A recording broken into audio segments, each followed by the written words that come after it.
All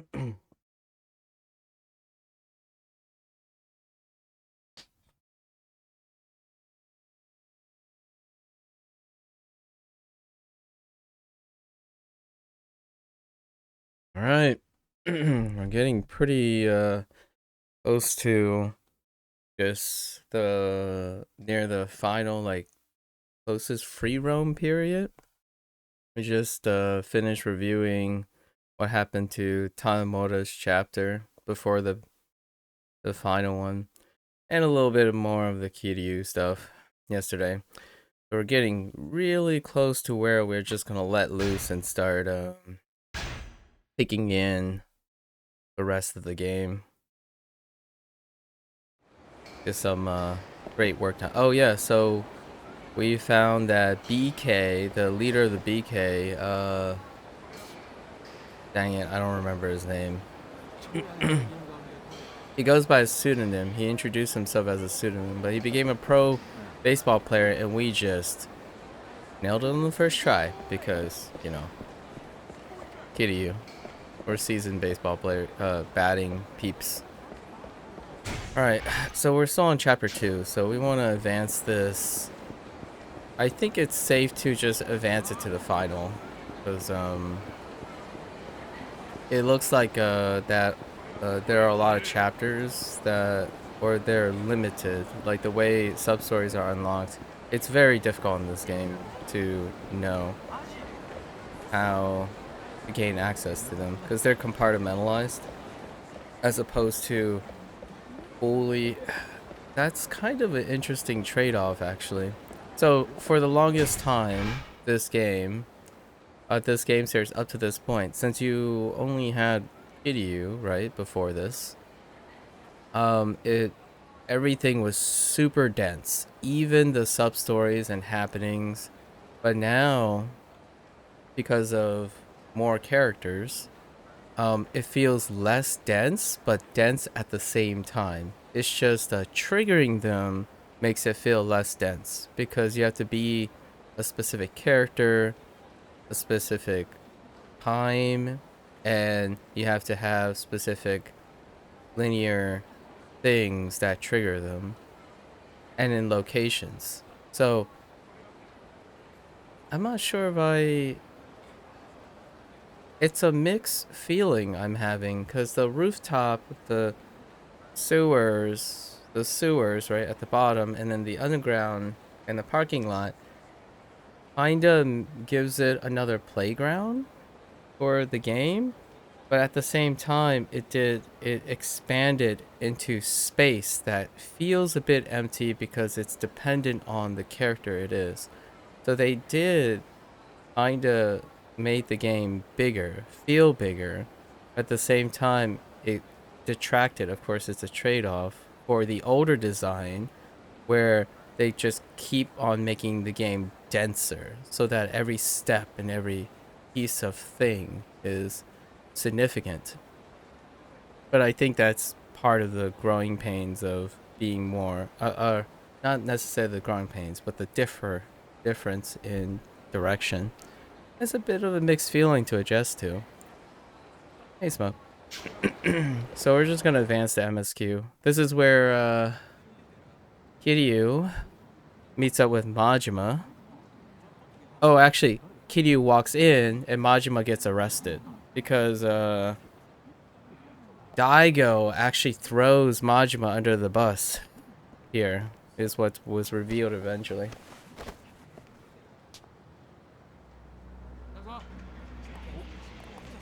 So Daigo, I think, largely asked Majima to give himself up to Munakata, who is the current commissioner or deputy. I don't know what the rank is, but he's at the top. He's basically the top of the police force. The KPD, the Kamurocho police force.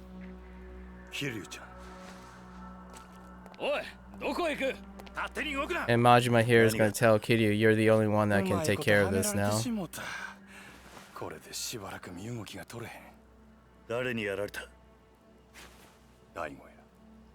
Yeah.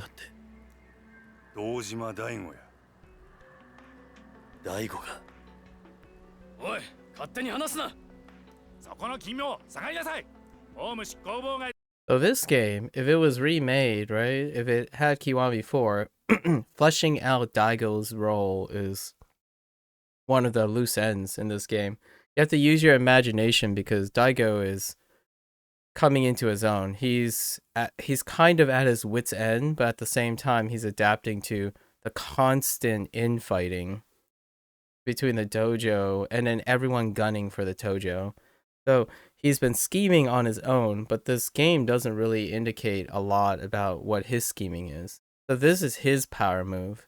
He gives up Majima, and at the same time, it kind of writes off Majima too. So this game sidelines Majima in terms of screen time. Obviously, there's a lot of things implied that he would be doing because he's in charge of Kamurocho Hills, which is supposed to be part of the plot because it's the Shibata and the Shibata family had growing interest as well as the different enterprises in Kamurocho Hill. So this part was also underbaked. It's not written. And by underbaked, I mean it didn't make the cut. Like I think RGG Studios have some representative have been quoted or paraphrased to say that it was very difficult to write this game's plot because it was really complicated and it can be way bigger than this. So if it ever gets revisited, there are so many things where I think the way they did it, much which I feel is kind of Yakuza 3's problem per se, like shortcoming is production time and budget.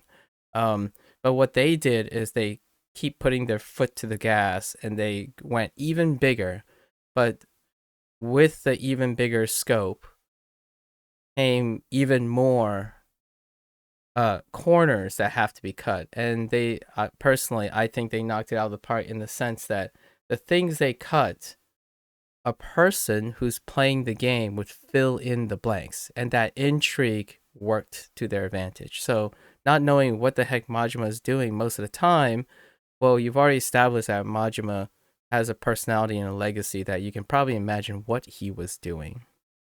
But Daigo, on the other hand, is harder to pin down because Daigo, the only exposure you have right now is Daigo was a screw up. He was, and then Kiryu like knocked in some sense to him, and then he became the chairman. And then in Yakuza 3, he is revealed to be a very committed person after protecting and owning his words and whatnot. And then basically staying straight as arrow with the whole Mine conference. And now in this game, the only time he is mentioned is suddenly he's part of the plot. That's it. Like in this game, he suddenly becomes part of the plot. Like he's one of the masterminds.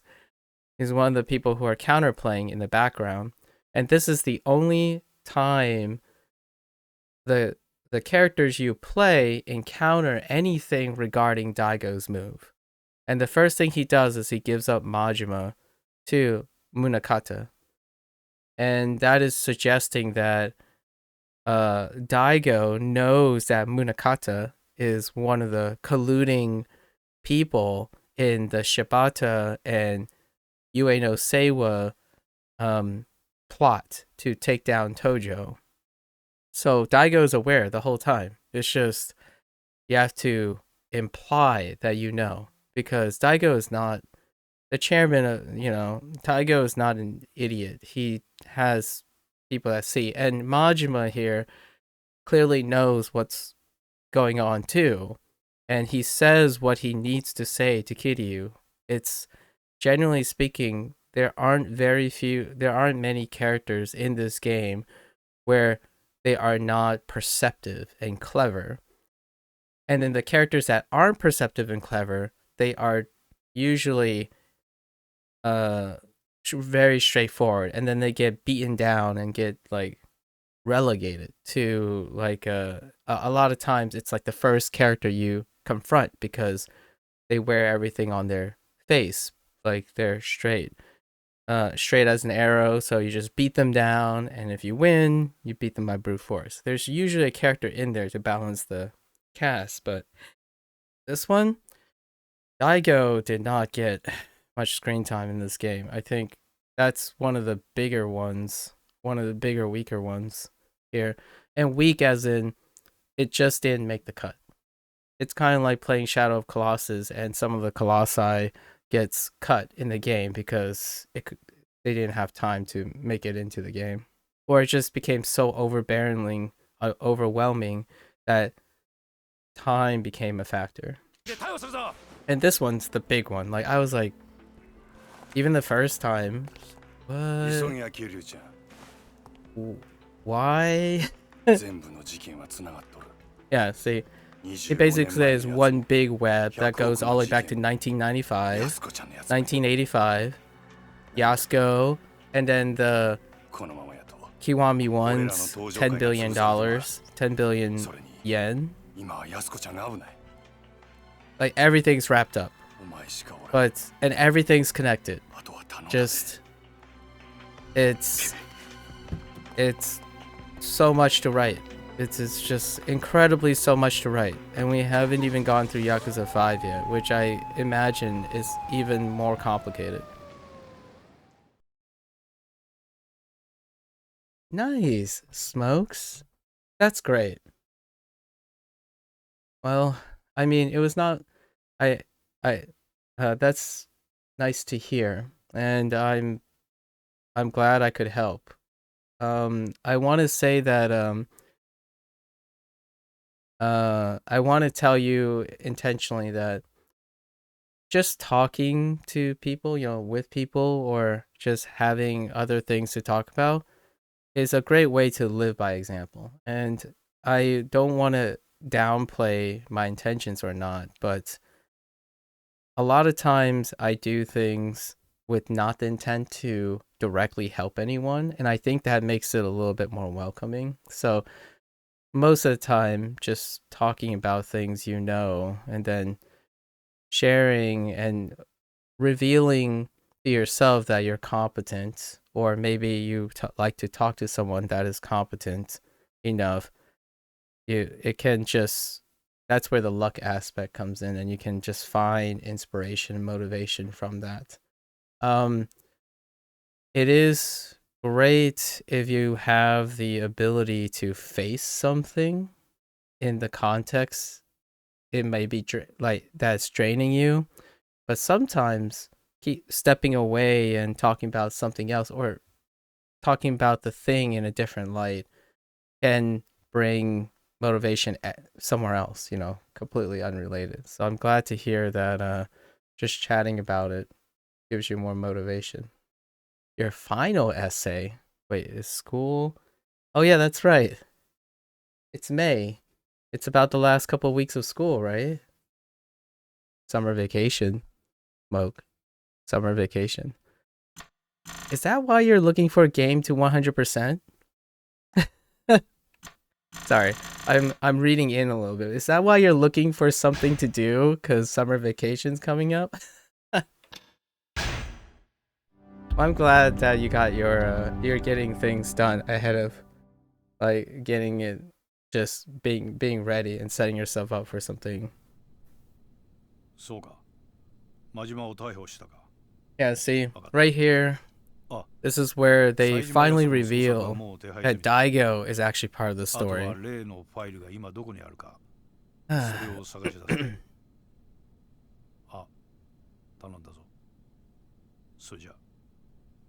And Daigo is, of course, with Munakata.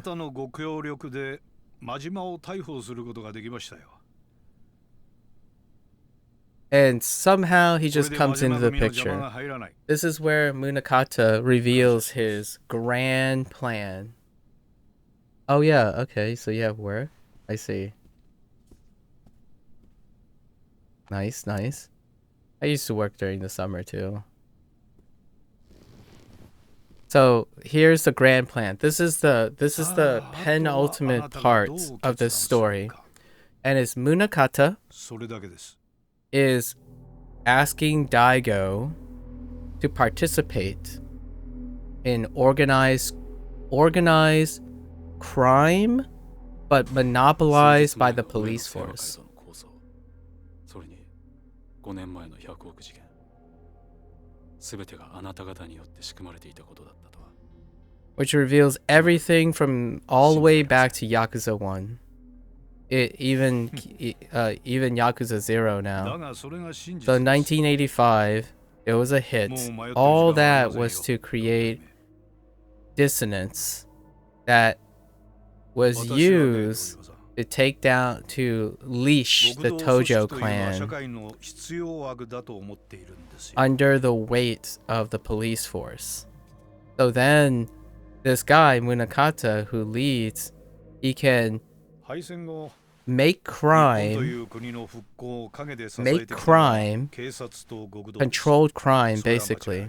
So he can control the Yakuza to commit crimes at the expense of letting the police department take care of it, which brings faith and reputation to the police department.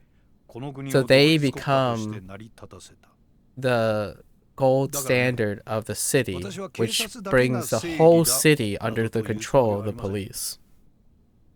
So this is like the reverse power play, where instead of organized crime becomes like the true power behind a city, is the police department who controls the organized crime to control the city.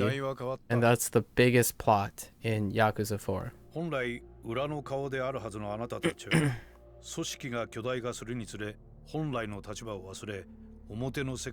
In a way, Munakata wants to control the Yakuza, which that creates an organization. It's still another form of organized crime, ironically, but it's the police force that's doing it now.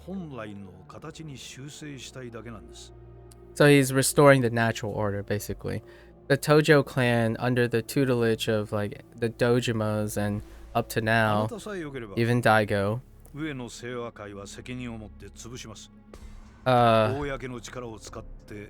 more or less controls Kamurocho, and he wants to remove Tojo from power by letting them keep their power, sort of, but controlling them the entire time. And Arai here is revealed that he is actually a cop. He's a double agent, just like Tsugiyuchi, but the reverse. He was used to infiltrate the Tojo clan and manipulate things from the inside.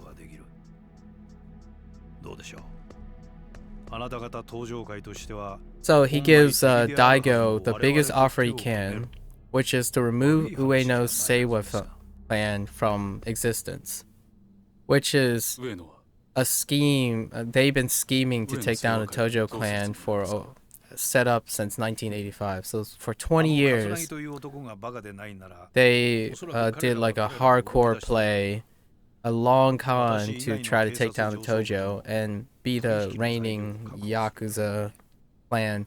But he's offering Daigo, how about we just eliminate all of them, as long as you cooperate with the police and hand over the power of the city to them.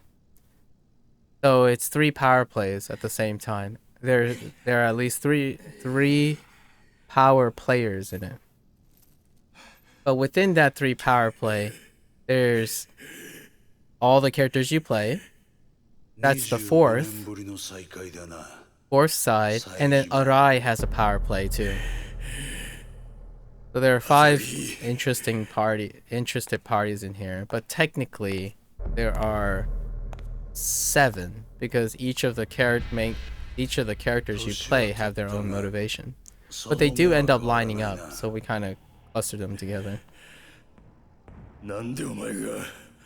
Katsuragi is the 3rd power play. He is the representative of the Ueno Seiwa clan, and they want to take down the Tojo clan. But they're colluding. In order to make all this happen, they had to collude with Munakata, the police force. But the police force is about to cut them loose because Munakata thinks they outgrown they have a power play on top of that. So they've outgrown their usefulness. So they're using Ueno Seiwa's collusion as leverage to offer to the Tojo clan.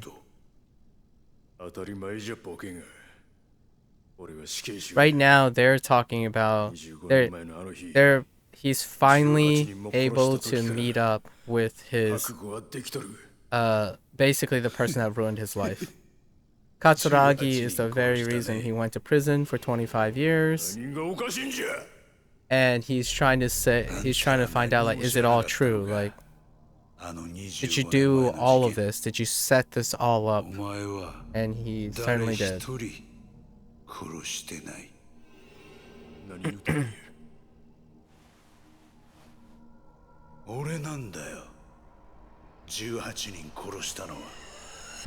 Yeah, so this is the first time Seijima has confirmation that he didn't kill anyone during that hit, and he was set up for the fall already. So he was suffering with his own stuff and his convictions for 25 years.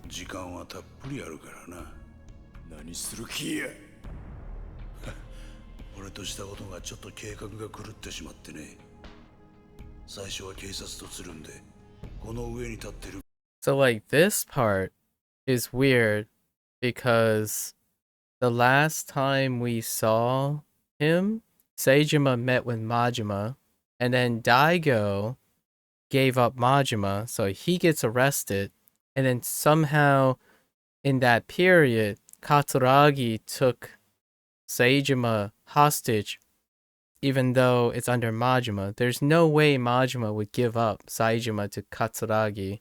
So what's probably inferred here is Daigo gave up Majima, and then he also gave up. He was also approached by Munakata, and Munakata got Katsuragi to get Saejima. Not maybe Daigo might have been implied that he gave up Majima, but he doesn't know that Saejima met with Majima. At least it's not apparent.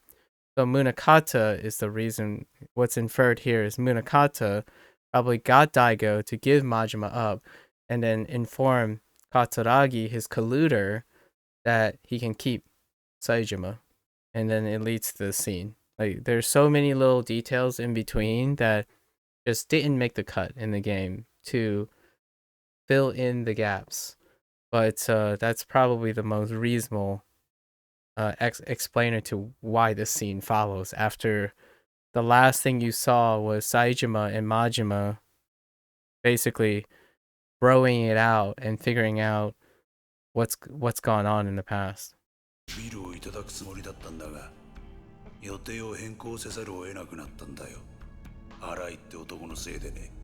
So what he just said there on Arai was like the biggest linchpin.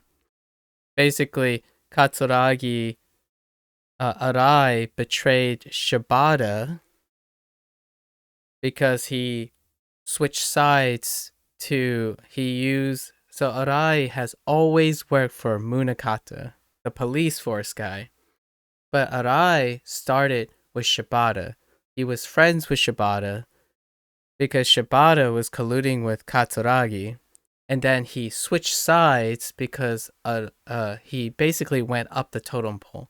Shibata's at the bottom. He's the biggest pawn, but way at the bottom is Saejima. All your characters, all the characters you play, are at the bottom. Like, they are in the cold. So you have to play all those characters to figure out what the heck's going on. So all our characters are down here, especially Saejima. And Saejima is set up by Shibata, the closest in power. Shibata. So Arai hangs out with the bottom peeps. Akiyama, Arai is at that level right now. And then later, Arai switched sides and helped Shibata. Then he betrays Shibata to get to Katsuragi, who is above Shibata because Katsuragi cuts him loose. So Arai shoots Shibata. Now he's with Katsuragi. And we're right here where Katsuragi thinks Arai is still on his side, but actually Arai has returned to Munakata. So right this moment, Katsuragi thinks that Arai helped him, took out his loose ends like Saejima, which is he's about to do here, and Shibata, but actually Arai just betrayed him already because he's going back to his master, Munakata. So right this moment, that irony right here is he thinks Arai is still helping him, but he thinks he's clever, that he is going to like betray Munakata, like the police, because he's making a power play, but he's the fool. He's the one that's getting backstabbed by Munakata and Arai, who's using Daigo to who's using Daigo as leverage. So now they're gonna sell this guy, Katsuragi, Una Seiwa leader, to Daigo, but really their goal is to screw everyone and keep all the power. But meanwhile, Arai switched sides 8 billion times, and we know at the end, Arai actually backstabs even Munakata. Attempts to, so everyone ends up in the end, like the last chapter, everyone backstabs everyone. Everyone's playing two games, and it turns out even Daigo had a secondary plan, which wasn't really explained. Like everyone is stabbing everyone, and that's kind of it's kind of why I really like organized crime and fictions about organized crime and stuff. The layer is really thick, and one of the great if you ever want to watch it in movie form, the top English, like Americanized Hollywood production is Martin Scorsese, and he just came out with another film that's based on a true story, that did really well in the film festival. But Martin Scorsese, I love his films because it's this, but he does the Western versions, like, he's on the English side, so like Hollywood production esque thing regarding organized crime. This stuff is a web. It's exactly what Majima said. It's a complete web of intrigue. And Yakuza 4 went so big that it decided to throw in everything back to Yakuza 1, and then everything you learn in the characterization of Yakuza 0. Yakuza 0 is a modern title. It's like the modern thing that made it international appeal, because that is one of the that's the beginning of the game. I think it's a red herring most of the time when it comes to the main story. Yakuza 0 was a character driven story, but this is a plot driven story where it's super complicated. It's organized crime. In Yakuza 0, there was some organized crime, but it was largely a prequel origin story that fill in the stuff. So even that is pulled into this because Majima technically is in this game, and so is Saejima, and then Kiryu's also in, but it's less about Yakuza 0 because Kiryu and Majima is actually the weakest. Like, they're the least in here, so, but they have the most baggage, so they carry their weight. But everything from Yakuza 1, like all the Yakuza games, poured into this game. So far in Yakuza 5's main story quest that we're going, it doesn't look like everything is there. Like, there's no all the other plots yet because we only played Kiryu, so just Kiryu baggage. But right this moment, we're near the end of Yakuza 4. So this is the big thing. This is what makes these games absolutely fun to just play over just for the main story. Because when you see the last couple chapters in the game, you've realized you probably missed a lot of the obvious details that they put in before the fact and after the fact. So when you go back, it's like, oh yeah, now this makes sense. Like, oh yeah, that's the reason they did that, because these games are so dense that if they decided to cut any more out, it's gonna fall apart. The whole story is gonna fall apart. So they put in as much as they could, but they still, like I said, where I was pointing out, like there are details that a lot of major productions would fill in those gaps to explain the things. But if you're following enough, it's almost it's almost a coincidence that it works to their favor, because now it forces the player to fill in those gaps. But really, those gaps are there because they probably didn't have time and production to do them. That's crazy. I think this feeling can be mirrored by, if you like fantasy, that's what made Game of Thrones compelling. And what I mean is, you can probably still watch the HBO series, but like up to what George R. R. Martin wrote, that's the idea of the Game of Thrones. It's a game of intrigue. Everyone's backstabbing everyone. Everyone has ulterior motives. They're all playing for different games, like different agendas, and somehow a lot of them overlap. And that coincidence, that dramatic irony, is what makes a game of thrones, right? Politics, interesting. And if you can package it in a game that appeals with a lot of things, you get Yakuza. Or you can just go play Rockstar Games, and yeah, there's some linear interweaving things, but most of the stories are linear and it's easier to follow. And I understand that people prefer that quite a lot because they like character-driven novels. But I love plot-driven novels, like how the plot is the theme of the game. So if you want something like this, it's kind of like Breaking Bad, Better Call Saul, things like that, where there's organized crime involved. And, drug dealing is organized crime. So, anyways, that's a slight digression, but it's all relevant to organized crime. It's so deep. It gets so deep.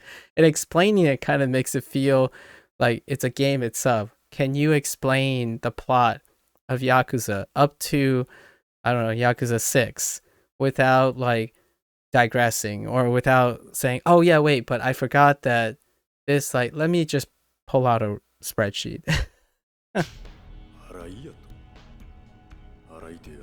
Oh, and yeah, the only way Saejima knows Arai is because Kido is a friend, a stranger in a new land, and his Aniki is Arai, and he's looking for Kido is looking for Arai,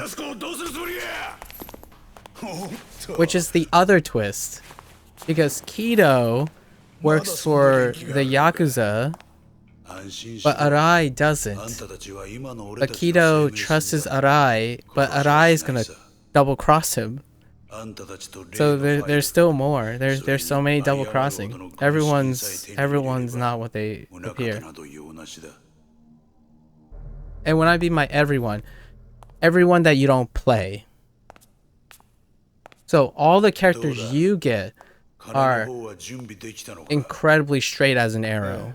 Like the player gets the role of the person that's always in the dark. Yeah, see, here's Kido. There's Kido. So basically, this calls back to Saejima and Kido they're strangers, but they met under circumstances. And Kido asked Saejima not long ago, like, what do you do if you really wanted something? Like, do you ever have regrets? And Saejima says, the opportunity to make a move only comes like once in a lifetime. And he talked about his straight arrow mantra, where he takes those opportunities and just go all in, right? Because with no regrets. And literally, that's the reason why Kido got the motivation to pull this power move.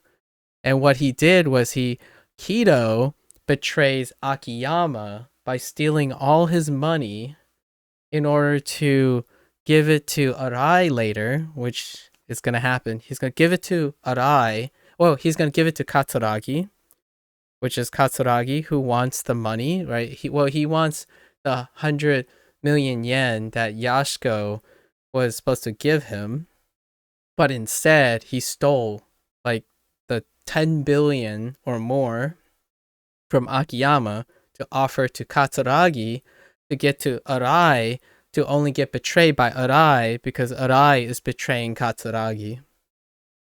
He didn't even know that Kido was going to help him because Kido is loyal to Arai, but just so happens Arai never worked with Kido or Katsuragi in the first place. So all that happens in the last chapter.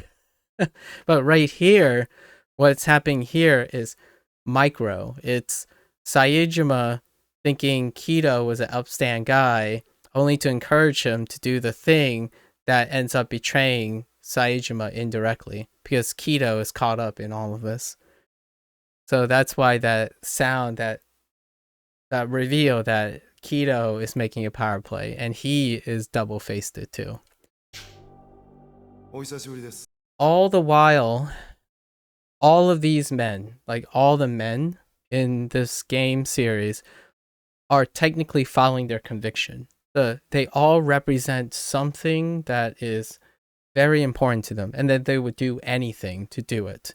So whether they are lying or deceiving or two-facing, they are staying true to their conviction. And that's what's the allure, the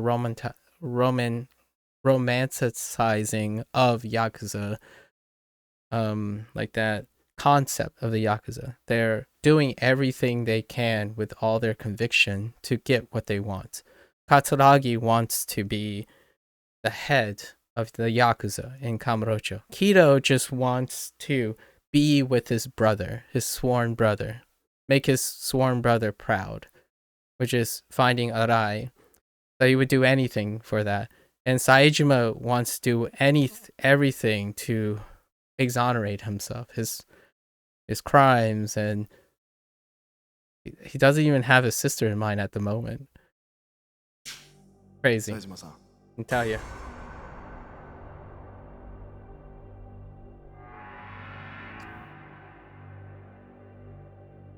And it fades away because we all the baggage of his reveal is already there. Like you should, the player should know all that follows anyways, or what would happen. So now you're playing Kiryu right now, and Majima told you that Yashiko, Saejima's sister, is in trouble. That's his only lead. So the reason why it's important is because Kiryu came back to Kamurocho with Yashiko after the whole Hamazaki dying and meeting in Okinawa. So he left her at New Serena, which is the bar. So we're just running back there. He basically went to check on Majima and Saejima, trying to find the brother, only to lose Yashiko. But the kicker here, the moment we walk in here, is that Yashiko isn't in danger actually, because she went with Akiyama and Tanemura, not Katsuragi or Munakata. So like your other two characters, Akiyama and Tanemura, is trying to protect Yashiko. But Kiryu is also trying to protect Yashiko. It's just none of them know what each other are doing. So this part is pretty, and Date-san has plot armor. Date-san is like the mascot of the game. He's always okay. He actually, what happened is they got drunk. They just drank a lot and he blacked out. But he really didn't drink. It's not the alcohol. Basically, Yashiko is reckless. There's a theme in Yakuza's games. The females are the ones that constantly do emotionally reckless things, and then the men are the ones that emotionally respond to that. And it is a character trope, but it's also a very effective way of keeping consistent. So the men tends to be the ones that would do anything to protect the women. But the women characters in this game historically do noble things, but they're reckless. So what happened here is Yashiko still wants to stick it to Katsuragi, like the Hojo clan and stuff, but how does she get away from Date-san? So they drank, and Yashiko basically drugged him. That's why he blacked out. He didn't get mugged or anything. So Kiryu was warned by Majima, but no one really hit them up and stole Yashiko. By coincidence, Yashiko asked Akiyama and Tanemura for help. It's what's implied. It's not written in the game. Because when you go after her, she's with Akiyama and Tanemura, not with Katsuragi. There are two other characters that you played, the police officer and the financial loaner. They're just gonna walk up here, and then this is the first time Kiryu meets Akiyama and Tanemura, and he basically pounds their face in. You have to fight both of them. So Kiryu slaps them a new one, and then find out that, oh wait, they all care about Yashiko. And then all three of them go to Purgatory and bump into Saejima. And then that's when all four characters finally arrive in the same room at some point. I think they went to Purgatory, but they missed Saejima. I don't think they actually bump into Saejima. They like, Yashiko runs away. Oh, so she's off on her own and doing something because she drugged Date-san. But then she bumps into Akiyama and Tanemura. It's kind of maybe implied that she's meeting up with them, possibly. It didn't really explain how she'd know where Akiyama and Tanemura was going to be. Yeah, like she's just running around and we have to just basically follow her around.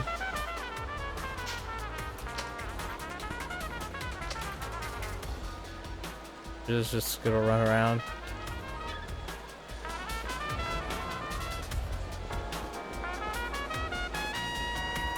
The story is really straightforward, but at the same time, paying attention to the details make it really... See, there's Tanemura and Akiyama. So you see them. So Yashiko probably called Akiyama, or Tanemura, because Yashiko is in contact with both of them before Kiryu. So at some point, she must have called them, like, I want to do something, etc. And I need to give Date-san the slip, and Kiryu the slip. Because right now, Kiryu, unlike Akiyama and Tanemura, Kiryu wants to keep her safe. Because that's what he does. He always wants to take all the baggage and solve the problem himself. So it makes a really funny scene where all your characters come together and the first thing they do is they fight each other. Which is the typical thing. Like generally speaking, the characters you play in the game are as clueless as you are, and they are figuring out all the stuff, but they're basically goofballs. And the females in the game are the ones that get all the men in trouble, which it might sound a little bit sexist, but that's kind of the trend of how when you live in a society where most of the influence and power and organized crime is influenced by men, you tend to have these roles happen. And it's not like they, it's kind of one of more for accuracy, more for believability, as opposed to the modern standard. But I'm curious how that changes in the future. Like what I mean is, it's getting closer and closer to modern day, and it's still in Japan, but these types of scenarios are so much more different if it wasn't in Japan around even post 2010. right now this is 2010, but even then, so this is kind of more reflective of what I understand about Japanese culture, and it's great. It's kind of like goobery, where like all the guys are just goobers. Like they're all nice guys. Like we're talking about three super overprotective men. Like they're incredibly romanticized men, like just unbelievably noble, but in three different ways. And somehow they all are linked together by one girl, one lady. Meeting one lady caused these three men to cross paths.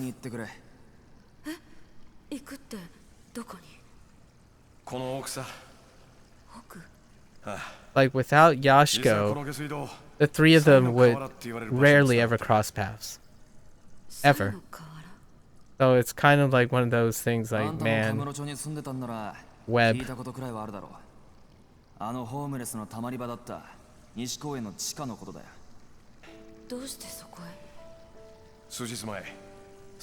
talking about purgatory, basically. 昔のホームレス仲間から聞いた。今ならまだ間に合うかもしれない。追っ手の連中は俺らが食い止めておく。だから早く。So basically they found out, they caught wind of Saijima, which is the character that you play too. Her brother was sighted around purgatory, which the two of them don't know what purgatory is. And asked her to go look for her brother. And we know right now Katsuragi and Kido is interrogating, or more or less, Saijima at this very moment. So she's running into trouble right now. So the irony keeps piling, right? She's literally gonna run into the worst scenario, and the two guys left her to run towards the worst scenario, only to encounter and stop the best scenario, which is Kiryu helping. So now they confront each other, even though what's a great example of this? I think the best mainstream example I can think of in this way is in Avenger Endgame, I think. The MCU thing. Sorry, I'm using an MCU reference. But that's when the Guardian of the Galaxy confronts the Earth's Avengers, and they like fight each other, and they just go at each other, only to eventually, after all the fighting, they started chatting a little bit and realized that they're all on the same side. That's pretty much what this is happening, only with three characters. 何を言ってるんだ。あの女をどこにやった。リリちゃんならとっくに行っちゃったよ。何？おっと、ダメだよ。これ以上先には行かせないよ。安子さんには指一本触れさせない。さっきから何を言ってるんだ。俺はあの女を守る必要があるんだ。お前らに用はない。守る？なんだそりゃ。誘拐するじゃないの？それはお前らの方。that phrase is so good. Akiyaman's like, you got kidnapper face, Kiryu, and it's like, whoa. Some part of me wants to say like, Kiryu, you should just tell them you always look like that. You always look like you have kidnapper face. Kiryu, one of the things that is so, for me, is kind of off-putting in a way because it's so different than the other characters, is every time I see Kiryu's face, it's not soft enough. It's almost like a Capcom character. So when I look at Kiryu's face, I see Capcom characters like Ryu and stuff, which those faces don't often exist, like actually exist. If you look at a lot of faces in like real life, right? His face is deliberately accented in a way, held in a way that this game is so aware of itself that it makes their characters state something obvious. And it's funny to me because, yeah, it is funny. Like, Akiyama just told Kitty, like, yeah, you have kidnapper face. It's all written all over your face. You look like a kidnapper, or you look like Yakuza, and his face is unnaturally aggressive. But then all the other characters you play, they have, and in this game, you probably, yeah, but we're not talking about, I mean, if you want, I don't know if you want a face like that. But what you call it, and it can be rare. I mean, there's gonna be a rare person that might look like this, but we're talking about the chances of this situation happening. So this is the first time you play other characters in the series, right? And it's a little bit contrasty and off-putting, is because and makes it really funny to me because Akiyama is stating something that most people would state as an obvious, like just a very obvious observation. And now that you play other characters, you see that, yeah, of all the people to trust, Kiryu would be the least person you trust, but it draws an incredible contrast, which is a central theme to Yakuza, or the series in general, is the whole idea of judging a book by its cover. And we're not talking about euphemisms. It's not about morality here and stuff. It's about the literal circumstance that Kiryu is designed in a manner that would obtrusively defy what he is as a character to create a compelling dramatic irony. So Kiryu is a walking source of dramatic irony. Everywhere he walks, when a character that even you play and get attached to, like Akiyama and Tanemura, they will, you have to put in their shoes. It's like, well, you know Kiryu really, really well. But if you were in the shoes of Akiyama and Tanemura and you look at Kiryu, it's like, man, your face looks like something that came from a video game. You are clearly a Yakuza who has a sketchy ulterior motive. But the whole idea is you played Kiryu. So every single time, it's a mainstay to the feel of Kiryu. Every single game, you are going to spend 60 to 70% of the time of Kiryu's time having him prove that he's not the guy that they think they are. And because of his face, and it's so dramatically contrast to the other characters, because if you look at Akiyama's face and Tanemura, it's soft. There's round edges, and the brow is not like surgically made to. But here's the deal, though. When the dragon engine rolls over, like Kiwami 2, his face actually gets softened. So he looks like someone who's aged and have baggage and can foreseeably smile and like raise his eyebrows and stuff. So it matured. And in my opinion, it's so great that they did it gradually, because he became a aggressive, almost comical looking character.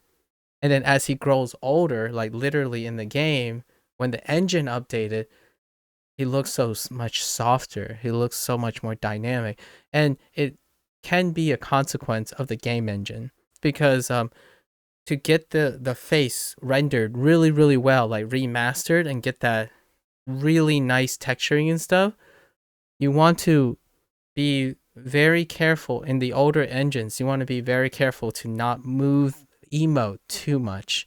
And I feel like by coincidence, the characters they written are very strong and straight arrowed and committed. So they don't usually flex, and they're not very animated. Their faces aren't very animated. And you could see the limitations in characters that have very animated faces. Like Majima, there's limitations. The brow line and stuff don't really move too much. But once they moved over to the Dragon Engine, it helps you appreciate how much they manage to skirt around the limitations of old engines.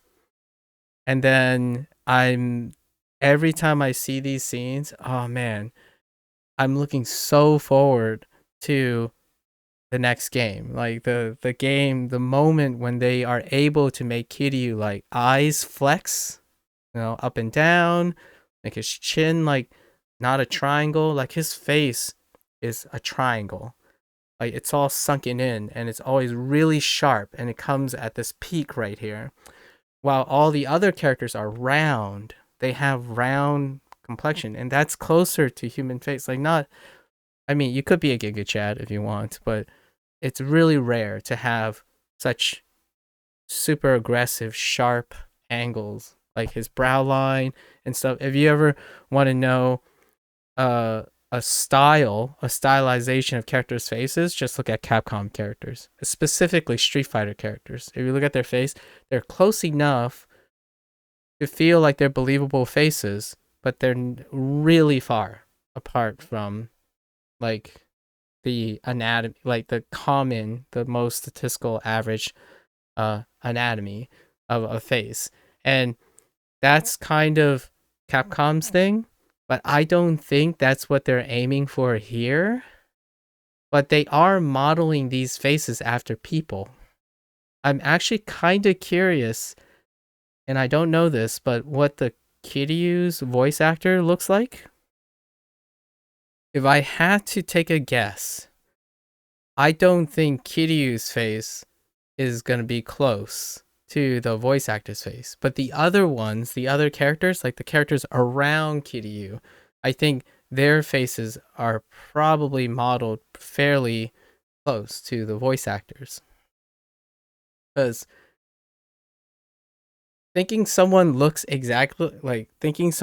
really close to Kiryu, that's kind of weird. Like, just thinking of it. But I've seen his face so much in this game, I can convince myself that someone does look like that, like really does look like that. And it's possible, for sure. But I'm pretty sure, like, some of the features, they're definitely accented. Anyways, that's a slight digression. But looking at the character models again and whatnot, you see the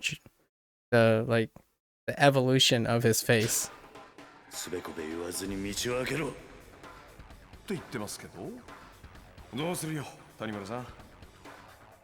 Yeah, like Akiyama has a very sharp chin, right? He has very defined chin lines and stuff, but even his face is still.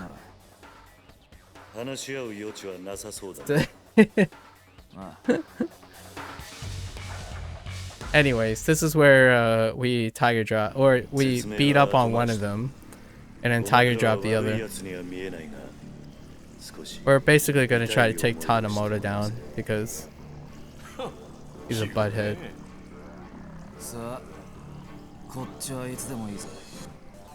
This fight was great. Like just the scene was great.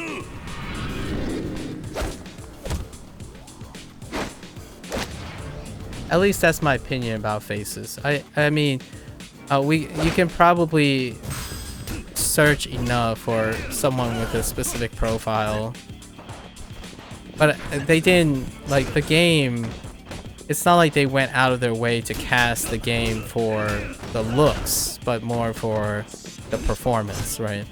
So in this case, if I had to take a wager, I forgot, I don't have the tumbling. Oh, I don't have the tumbling. Oh, you can get into heat too, huh? I wonder.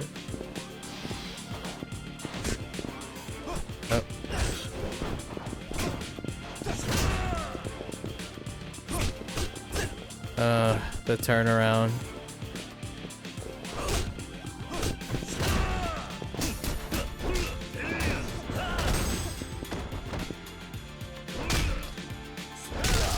I keep trying to do the tumbling move from Yakuza 3, but I don't have it yet. Oh, this is great. This heat action's amazing.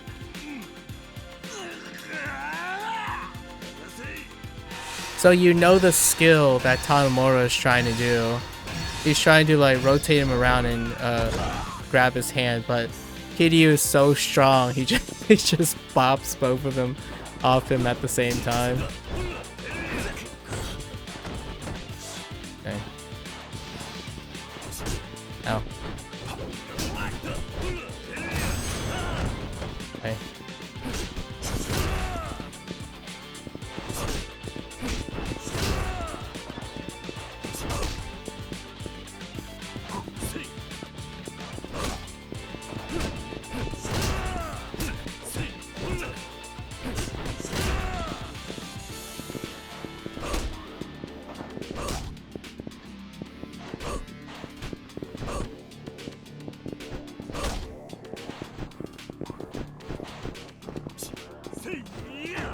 I don't know why he's being so passive.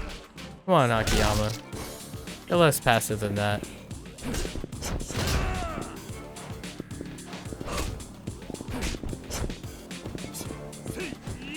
Man, he's so passive.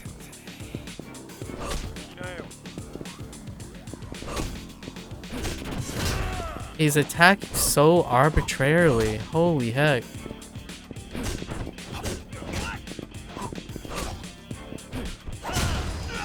Yeah, it's so arbitrary. And he only has frame 1 active, so that's makes it tough.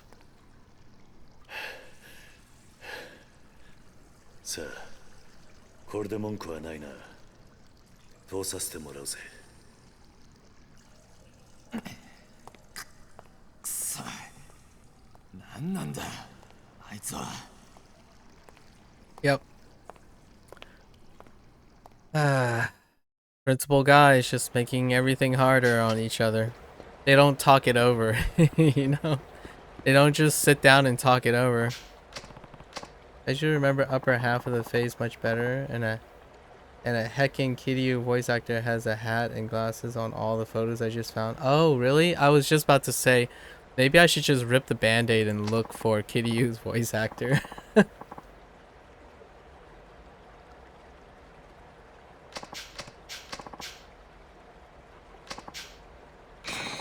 Oh yeah, this is where we got the thing, so now Kiryu can open manholes too.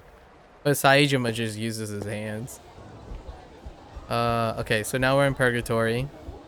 We're gonna walk in on what's remnants of Saejima and stuff. And then we find out that Yashiko gets kidnapped because she ran right into Katsuragi.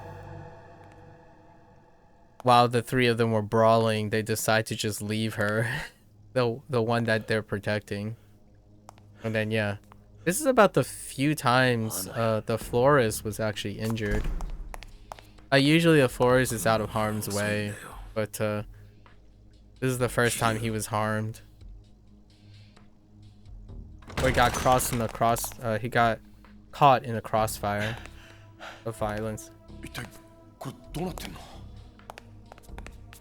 There was another time, but he was just held hostage. It was Kiwami 2 during the Jingo evasion of the headquarters in Millennium Tower, where the bomb was set.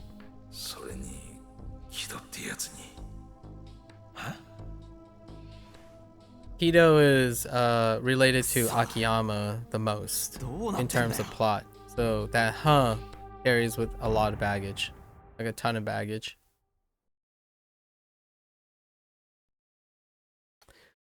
So basically, Tanomura and Akiyama was trying to help Yashiko because they cited Saejima only to send her right into harm's way, while when they delayed the only person that really was protecting her. Yep.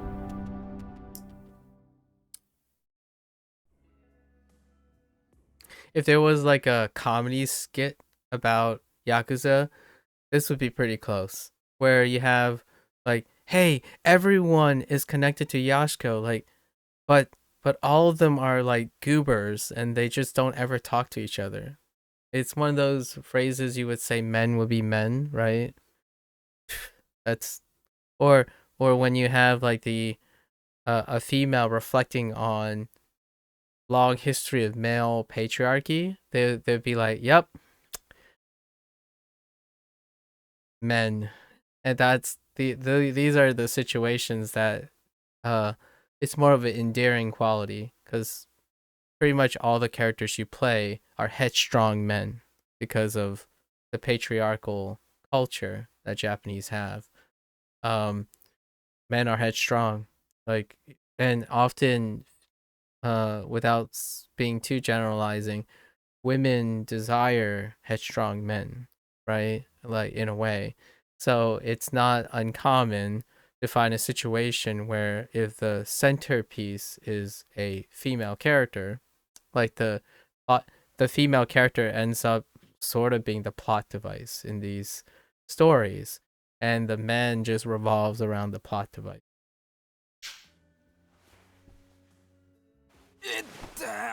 But that's the idea. That is the theme of Yakuza. That is what they intend to convey. Men with conviction. You play characters with different convictions, and they're all represented by men. ある意味ここ数日で一番の驚きです。何言ってんだ。元刑事が分野で。And because they're headstrong, it's great to contrast what they're trying to do, which is humanize them. Even during when they're doing incredible feats in the main story, everything else you do humanizes them because they're caught in weird situations. They're enjoying a relaxing time at the gambling hall, that kind of thing. So while they're like crazy, these crazy, undefeatable, agile men that can do crazy things, they get humanized by like 80% of what you do in the game anyways. And you get these scenes where they're just goobers, basically. ただこの数日間毎日が信じられないような出来事の連続で。This part is very important because Tanomura is a cop, and Date-san, he's a different type of legend. I wonder how Haruka would contrast gameplay-wise, if she would at all. This is something I can comment on, and I'm looking forward to. Haruka is a character. So, in fact, I'm pretty sure you play as Haruka in Yakuza 5. I'm pretty sure you might do something with her in Yakuza 6, but Haruka is a character in Yakuza 5. She's old enough too, sort of. Technically, she's only 13 in Yakuza 5. It's either 13 or 14, depending on how much time went by, because there's a lot of half years and years. So yeah, you will know. Like, or I will find out soon what Haruka is gameplay wise. She's on her own in Yakuza 5. What we know is that she's on her own now. But I could see her more like companion wise. So what I mean is Haruka, if I had to picture Haruka gameplay wise, she will be a character with a bodyguard, with someone. So if I had to guess who she might be with, I'd probably say Akiyama. So in Yakuza 5, what we know so far is that Kiryu parted ways with Haruka. Haruka went on to be an idol, right? A music idol. And the only person that could really fit from Yakuza 4, the closest one is probably Akiyama. And they have a system set for Akiyama already, so I'm going to say Akiyama and Haruka are together. Like, somehow they cross paths, and the gameplay wise is Haruka might be able to like do certain things, but Akiyama is a support or something. Because Tanomura does not show up again in Yakuza 5. Saejima does, but can you imagine Saejima and Haruka? That's unlikely. And then there was a flash in the intro of a fourth character who I have no idea what his name is or what his character is. And since he isn't in the canon yet, it's unlikely that he is Haruka's companion. So I'm guessing, and I saw Akiyama already in like glimpses in the intro. So I'm guessing Haruka and Akiyama are going to be together in some sort of interwoven gameplay. So we will see. And yes, I have wondered that for a while. That gives you BioShock Infinite vibes? Yeah. Yeah. The two companion, like, that's where I'm drawing. Like, it's also Last of Us, right? They're the whole companion vibe has gone way back. Like Last of Us, Ratchet and Clank, Jack and Daxter. There are a lot of like that type of thing. And even more recently, Hi-Fi Rush, which had the companion system or the tag system, right? So it's a mainstay in game play mechanics. So I'm just applying some gameplay mechanics that typically offset someone who you can't imagine in the core game set, but you can like supplement it by having a companion system, which this game does have uh, for a while now. So even being older, the companion system, some form of companion system has been, it might not be like the most crazy thing. Like God of War has a companion system too. And then God of War went further, just like I imagine this game is. You have a companion system, but they also have a system for each of those characters. So in God of War recently, God of War 2, the kid Atreus became he graduated to complete full character. So then you play both of them, and the mechanics are overlapping. That's what they use as a baseline for the companion system when they're together. But when they're apart, they also have that same system. So that development cycle, I can imagine that's what Haruka similarly has. Maybe. We'll see. どうだったんだお前さんの店の良さ I am very happy that games like Western games like God of War and whatnot do these things, because it brings leverage to having. There's a thing that the gaming medium can do that movies and books and stuff can be difficult to convey, especially movies and like television shows, and is the interwovenness of developing game mechanics, like mechanical things that the player can do, but also convey what that character is through the development of the gameplay. And that's a medium, that's a thing that is unique to gaming. And when developers take advantage of that, it distinguishes them from just watching a movie or reading a book. So Haruka's gameplay is easily one of those big questions. Like, how would Haruka play? And you can't ask that question if you're watching a great movie or a great TV show, which this does have. The main stories and the sub stories, that's it. The sub stories are something that are often can be captured in a long running TV show, right? But the mechanics, the gameplay mechanics as a reflection of the character, that is something unique to games. And developers taking advantage of that, amazing. I watched one of my favorite streamers, right? Well, he's technically not a streamer at first, but favorite YouTube/streamer person playing through God of War 2, and then he discovered Atreus's gameplay mechanics, and it was great contrast. Two contrasting gameplay mechanics to reflect the character that they are. And I'm looking forward to what Haruka is. I can't even imagine. And because even if I say I gave a general idea of what might happen, I don't know the specifics, because RGG is more about the details, and I wonder what she does. So I'm looking forward to it. まんまとやられちゃってましたよ Oh yeah. The police department basically ripped Akiyama's place apart. And this is the dramatic irony. They took all the cash too, so they found his secret vault. But the police didn't take the cash. Hito did. That's one of the twists in on the micro level. Hito took the money. やっぱり金盗まれてたのかええ綺麗さっぱりいくらぐらいだ1000億 100 billion. 1000億 100 billion yen.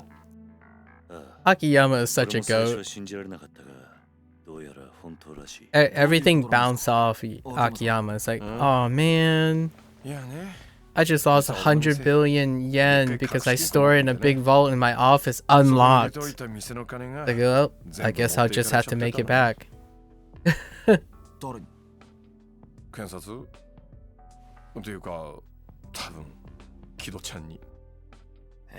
So he knew already. Like Akiyama's like, oh well, come to think of it, it's probably Kido that stole it.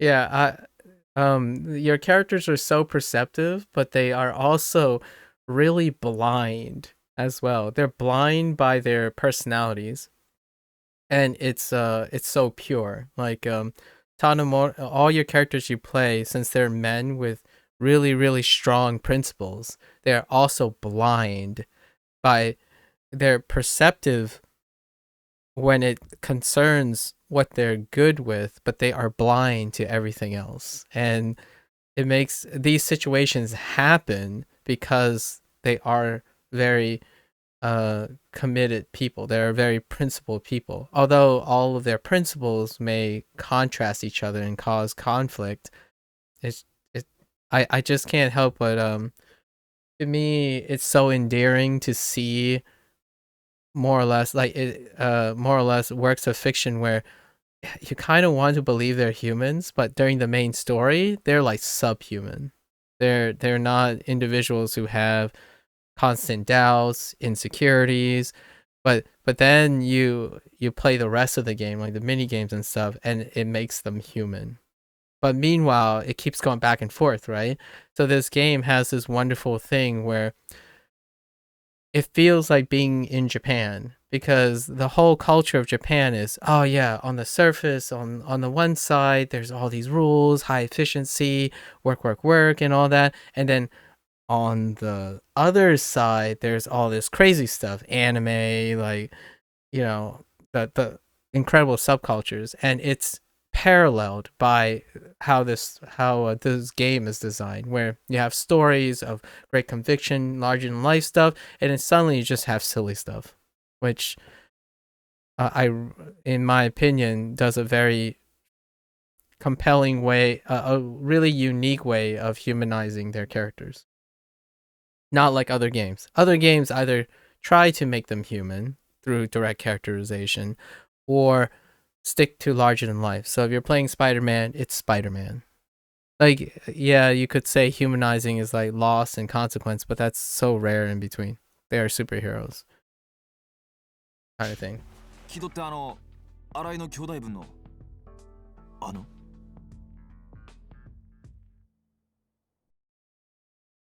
Like, it's too much of one thing, in my opinion. That's why I like these games. It's not too much. It's never the same thing constantly. It's just a really big back and forth.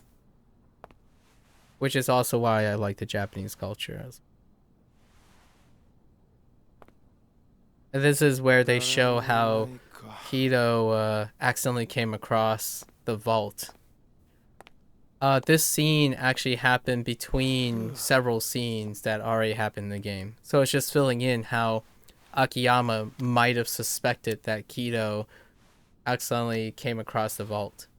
And you wouldn't, on the first playthrough, you wouldn't have noticed this at all. And then on the second, it becomes very obvious when he did it. In fact, the game already showed you that he discovered it. They're just lining up the vents now. This is when Kido went to look for Akiyama to talk about Arai, but Hana was away getting food, and Akiyama's on his way back now. But Hana-chan is going to show up, and then the gang is going to break in and kidnap Kido, only for Akiyama to come back seeing Hana-chan on the floor. But this all happened then. And he happened to coincidentally pick up the book and notice the keypad to the vault that is left open. That's and some people might say like, oh, it's so careless and stuff. It's like, it's Akiyama. You wouldn't do that, but Akiyama would totally do that. he would totally just be like, nah, it's fine. Because money is not an object to him. So you would have a personality and carekeeping reflective of that. So yeah, there isn't a lock on the vault. So it just... Kido just opens up and yep, there's 100 million yen. I mean 100 billion yen just sitting in the office.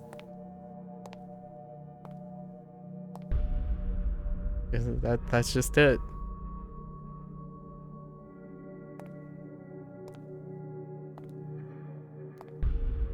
Yep.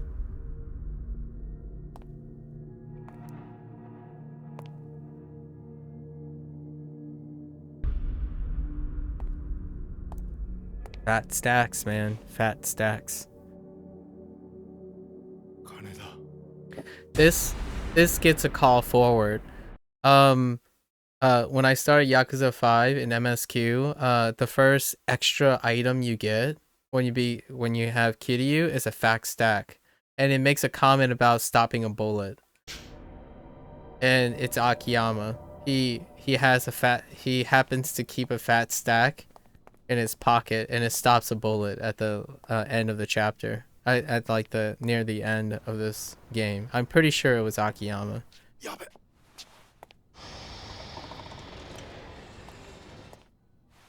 This game is so dense already, and things didn't make a cut. Everything is so purposeful. So like, you might be thinking, oh, it's a coincidence they did this and stuff. It's like, nah, it can't. They don't have time to just be a coincidence. The game is too dense. Yep, and this is the scene you've already seen when he right here. This is then it threads into the scene, and then you know what he was thinking now. So it's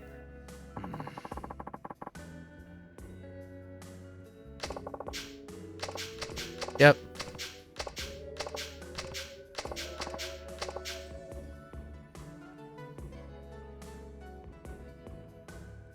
Oh, and he explains how he knows it's Kido.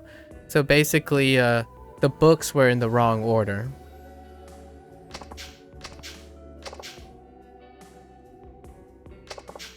So he basically put together when the Yakuza broke in, you know, some stuff were scattered and whatnot, but weirdly enough, the books were in a different order, even though like the place got trashed and stuff.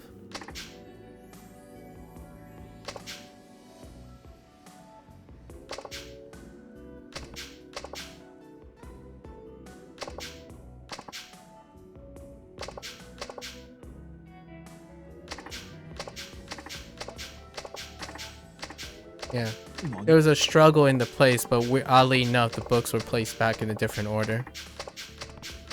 And people searching his office, like Akiyama is pretty perceptive. It's just he takes like crazy things really well. Cause I like his character because he was on cloud 9 as a career person, then he lost it all, only to be indirectly redeemed. And then he loses it all again. But because he's hit highs and lows in his life, his character is written in a way that reflects his life experiences. Meanwhile, Kiryu is too, in a different context. And Tanomura is a person who's less roller coastery, so you can see him being the counterbalance to his comments. It's just the characters are written so consistently. It's great. And then this is where they connect everything.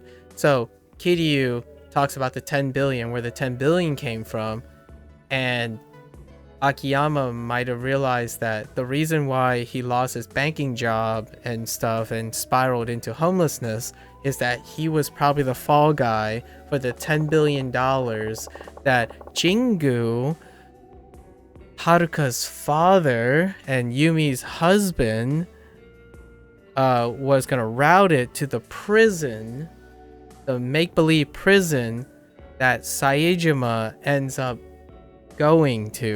being transported to. So all that relates to the police cover-up, 1985, which Saejima created, like, was involved in, and everything, the entire plot of Yakuza 4.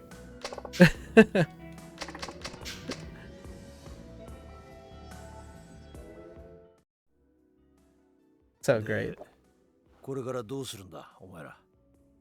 冴島と安子を取り戻すつもりなのか。ああ、それしかないだろうな。だがどうすればいいんだ。金はすでに葛城の元にある。やはり奴らの居場所を探して直接攻め込むしかないのか。いや、策はある。And when Kiryu says like he has a plan, that's like if you play all the way up, starting from 0 to now, that's a mainstay. That's a callback. And in the presence of Date as well, Kiryu always has a plan. Like that's the idea. He's the plan guy. So whenever he says he has a plan, it's like, of course he has a plan. Kiryu is a plan guy.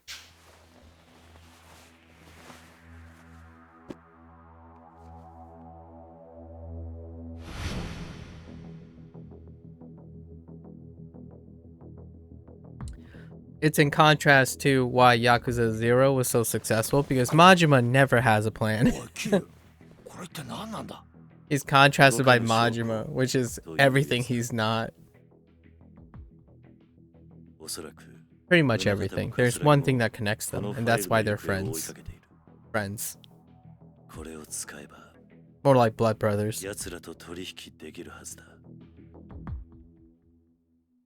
And is the wildest way to do it.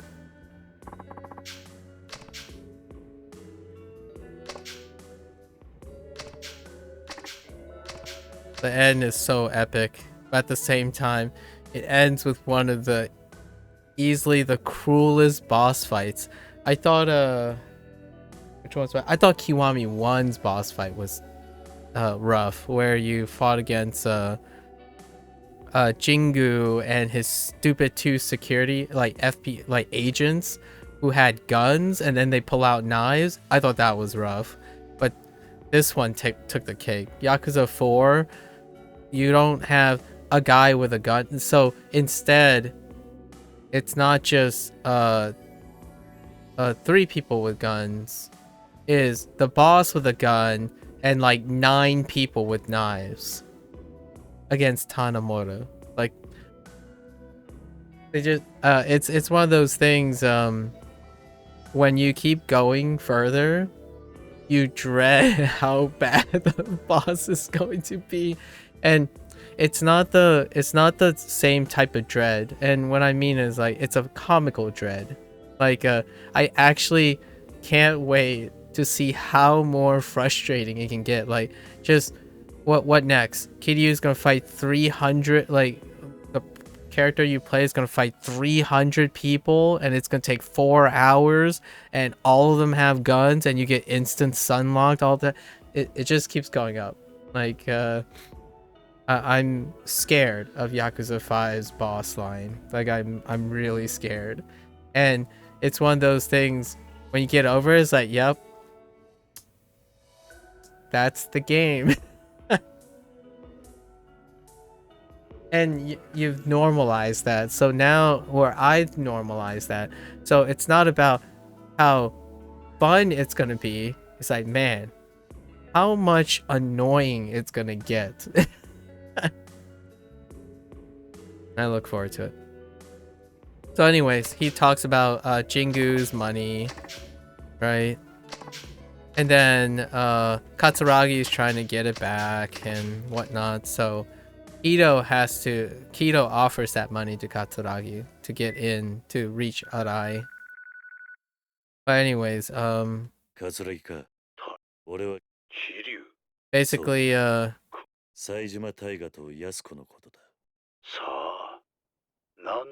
this is where he talks about the evidence. He's gonna give him the evidence in trade for Yashiko.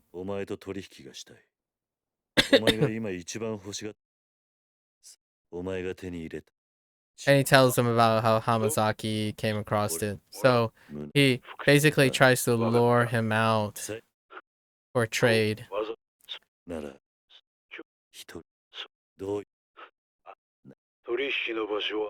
So we go to Kamurocho Hill's roof. Basically the building that Majima built.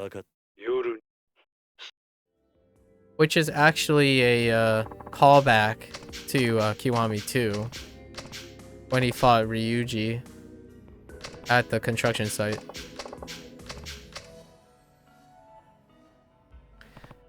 And, of course, it's Kiryu. So what is he gonna do? He's gonna fight the entire clan. He's gonna single-handedly fight the entire Ue no Seiwa clan. Like, every game, you start thinking like, okay, so Kiwami 1, he fought all of Dojima family, right? All of Dojima family. And then kicked the crap out of all the lieutenants. And that's what he did. In Kiwami 2, he fights the entire Korean syndicate mafia type Jingu organization. And then Yakuza 3, he fought a family, the Yamashiros, and then he took down 3 lieutenants, like the 3 separate families of the Tojo clan. So not just one family with 3 lieutenants. He took down 3 separate families. Mine, Kanda, and Hamasaki all at once. And then in Yakuza 4, you just take out the large, like, instead of just taking out families, he took out an entire clan. Like, the entire clan just gets wiped out. So instead of just taking out the Dojima family that's part of the Tojo clan, or like 3 families of it, he wipes out a Tojo clan rival single-handedly. In Yakuza 5, I'm expecting him to, like, I don't know, take down the entire city or something. But it just keeps going up. And Yakuza 0, they know restraint though.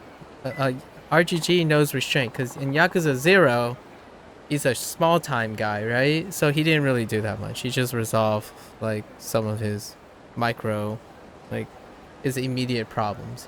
It's just skirmishes. He's rising to prominence in the Dojima family eventually, right? And he's getting framed for small crimes and stuff. But Yakuza 6, I don't know.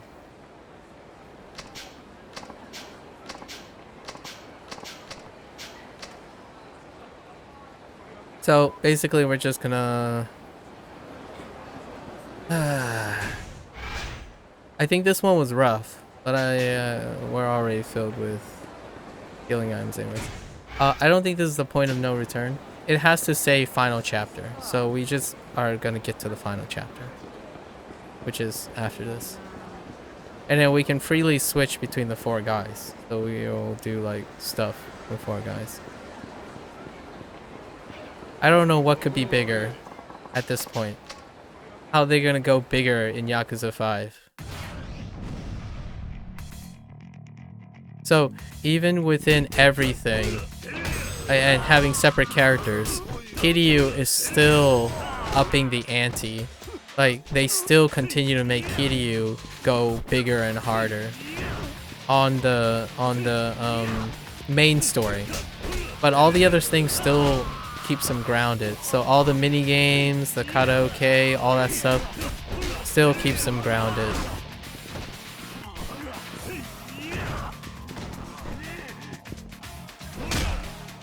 Which makes them relatable. It's one of the greatest, in my opinion, one of the most clever. Maybe it might not have been intentional at first and whatnot, but it's one of the clever designs of this game, where you're constantly contrasting between the relatability of all the shenanigans that Kiryu gets as a human being, but at the same time, you want to aspire to the big and beyond life stuff that he does is something to aspire to. So it makes the character both appealing in a unreachable fashion, while at the same time being incredibly relatable every other moment.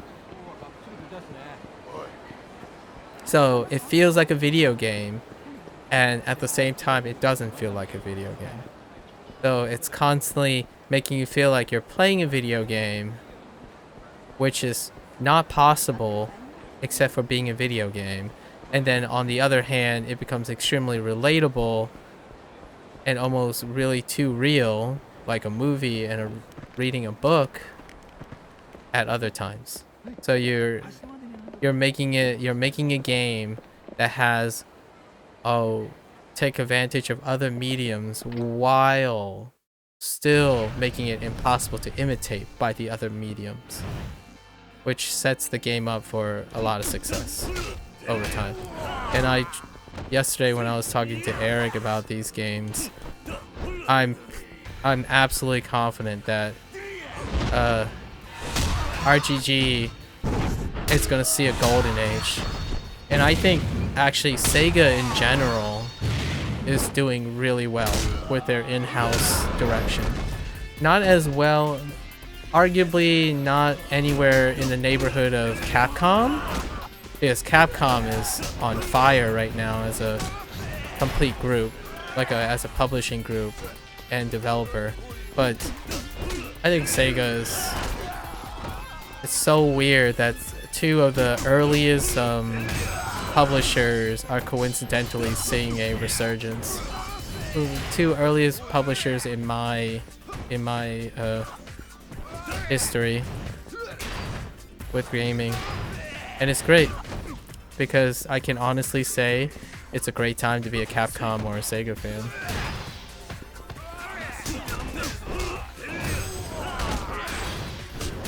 And I do see myself playing a Sonic game in a very near future.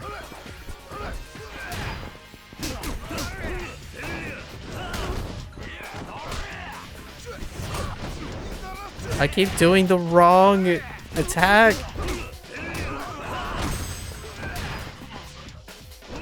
Oh wait, don't I have ultimate essence? Hold up.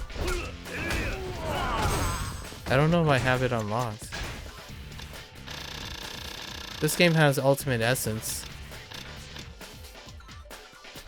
Okay. Oh no. There. Oh wait. Yeah. Oh, it's a dazed enemy only?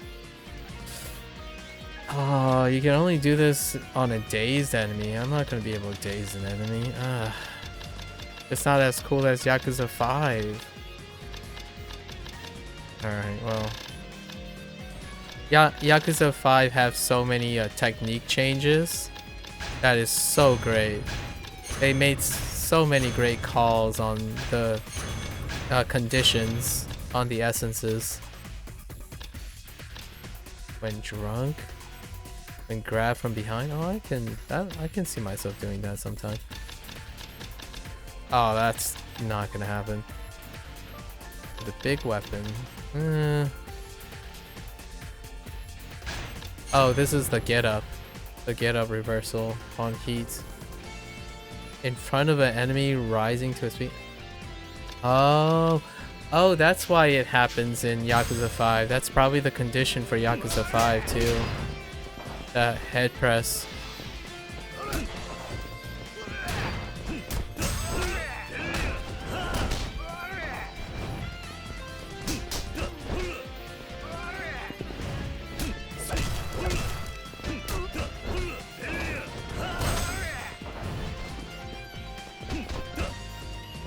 Let's get rid of this guy. He has a gun.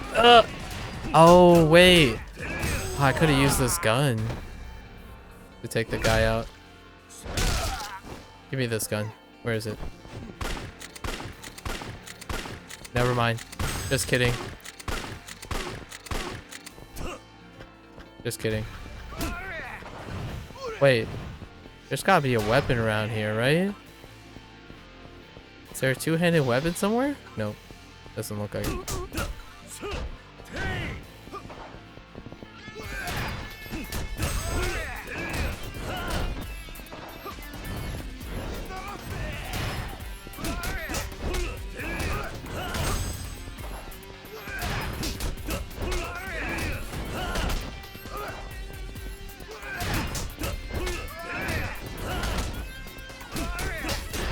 Dang it. I really thought I was gonna get that last hit in. It's okay, we're in no risk of dying. We don't even have to heal with Kiryu's kit. Although, with that said, how am I tossing one of these for that? Hey. Oh, wait, it's the elevator.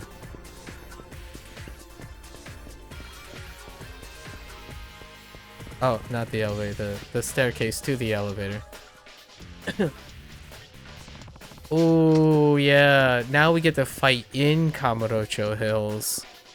In Yakuza 5, we haven't returned to Kamurocho yet, so we don't even know if this building's accessible, but it's kind of like a mall. It looks like, and this sequence is super long.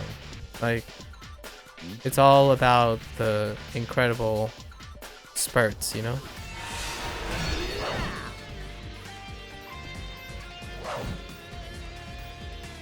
Yeah, you fight a lot of peeps, like incredible lots. I'm trying to do this attack and I'm getting clinched to 8 billion. Yeah, it's 3 grapplers, so we have to avoid the grapplers.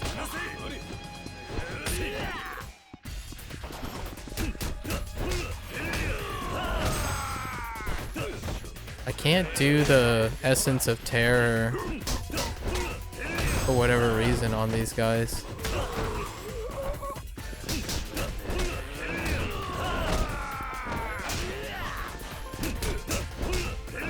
Wait, do I have that move?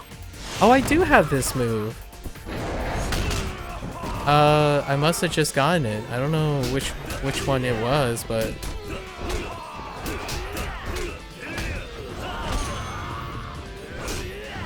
oh yeah, I forgot. There's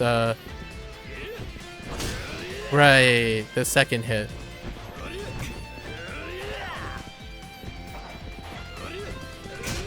What the? I totally got that. Right. This, I can get him to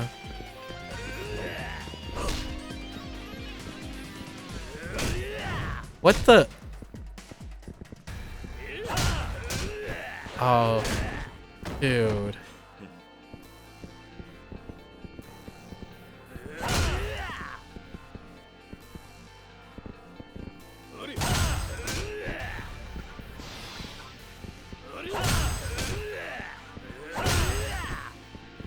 Let's trade. Oh, ow. Yeah, let's trade. I am more than happy to trade a tiger drop for one of your attacks. It's fine. Healing item. That's a toughness one, right? Okay.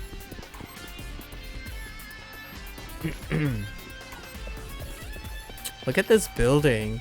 I hope this building is accessible in the next game.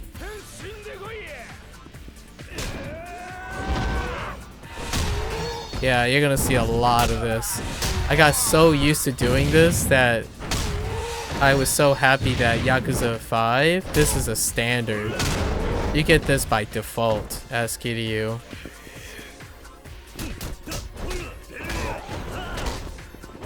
I think it's still called Essence of Terror. Let me see. Yeah, it's called Essence of Terror.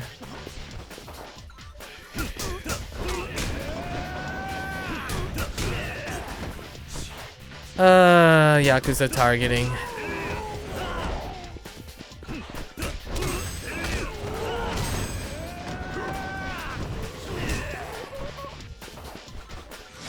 We have this now, though.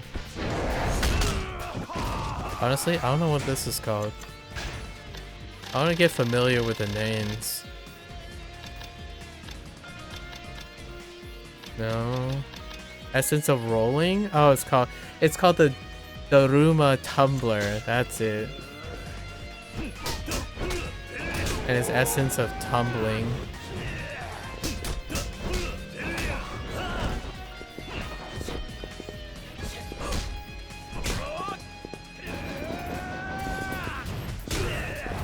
Oh, I tried to I tried to tiger drop that. I thought I had the timing down on that one. I see a healing item over there, it's fine. We're not really concerned. So it's a-okay. More peeps. It keeps going up. More peeps. Wait, camera.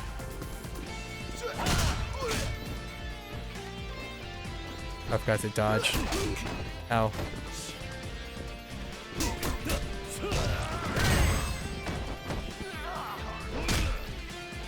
Gotta get rid of the other guys.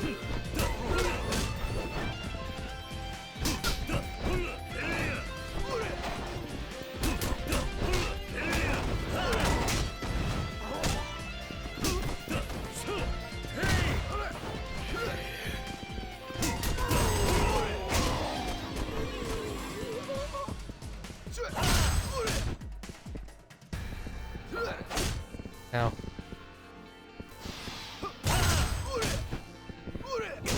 Oops. just trade the tiger drop. We're not here to like chip the guy and have him guard over and over again because he has armor. Hi.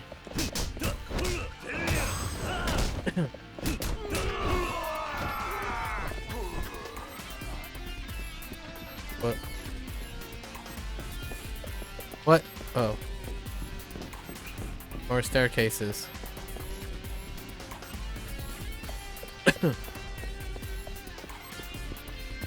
Oh yeah.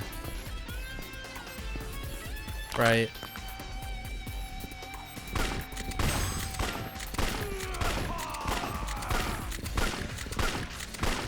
Trying to get the other guy.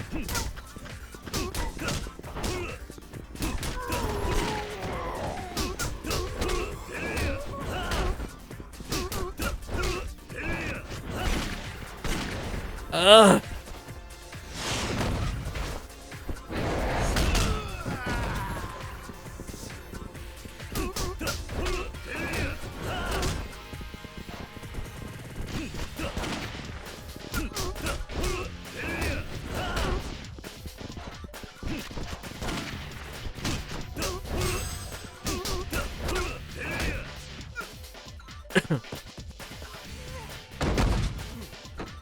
Okay.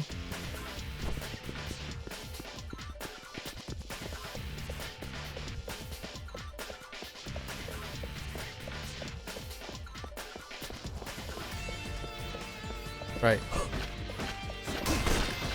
Oh, what the? Oh, right. Ugh.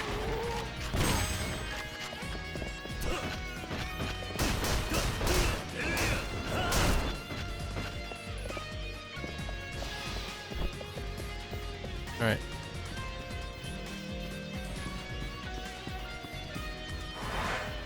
Yep. And the fight continues.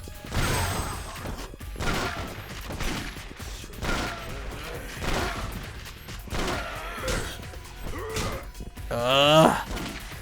Oh my gosh, how do you miss a point blank? Get out of my face.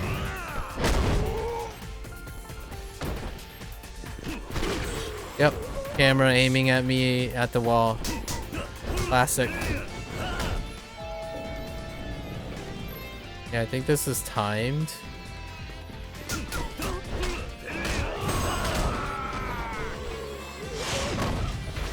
We just use this to give us some breathing room. Camera aiming at the opposite direction, of course.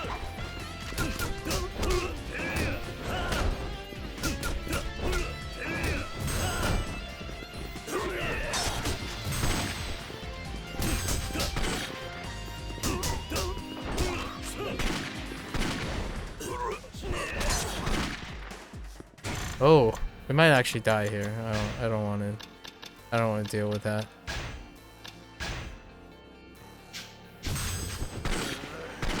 Getting hit mid-air, of course.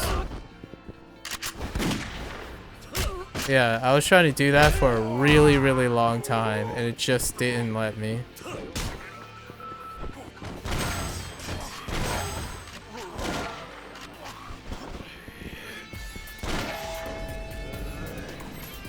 More peeps, of course. Just casually taking out the entirety of the clan, of course.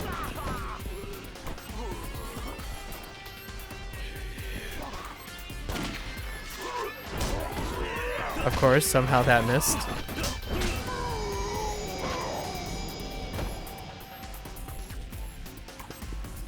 But wait, there's more. Actually, let me grab this. Thanks.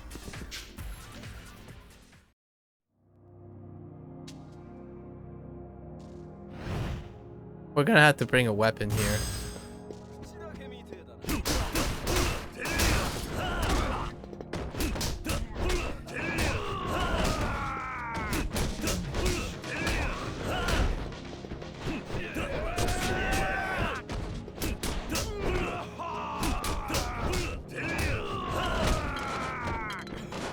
I remember the first time we did this, we ran out of like we ended up using the spirit charge thing to get out of trouble.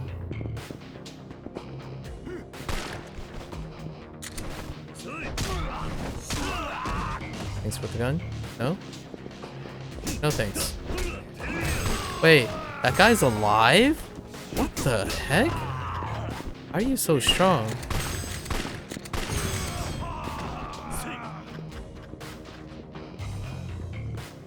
We do have more orbs. Level 18. Let's just grab all these things. Maybe they'll trigger at some point. Grab an enemy near 3 enemies when health is flashing? Interesting. So there is a helpful thing for being...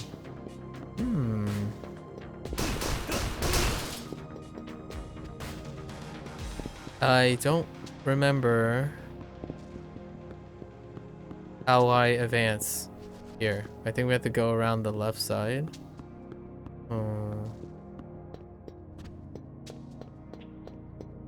The answer is no. Right side.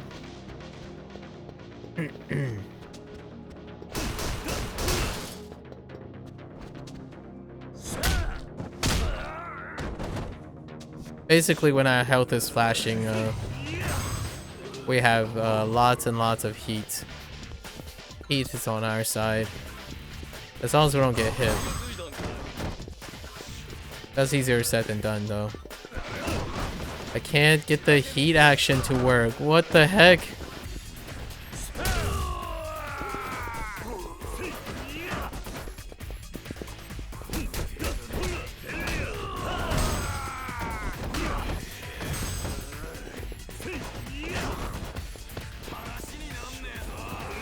Is it this? No. It's not this.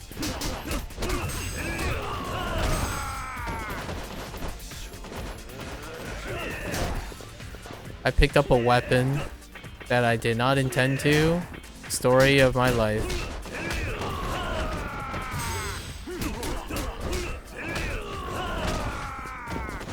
You can heal while your health is flashing. It's one of the few things that keeps you alive. So you can always sacrifice heat for more healing. So as long as you stay safe. I forgot what that essence is. I forgot what that spirit's called. Azure Dragon Spirit? Yeah. The tireless energy. What the heck? Hello? Is it actually this way? Oh, it is. Hey.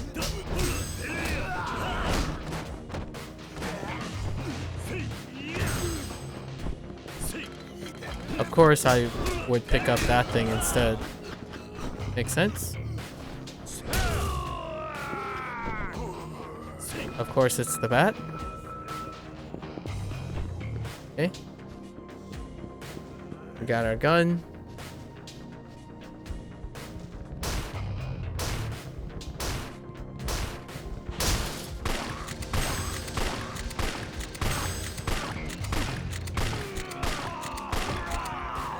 Man, that's some bullet sponging right there. Hey, guy. And I couldn't avoid it. Because, you can't quick step that. I was trying to heat action, but it didn't work. Which it did come up. It just didn't work.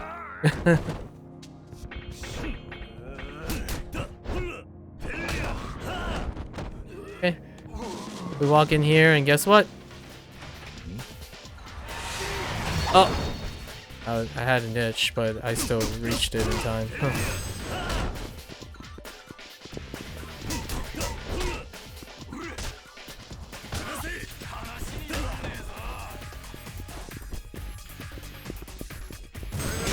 Here's why I attempt to basically kill myself trying to get this heat action to work.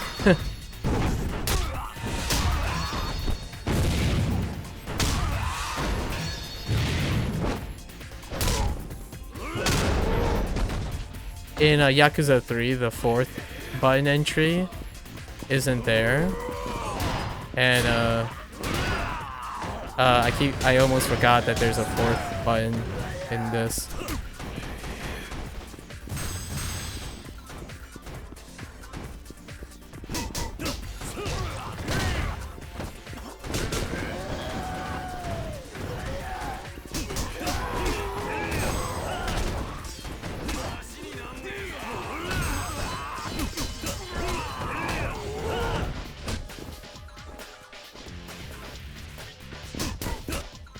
Somehow that guy dazed me with a left hit without the weapon in his hand.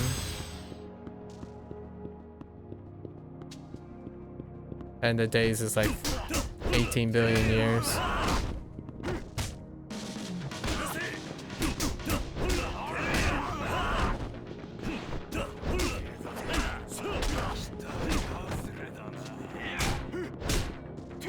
Ran all the way around in circles to try to target on to the person. Yep.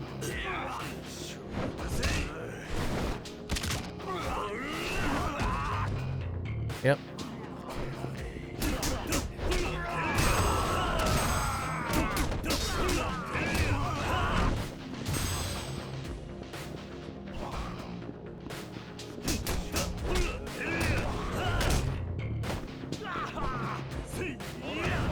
Oh. Where'd you come from? Holy heck.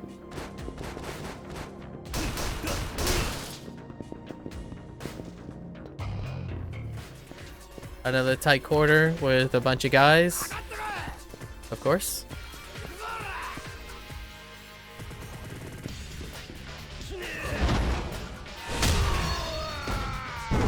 Always start with Essence of Terror if I can. Almost forgot that there's a 4th button again. Because of Yakuza 5.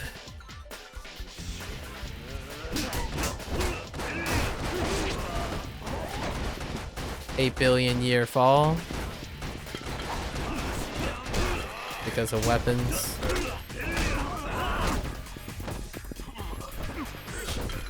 Oh, that guy's actually a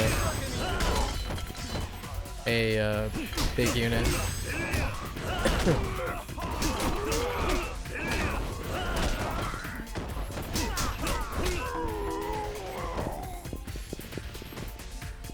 Can't grab him. Okay. Kick him through the door? Right? No. Not even kick through the door.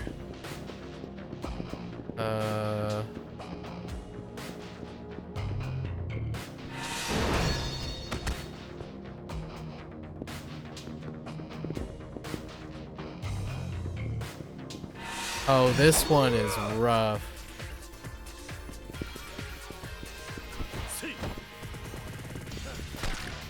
Can't see. I think I just got shot by something.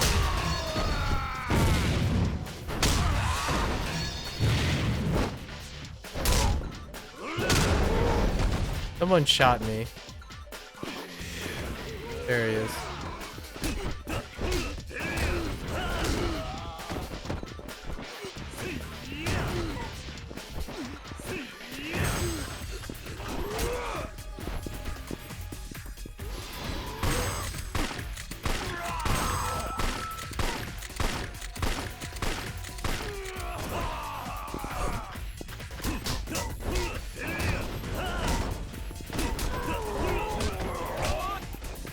Targeting thin air.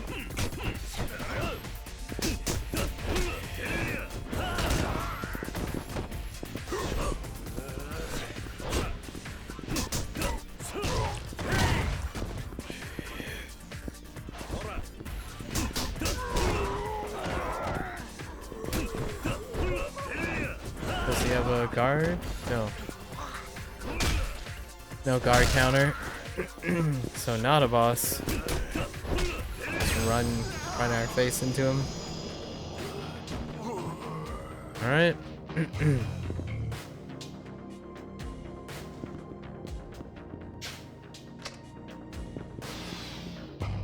Oh, right. I need the key from this. Only the two moments where you have to grab a key on the ground to open a door instead of just kick it open, you know? Alright, this is where the toxicity... This is toxic right here.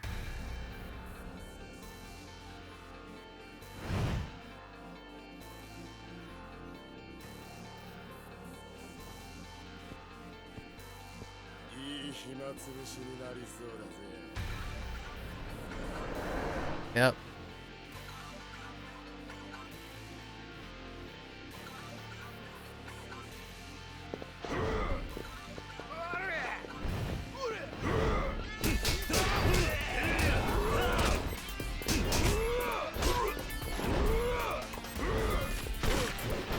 Ow.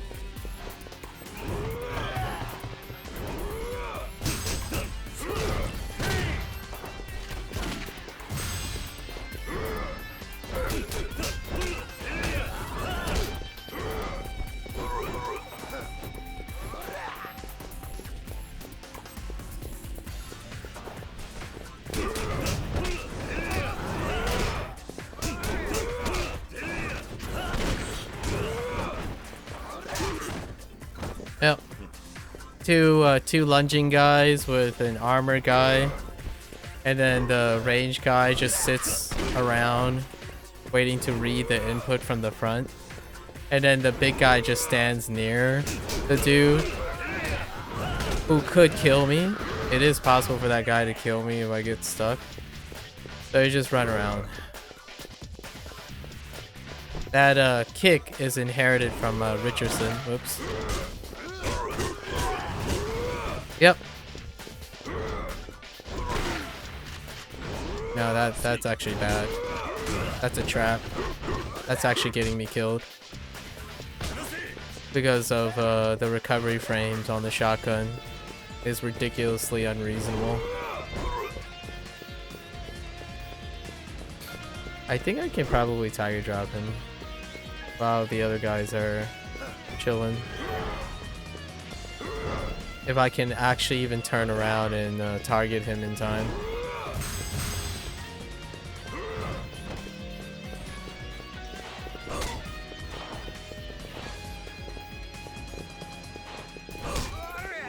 Of course, he chooses not to do it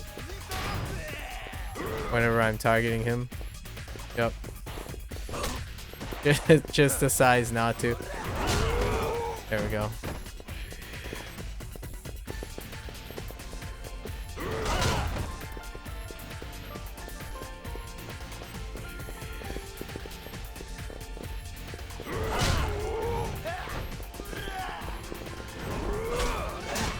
Oh, missed.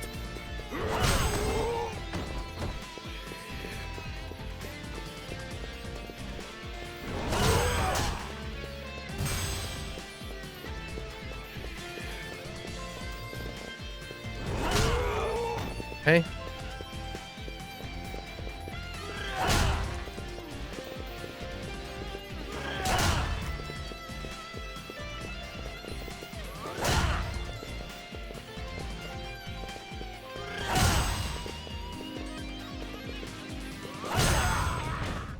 There we go. That's how you take care of them. I think it's too risky to do tiger drops trading with a sledgehammer. That's a recipe for disaster.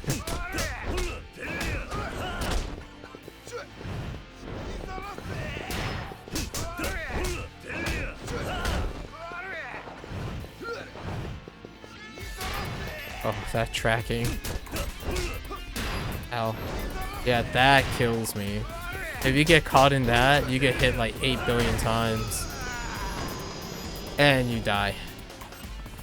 Do not get caught in that. And we're going up. And this is where all the twist happens. Half the twist, anyway.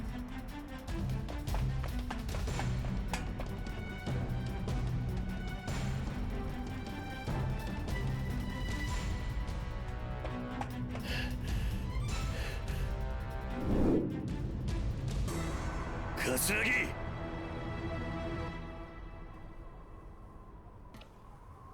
まさか本当にここまで来るとは。伝説の極道ってのはこういうもんなのか。ゲームは終わりだ。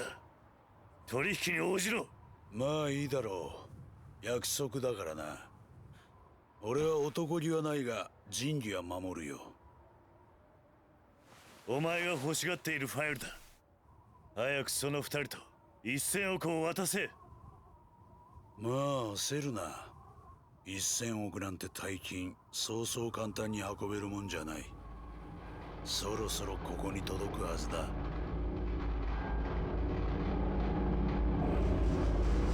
We're making a trade for that too, as well. But there's Keto. I don't know if we fight Keto here. I forgot.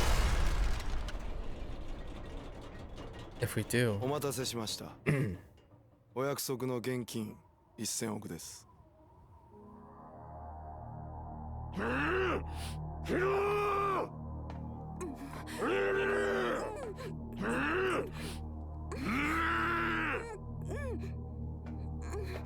お前がヒドか。桐生一馬さんですね。こうしてお会いできるなんて光栄です。さあ役者は揃った。それじゃそろそろ取引に入ろう。ああ。物々交換としよう。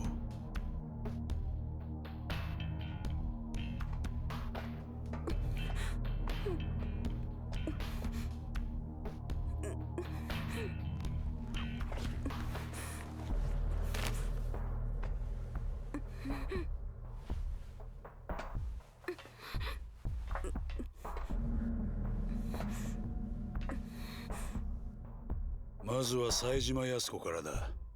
あんたはその場から動くんじゃない。木戸がそっちに行ったらその女と引き換えにそのファイルを木戸に手渡せ。ファイルの中身を確認したら冴島と1000億をここに置いたまま俺たちは帰る。分かった。さすがだな。こういう場でも動揺一つ見せないとは。Yep. まあいい。行け。Kiryu. Don't. Not a doubt in the world. Always trusting.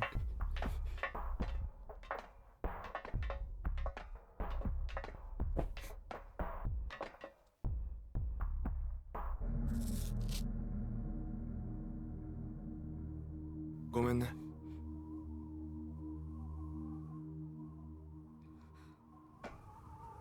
ファイルを。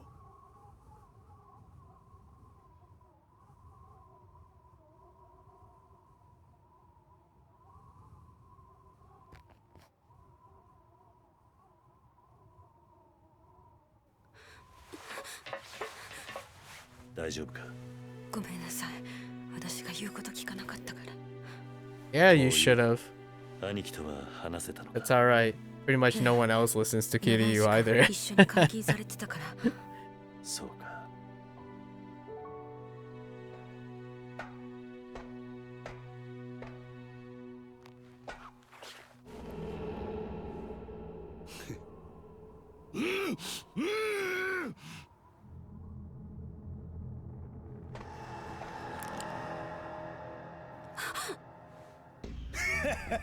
おめでたいやつらだ。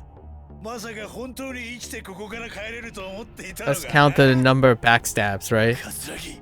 It's time to count the number of backstabs. This is backstab number 1.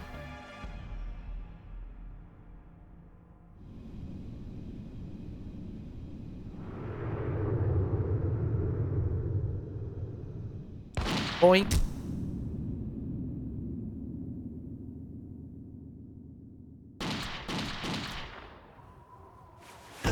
It's okay, he has a bulletproof vest on. That's why you don't see any blood. どうして？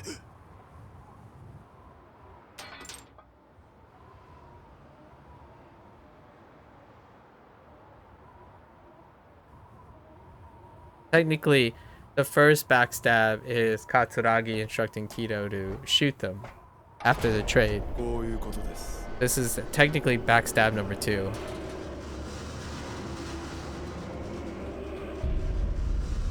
And then Arai shows up. This is technically backstab number 3. Because it's revealed that Arai betrayed Katsuragi. Because Katsuragi thought Arai was on his side. So that's backstab number 3 within the span of 5 minutes. 桂木さん、俺が兄貴のことを裏切るとでも思ったんですか？ That's backstab number 4. He asked him to backstab Arai for him because Arai is no longer useful for him. さすが俺の兄弟分だ。よくやったな、木戸。 Backstab number 5. Arai betrays Kido.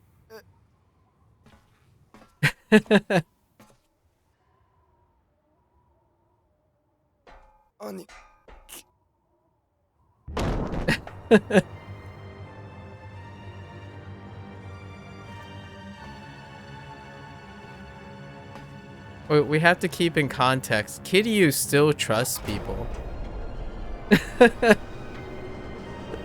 Like you have to remember, Kiryu lives in this world, and he is a character that full-heartedly still trusts people. There were 5 betrayals of trust within 5 minutes of each other.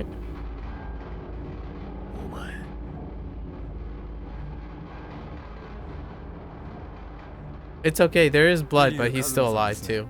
Don't worry about it. These are just backstabs, they're not actually permanent. こうしてお目にかかれて光栄です。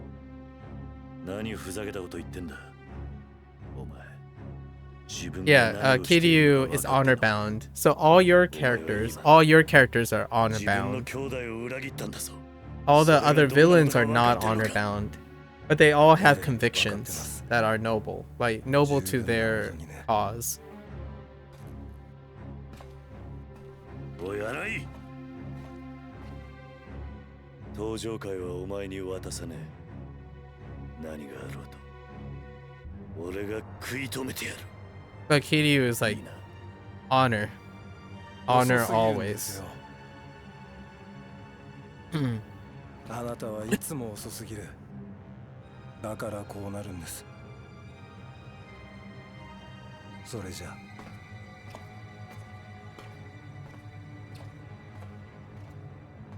お兄ちゃん。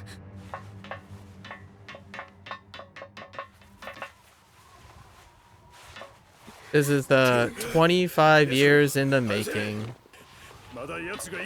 So this is a little baggage here.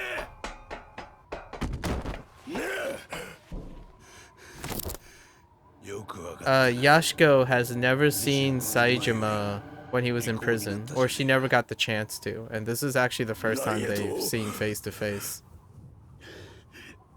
結局お前は誰一人殺せなかった。最低のヒットマンのくせにな。笹井もかわいそうだな。お前みたいな間抜けな子分を持って。This technically doesn't count as a backstab in the moment, but that's the original backstab, which is him setting up Saejima, and then Saejima, because of what he did, his patriarch, his father figure, died, or like not died, like literally. Well, I think he might have passed away eventually, but he got faded in obscurity. So that was like the original betrayal.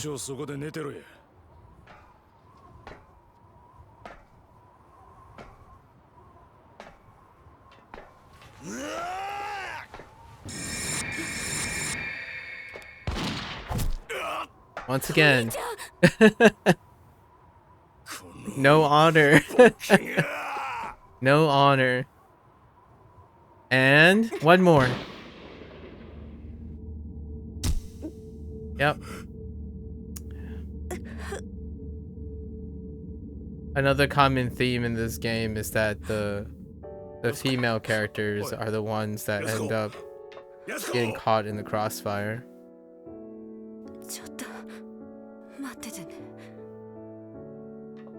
This is...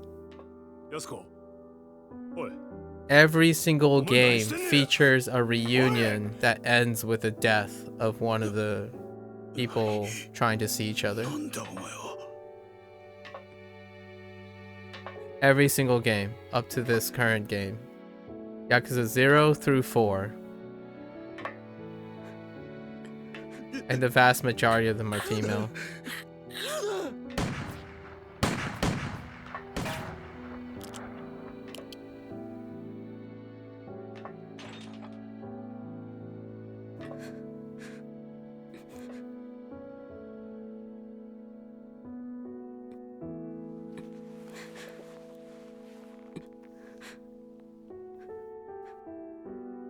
That's the gun that Tanomura and Akiyama gave her.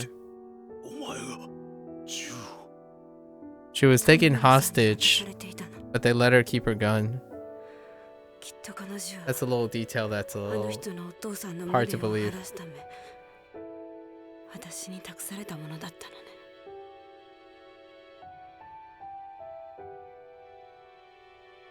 Just a wee bit hard, difficult to believe. 何してんねん来ないでありがとうお兄ちゃんたった一日だったけどお兄ちゃんと話せて嬉しかった安子お兄ちゃんは無実よでも私はたくさん人を殺してしまっただから私にやらせてやめろこんな形でしか恩返しできない私を許して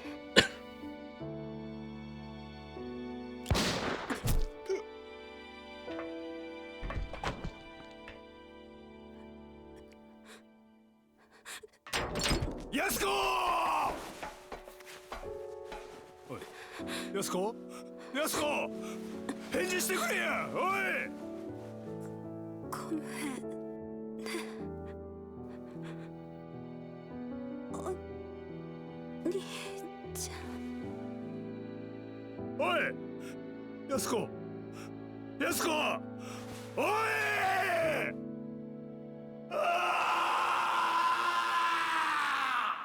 Every Yakuza has one guy like wailing in pain. Like that's also a common characteristic too. Yep. That and then now we're at the finale, which is where we do all the stuff before we go. But in the finale, which is not going to be today. We're not going to get to the finale. There's 1, 2, 3, 4 backstabs? Isn't there just a bunch of muscle where she got... Yeah, but, you know... It's a little high above her. Like, you could argue it's close enough to the heart, but it's a little high where they marked. The heart's kind of like slightly... I don't know if you guys know, but your heart is a little to the left of your body, so it's like on the left side of the chest. So it's a little... It's supposed to be where the heart is, if that's what they were going for. Like, she hit the heart was pierced where she was, slightly to the left. Oh yeah, we get to see Munakata and Arai. You ready for more backstabs? 申し訳ありません。さすがの君でも情で手元が狂ったというのか。So that file was most important to Munakata because it connects the police, the corruption in the police department, with the penitentiary that they were trying to clean up the cover-up.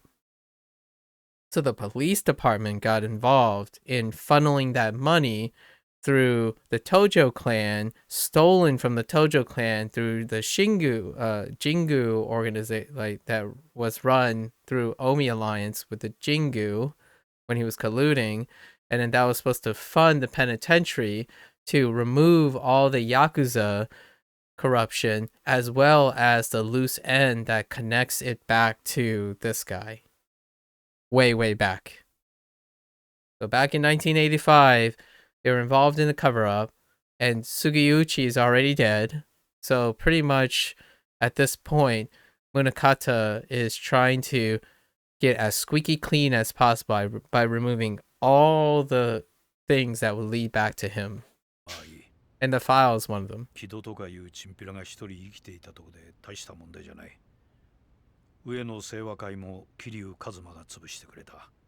And Kiryu single-handedly destroyed the clan. So like, Daigo is in charge of the entire Tojo clan of 30,000 men plus. Well, it might be a little bit less now because from now to Yakuza 5, in a year's period, it becomes 30,000 men strong in the beginning. Again. But Kiryu remove their rival single-handedly.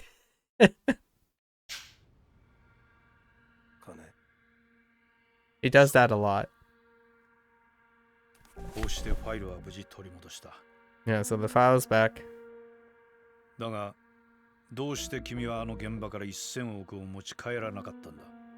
It's a valid question. He didn't bring back the 100 million yen, 100 billion yen. だが君はそれをしなかった。副総監のご指示にありませんでしたので。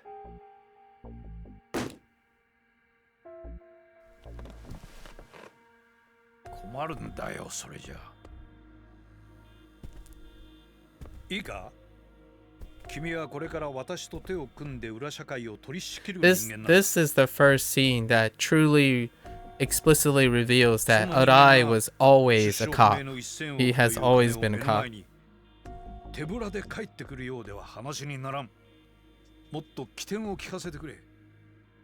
he has always worked with Munakata.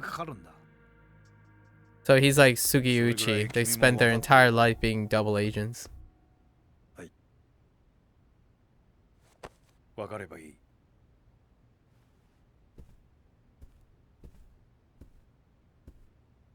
But like most characters, they are principal characters. So,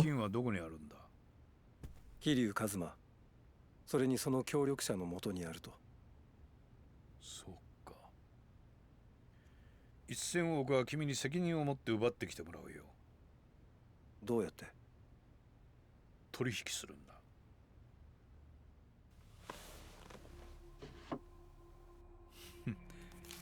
人間誰しも弱みというものがあるものだ。 Yep. 沖縄に行ってこの So 子供た this ちを連れてきなさい。 sleazeball commands Arai to kidnap Haruka, そうすれば which would be her fifth kidnap if it did happen. To go at, so basically repeat what Mine did with Tamashiro in Yakuza 3. Go after his kids at the orphanage. 返事がないよ、荒井君。 But Arai, まさか私の命令が聞けないわけではあるまい。 like most characters, have his own principles and lines he doesn't cross. 万が So, 一高速に手間取るようならこの銃を使いなさい。これならば足がつくことはない。 what does a guy do?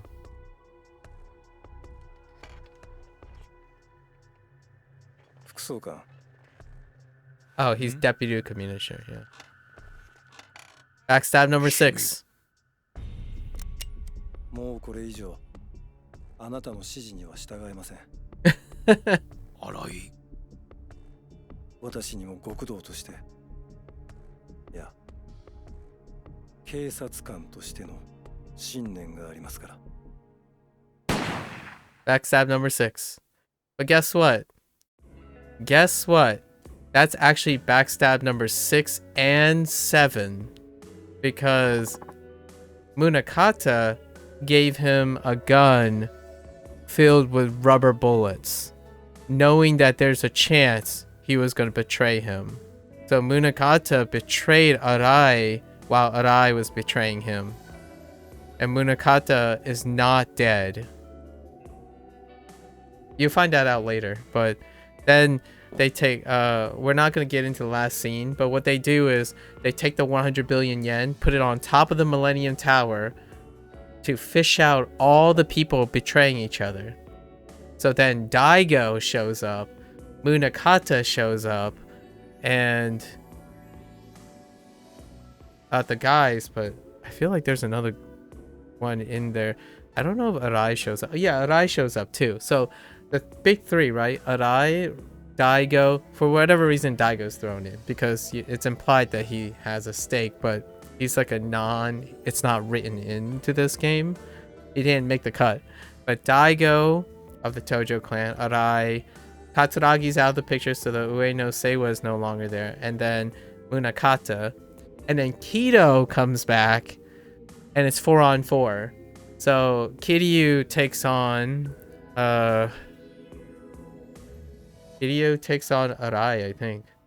And then Tanemura, the cop, Tanemura takes on Munakata at the end.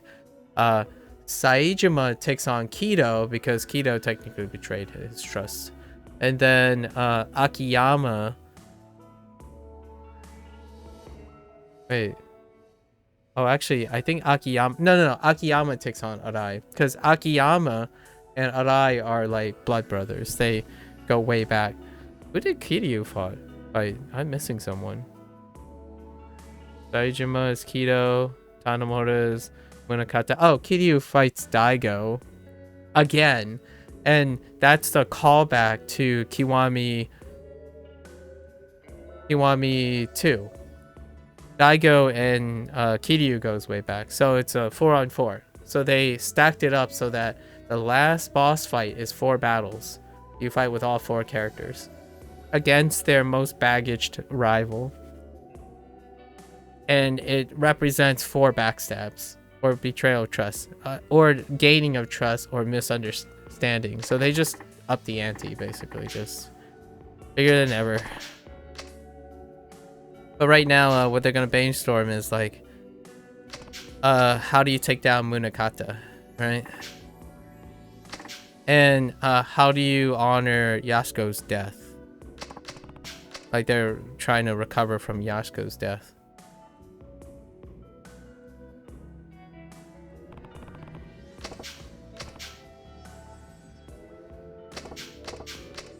Saejima doesn't care that he's an innocent man. In fact, Saejima is the person that is least likely to have committed like acts of crime, like against someone.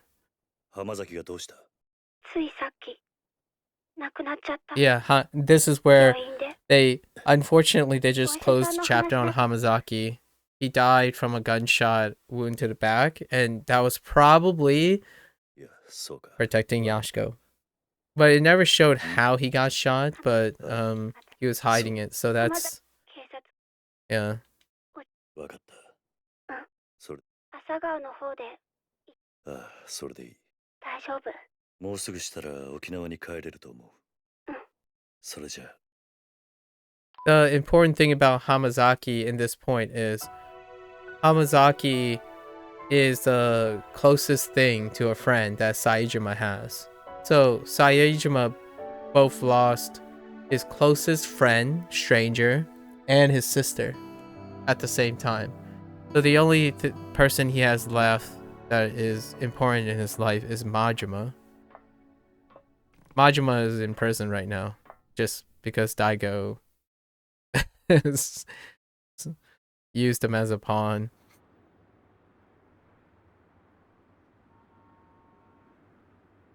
And then this is the touching scene where Kiryu once again finds a total white lie to help people along, because his convictions to seeing people happy is far outweighs the burden he carries with secrets and stuff.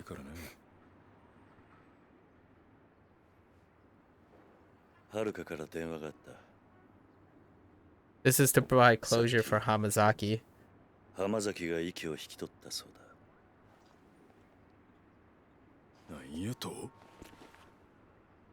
And the irony here is he took a bullet to protect his sister, who unfortunately also died just now. 最後は眠るように言ったそうだ。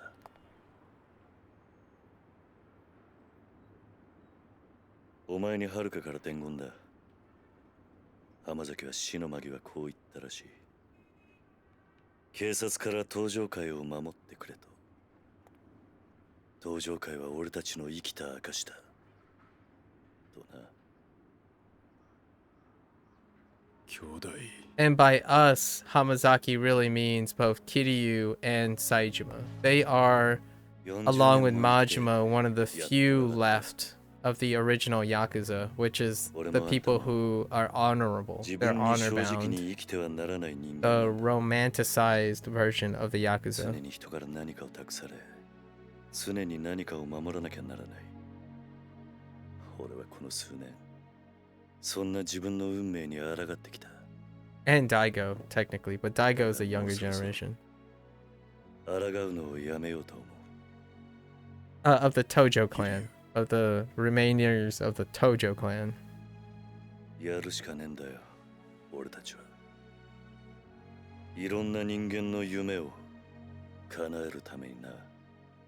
そうだ。This is the Avengers Assemble moment.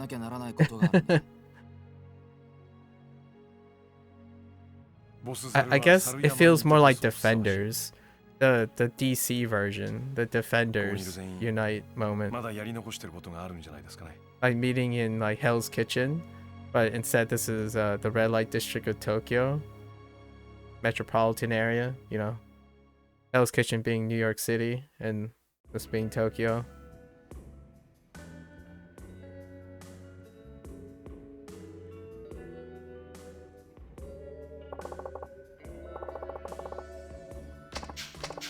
He has an idea and he basically volunteers that he take all 100 billion yen and put it on the roof. And that's a callback to Kiwami 1.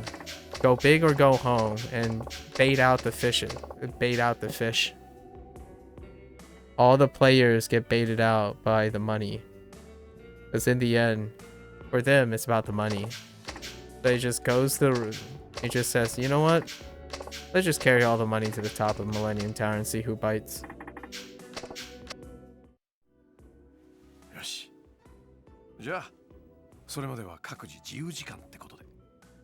This is a setup to allow every one of their characters to get closure.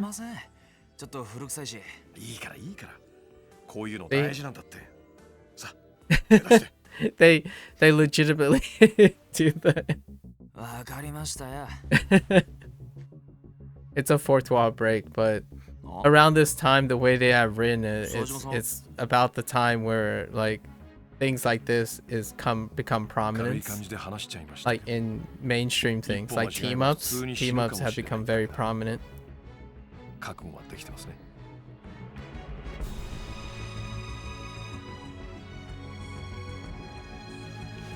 And there it is.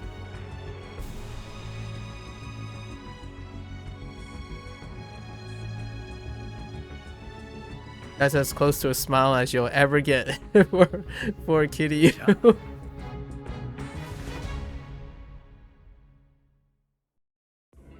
With our powers combined. Yeah.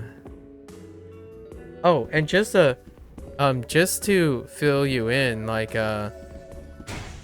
because of the way Dragon Engine works, in Kiwami 2 that had the Dragon Engine, there are battle royales. Like they've made precedents that they can do free for all. Like we're talking about free for all in a sense of like a melee kind of thing, where they would throw like 9 different characters in a ring, and you would do a free for all, or even like a 4v4 and stuff. So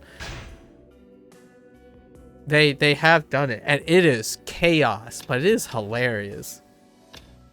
So in Kiwami 2, the Coliseum, they threw in like 2 you can have like 2 tigers and like 7 people and you're just like dipping and dodging with flaming grounds and electrified fences and stuff.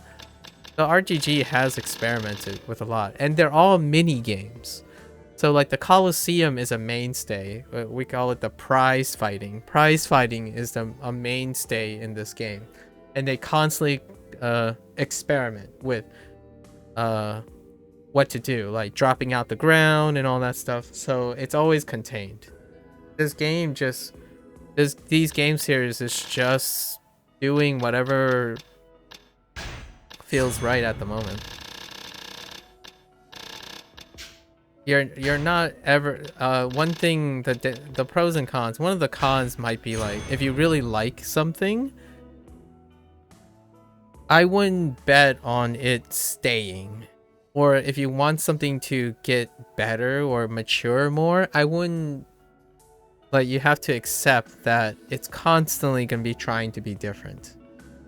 What stays is the story, all the characters that they build up, and the city. Like, the world is going to stay there. Everything else is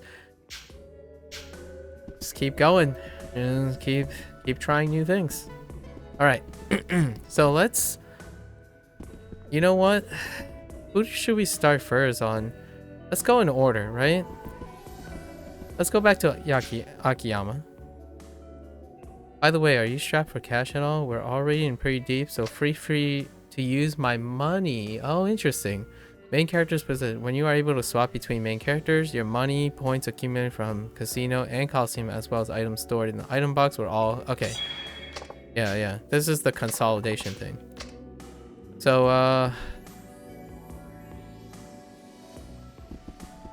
alright, let's just go in the order of the game. So let's go back to Akiyama. So we're gonna... This is the before the end thing, so... That's right, he has the locker key locator. There it is.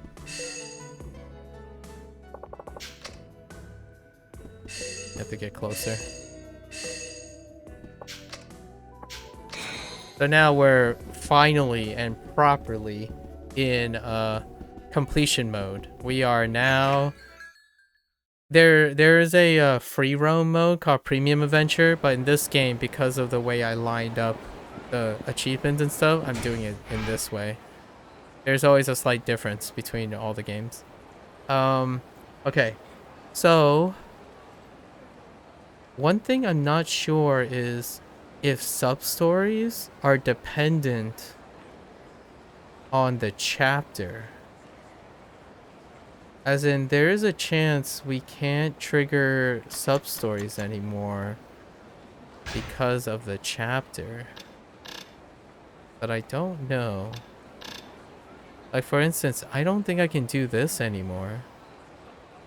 I haven't figured it out yet. Give me a sec. I have to blow my nose.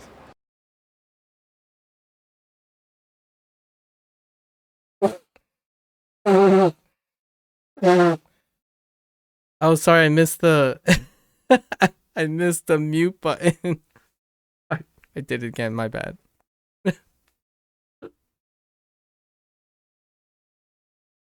My bad, guys. That happens occasionally when I miss the mute button. Yeah, I have allergies. It's the springtime allergies.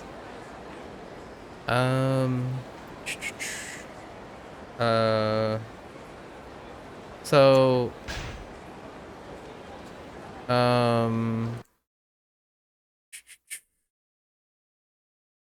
yeah, allergies is it's a life perk, you know? Life perk. Okay. So I need to figure out if you can miss sub stories. So I need to look at triggers, right? And then see if they're just not there anymore. Like maybe I can't do these anymore and I have to go into the free roam mode. Perk or nerf. Well, here's the thing, right? Because I have allergies, I've learned how to deal and manage this symptom. So if I were to get this symptom again, I would know how to treat it really well because I spend most of my time trying to mitigate and improve it. So yeah, it's kind of a nerf, but it's also a learning experience, right? You could just deal with it, but I don't typically deal with it. I manage, like, some of the habits that I form is around the idea that I have allergies. If you have to live with it, you might as well learn how to, manage it better. And over time, you just kind of get used to a lot of things. Like, what I mean by it's not getting used to it just by dealing with it, but getting used to it by learning as much as you can to mitigate the symptoms.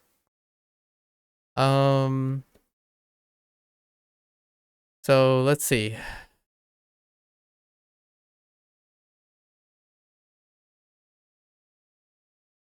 Okay. I don't think I can do this anymore. Actually, I should, hold up. You miss sub stories.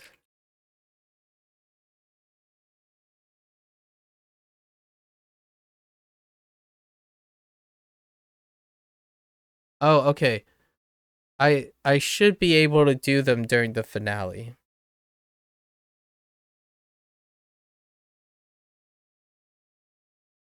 Okay. It says I should be able to do all of them during the finale. But this requires this sub-story has been here for a while that requires a character that is no longer in the city when it comes to the main story. So I didn't know I could trigger this anymore. Let's see. I think I've done this one before though.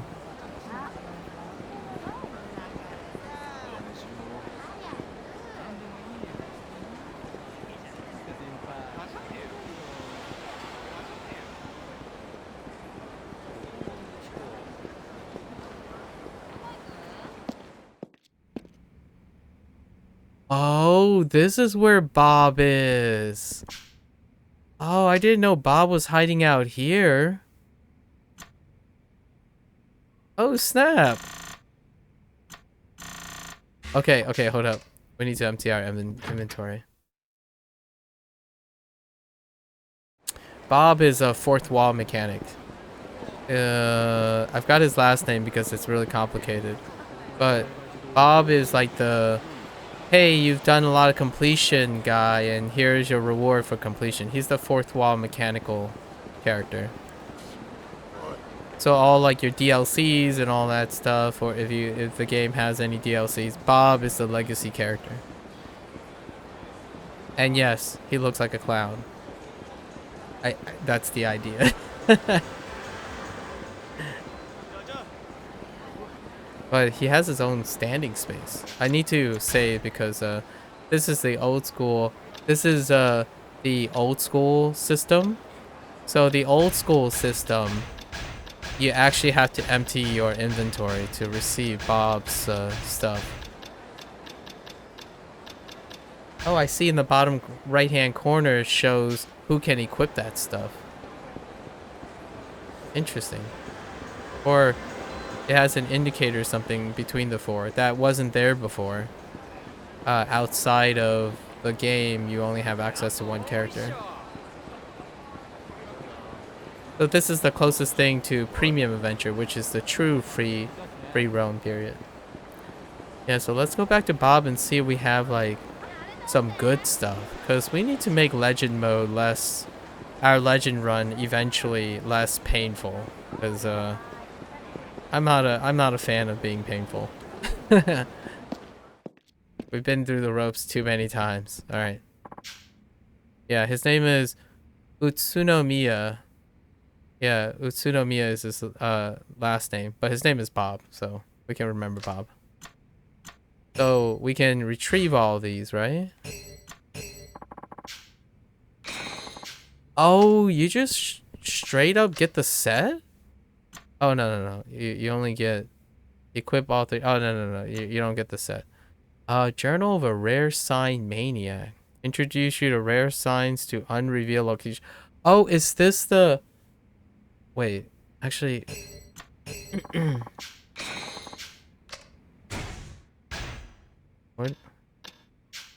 What does that do for me? I guess we'll find out. Item pack 1. What's in item pack 1? Samo Royale, okay. In armor and some restore, recovery, and a weapon. What's armor pack 2? More recovery and a weapon and another piece of gear. Gambler's binding, that's not very useful. More miniature sign, more weapons, and a bloody binding, which is some extra damage, but I can't take items yet. I need to store the items away again. And man, the save point is so far away in this game. Oh, wait. I don't need to do the save point. I forgot. I can just go in a hideout and dump the items. My bad. I keep forgetting you can go to hideout. Here. We're gonna keep this because it looks like they have a set, the Sacred Tree set. We'll see how hard it is to get the Sacred Tree set. That might be helpful to reduce bullet damage when we do the legend run. And the inevitable confrontation with Amon. Amon's in here. I hope, in a way, I would think it would be kind of fun to have all 4 characters fight Amon. Like, 4 times. Like, we have to fight Amon 4 times. But I reckon only Kiryu has to fight Amon. Is my guess. And Amon is like Bobby here. He's a character written for the sole purpose of core mechanical expectation. Amon is the ultimate boss. He belongs to a secret organization of Asian assassins called the Amon clan, and he's like the final boss. He's the special final boss, the one that requires you to complete all the sub-stories. Your completion reward is to fight Amon. The cheesiest boss ever. And Amon has brothers and whatnot, so it's an ongoing, like, it's a mainstay. It's a fourth wall break. I don't remember what that bracelet does. Is that the luck bracelet? Alright, item pack 5. More healing items. The payback ring. I don't know if we can make use of the payback ring. Champion's ring. I have no idea what the champion's ring does. The ultimate symbol of... Oh, this is the champion ring we got from... No, maybe not. Enemies will flock to you to challenge you. Ugh. That's the opposite. Yeah, payback ring makes you really vulnerable, but as long as your health is low, you do a lot of damage. This bracelet heals it when you're calm. Ugh. Okay. We gotta dump our items in. This is the stuff that we would get over the course of the game, but I usually don't go redeeming them. My initial runs tend to just be the vanilla. We're really vanilla. And then Demon Gauntlet. Whenever we do the legend run, then we pull out all the stops, all the tricks, and see what how the game differs. So let's go back. Takes a little bit.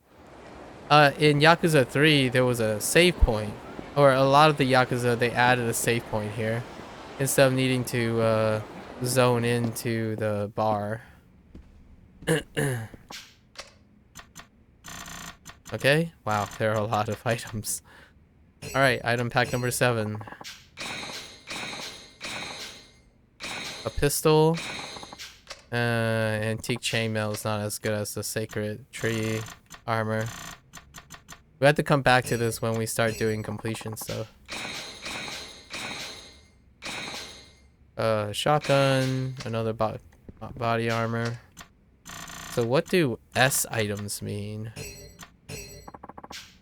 Heart ring? Popularity bracelet? Oh, wait. Are these money? Oh, we're missing a pack. What happened to S item pack 2?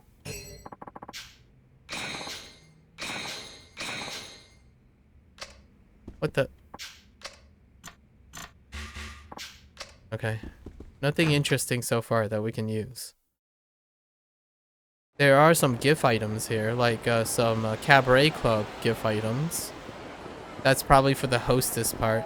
There's an achievement now that we have to give gifts to the hostess, which was not a requirement in Yakuza 3, but it was a feature that we didn't use. Like, this is probably a GIF item, because this is clearly a hostess item. This bracelet will make you more popular with this might help with the hostess thing, so we'll keep that in our list. It might be like the charisma ring, which I think had something to do with raising the affection level of the dating sim part of the game. It's more like sub-stories masked as like a visual novel-esque style thing. It's not like a full-blown dating sim thing, but it's a nice snapshot of it. Bobby, please. Alright. Number 4. Gold Hawk Master Ball. That's an item. That's a weapon. A lobster? What the heck? Okay. Sure. A cheat item. More cheat items. More cheat items. Okay, 3 cheat items. Not bad. The lopsided cigarette's not that useful, but the other 2 are. More cheat items. These are the roulette cheat items. Alright, this is the stuff that I'm looking for right here. We need these. Seal of the Dragon, Eye of the Dragon. Oh, these are money items that you can sell. So 3 mighty items. That's useful because we have a money requirement too. And then mods, weapon mod items. Okay. Yeah, it's not as generous as Yakuza 3. But good enough. That's not the thing I'm looking for though. It's still not the thing I'm looking for.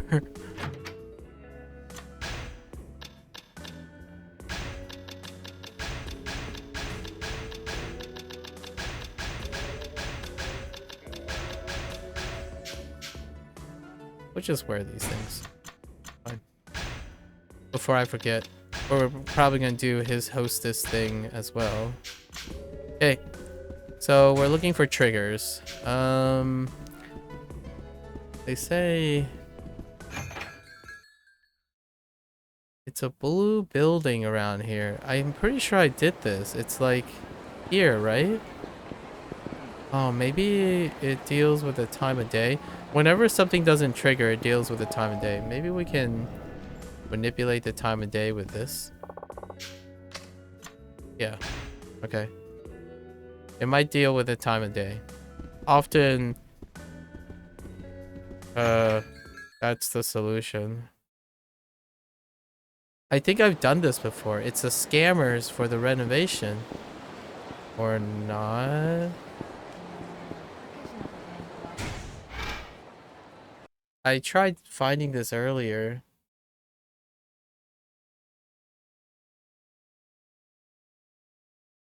Okay. Oh, wait. I really like the nightlife, so we're gonna probably switch it back to it.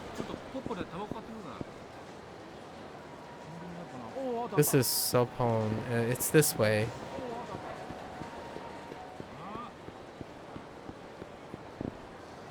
See, this game is so cold. It's like so dark. I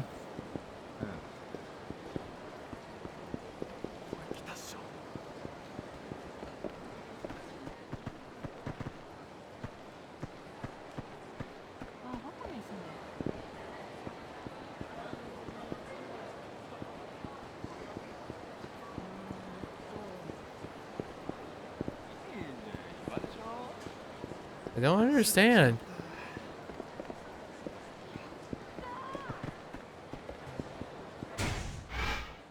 What?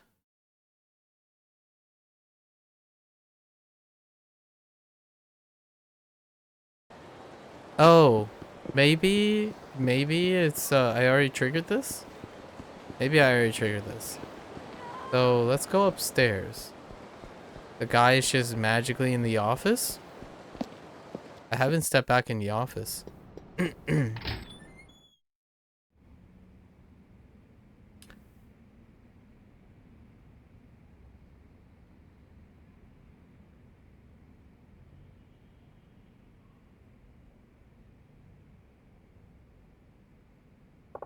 He's reminiscing on Hana-chan. Hana-chan's gone. She quit for the time being. A whole lot would have happened. Guess I'll take a seat and reminisce about Hana-chan. When Akiyama sits in his chair, he can return to the time he shared with Hana-chan. By doing so, you can... Oh, that's how they circumvented. I see. Clever. Very clever, RGG. That's what I mean by I didn't think I can do the sub-story anymore because Hana-chan is not here anymore. But clever. So you can sit and reminisce about when she was here so you can complete it.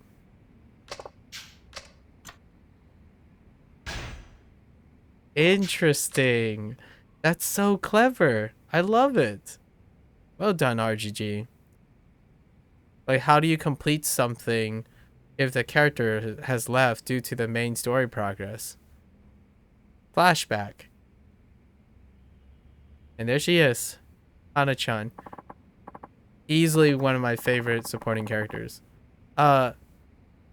Nakajima, like the first thing, like Yakuza starts off really strong in my opinion. Like the first thing that gets slapped in your face all the time is must be a strong supporting character right off the bat.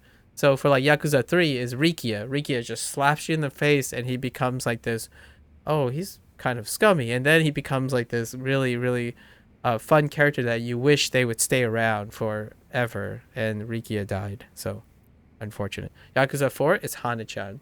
But then after Akiyama's introduction, she quits. And then she comes back at the end. Right? In Yakuza 5, you meet Nakajima, which is Kiryu's taxi cab driver boss. And they are written in a way that is a character that is absent from all the other characters. So Hana-chan is like feisty, just everything you like about a pure like human being. Like she's the most grounded character, and Nakajima is one of the most grounded character, and Rikia is one of the most grounded characters. And then you don't see them ever again. And usually you hope they don't die. That's why you don't see them ever again. I hope we get to see Hana-chan though, because Akiyama's in Yakuza 5. I'm still looking forward to seeing Hana-chan. She's so good. Are you off to Pachinko again? Yeah, you got me. Anyway, I'm off. Okay. Okay, so that's how they interweave it. I see.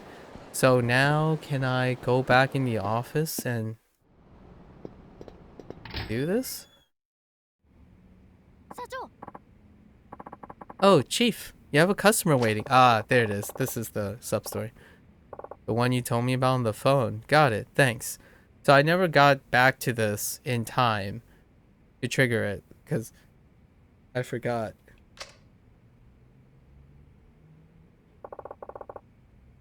Apologies for the wait. So tell me, what brings you here today? Are you Akiyama-san? You provide interest-free loans here. Is that right? Indeed I do. That said, there are a few conditions. May I ask your name? It's Shiobata. How much are you willing to lend out? Usually. Mind telling me why you need the money first? That'll help me decide whether or not I should give you the loan. Well, not too long ago, I drove my printing company into bankruptcy. I inherited the place from my father, you see. But this time, I figured I'll start my own company, from the ground up. You ran your father's company into the ground. It made money, but not enough to get out of the red. In the end, all I could do was downsize. But downsizing isn't always the best option, you know? The company was already on its way to under. If our only available option was downsizing, wouldn't it have been better to just pull the plug? A lot of times that would be the practical business move. But consolidation is fine. People consolidate. I think it's cowardly to fire people just to try and keep a company artificially afloat. Yep, that's one of the trade-offs of consolidating. So I took responsibility for my bad management and let the place go bankrupt. No hard feelings all around, right? That's naive. I see. Looking like a typical spoiled heir. The whole company doesn't matter now anyway. What's important is getting this company off the ground. So, will you lend me some money for my startup? He's talking about a startup. I'm not against the idea, but why come to me? Can't you get your bank to cover it? Yeah. I guess I didn't pass their review. They asked me what business the company would be in, but I haven't decided yet. Something online, that's for sure. That's probably why they rejected you. No vision. Still haven't figured it out, huh? What? You need planning documents too? Don't you loan sharks usually skip all that formality crap? No. It's just... never mind. How much did you need? Let's see. How about 5 million? Why so much? So now that I think about it, you probably have no idea how much you really need. That's why he got rejected. What the heck. I'll lend you the 5 mil. No interest, no collateral. That's our Akiyama. Bro believes in dreams. He buys into dreams because money is of no object. Seriously? You're not pulling my leg here. But first, you're going to have to pass my test. Sure, bring it on. I don't know what kind of test you're talking about, but I'll do anything you ask. Alright. So you want to start a company, be its president. In that case, I'll need you to... Oh, do we get to decide?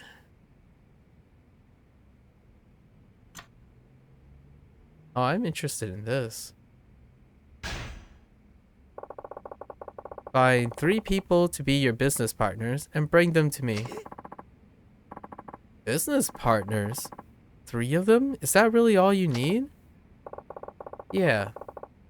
People who'd be happy to help build up a company. What do you think? Can you do it? What are you talking about? I've got tons of friends. It won't take long at all. I'll be right back, okay? Better get that 5 million for me. Okay. Chief, I couldn't help but overhear. Are you really going to lend money to that piece of work? He's nowhere near fit to start a company. You think so? You think so too, huh? To tell you the truth, I agree. He's all talk. You see a lot of that nowadays.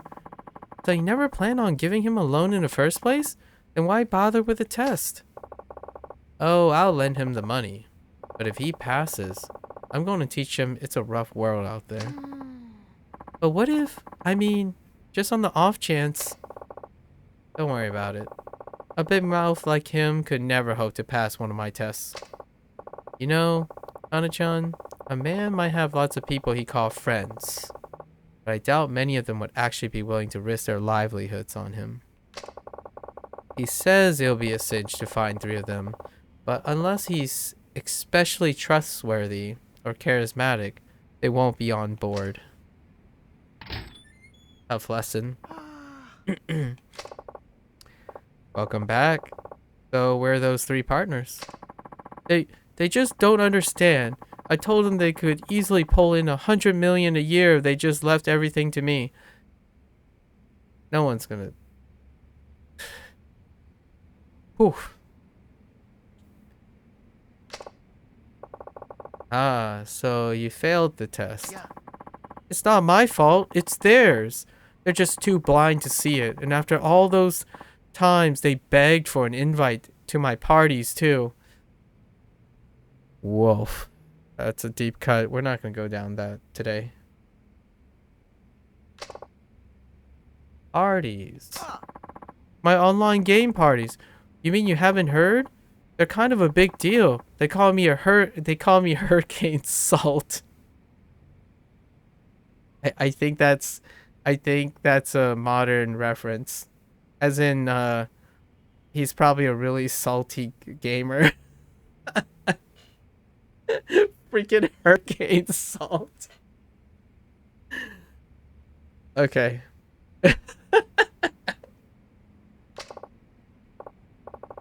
I see.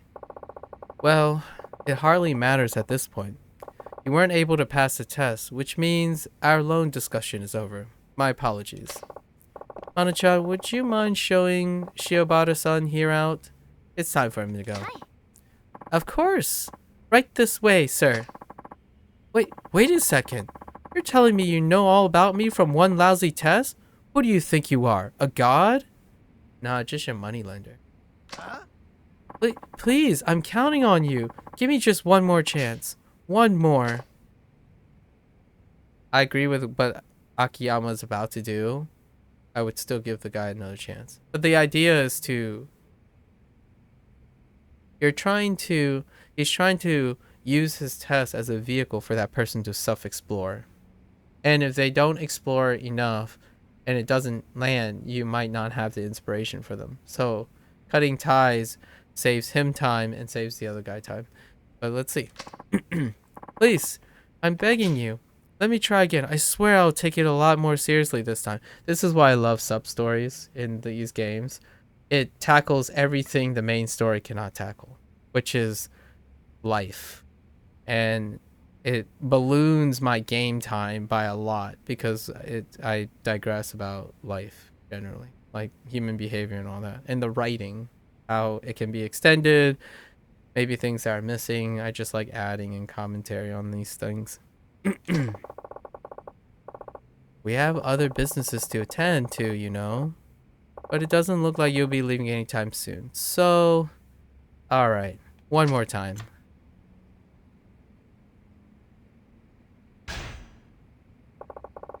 Bring me the business card of 10 company presidents. Any kind of company will do. 10 business cards. Is that really all you need? Corporate CEOs, president of small factories. Take your pick. Just find 10 of them, get their cards, and bring them here. Oh, and by the way, a little bit, I don't, this is my assumption, like I'm presuming a lot of things, but the stuff that whenever businesses come up and then it deals with business cards, the culture in Japan, at least from the period that we played Yakuza, business cards are symbolic. It's very, it's like a olive branch or a bridge to respect, mutual respect. So his test is clearly just trying to test this guy's ability to acquire trust. To run a business requires that too, like a lot of that. And charisma, so he's basically garnering to see if the company is successful. That's why he invests in dreams. But he really invests in the person. So his test is a test of character, not a test of resources or legacy. Sometimes you could argue the character is legacy, but a lot of times people's personality is void of legacy because they do not learn from their experiences as much as they claim to have learned. Passive living is a hard thing to overcome. And for him, Akiyama sees a spoiled person who was given something, so he leaped over certain learning experiences. And he's testing if by chance this person, it doesn't mean if you were fortunate enough and got lucky that you can't find appreciation for it. It's just rarer because those life circumstances don't come up. But what he's providing is he's providing the opportunity to see if this person just by chance developed enough perception about life to be able to take the opportunity to understand. Instead, they did this. These sub stories are really short and to the point. You have to picture like in real life, it would be a lot longer, right? It would be periods of months and stuff. But basically, he diffused responsibility. He blames people for not understanding him. The problem is everyone else, not himself, which is a failure in the learning lesson over time. And that's what the common trap happens when you skip over learning lessons. It's not bad or good, it's happenstance and circumstances. And Akiyama clearly shows that he doesn't have time for that. But perchance, he might. And Hana-chan is voicing the statistical average. She's the grounded character who has more or less rely on the safer bet, which is this guy has a judgment, character problem. Okay, so let's see. Are you sure? That sounds pretty easy. I mean, I used to be a president myself. I can get 20 or even 30 cards, no problem. Excellent. I'm glad to hear it. Well, good luck. I'll see you soon. I'll be right back, okay? Better get that 5 million ready for me. Chief, why are you giving him a second chance? You usually send somebody like him well on his way by now.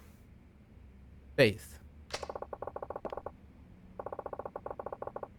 He's just so astoundingly clueless. Don't you want to see how it all ends? I do. Correct, Akiyama. I totally do. You're right. Not particularly. Look at it from my perspective. You always forget to collect on your loans. Too many boneheaded customers like him, and I'll be up to my neck in extra work. And I appreciate every last ounce of the work you do, Hana-chan. Don't I always treat you to a delicious meal at the end of every month?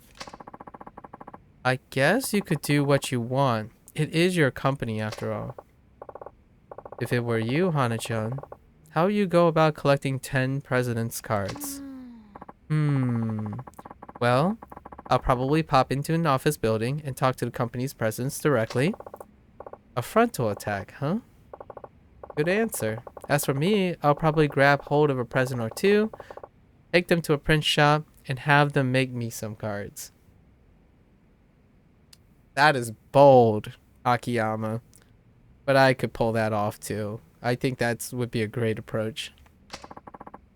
A little aggressive, maybe, but yeah, that sounds like something you do. Nothing wrong with that.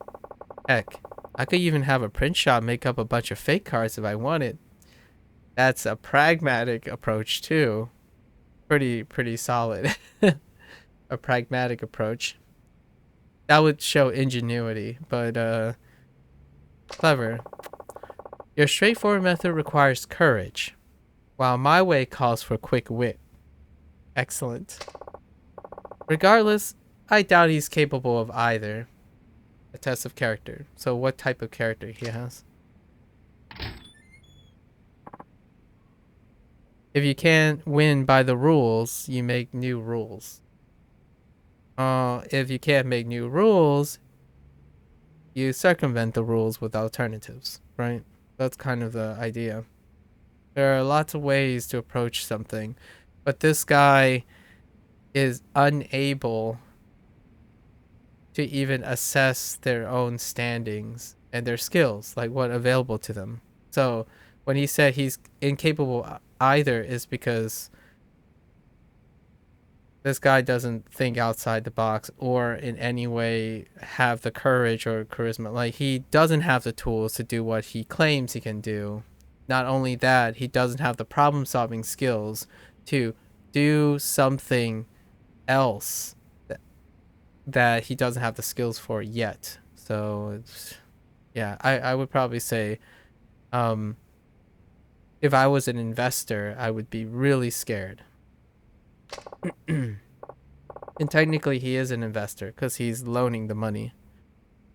Welcome back. So you got those cards? I only have one. My father's. Checks out. None of the CEOs I knew at my company are even in this town. Fair enough.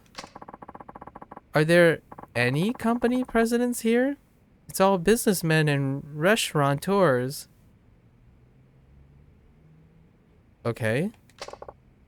Actually, you're looking at one. Sorry if my appearance deceived you. Oof. Yeah, that's a good... Yeah, that's actually a really...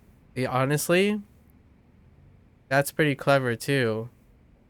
He didn't even have enough respect to know that he's speaking to a company owner. Oof.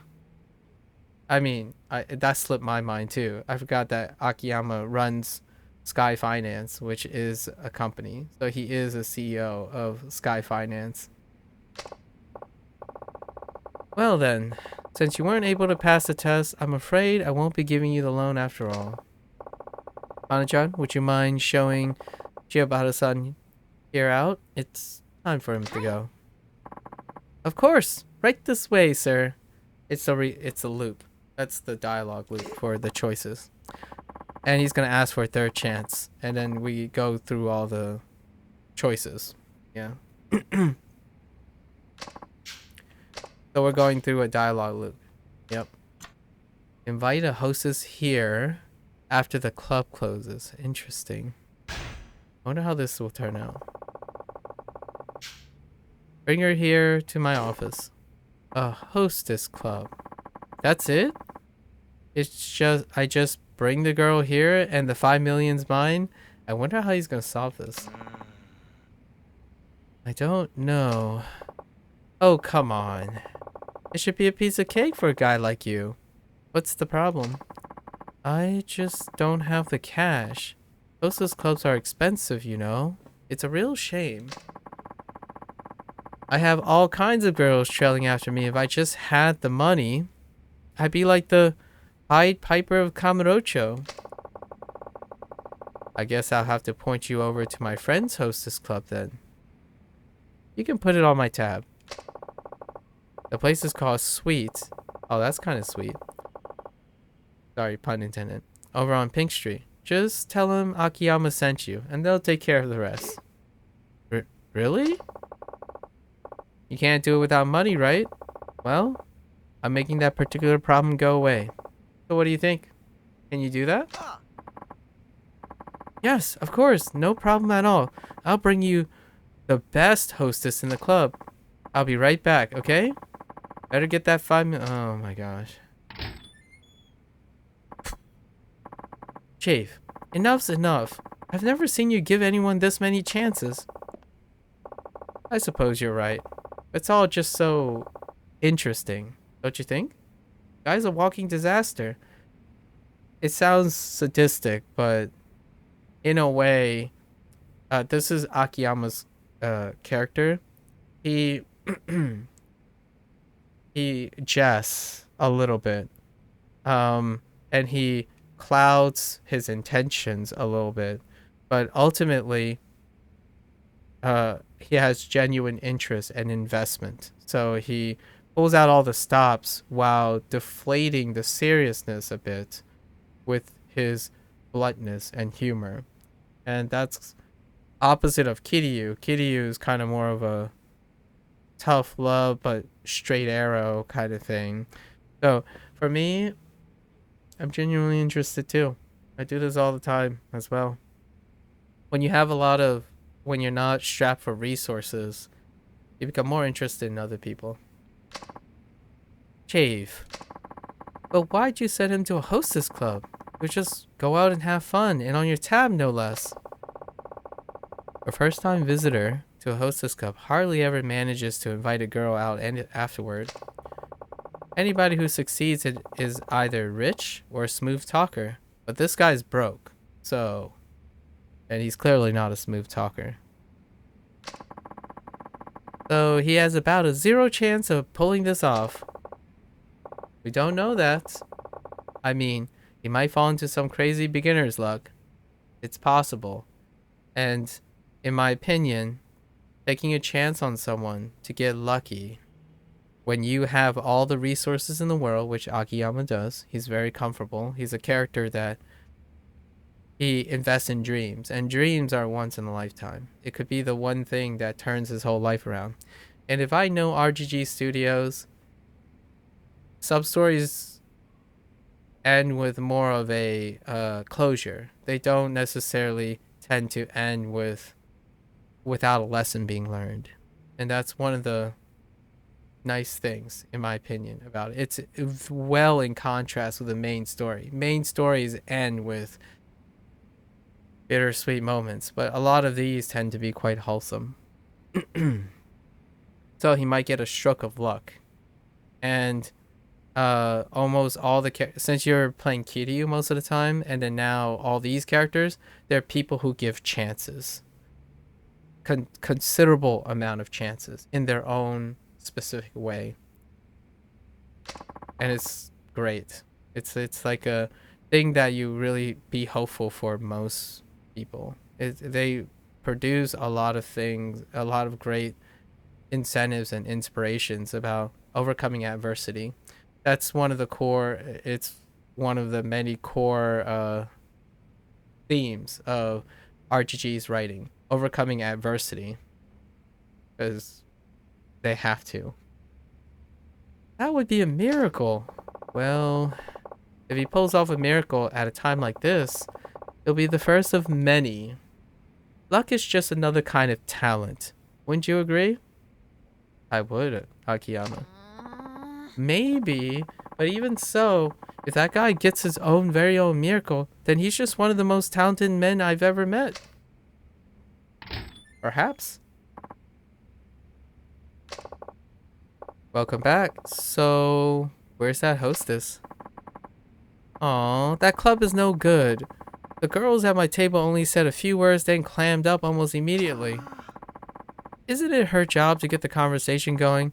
I'm the customer. The paying customer.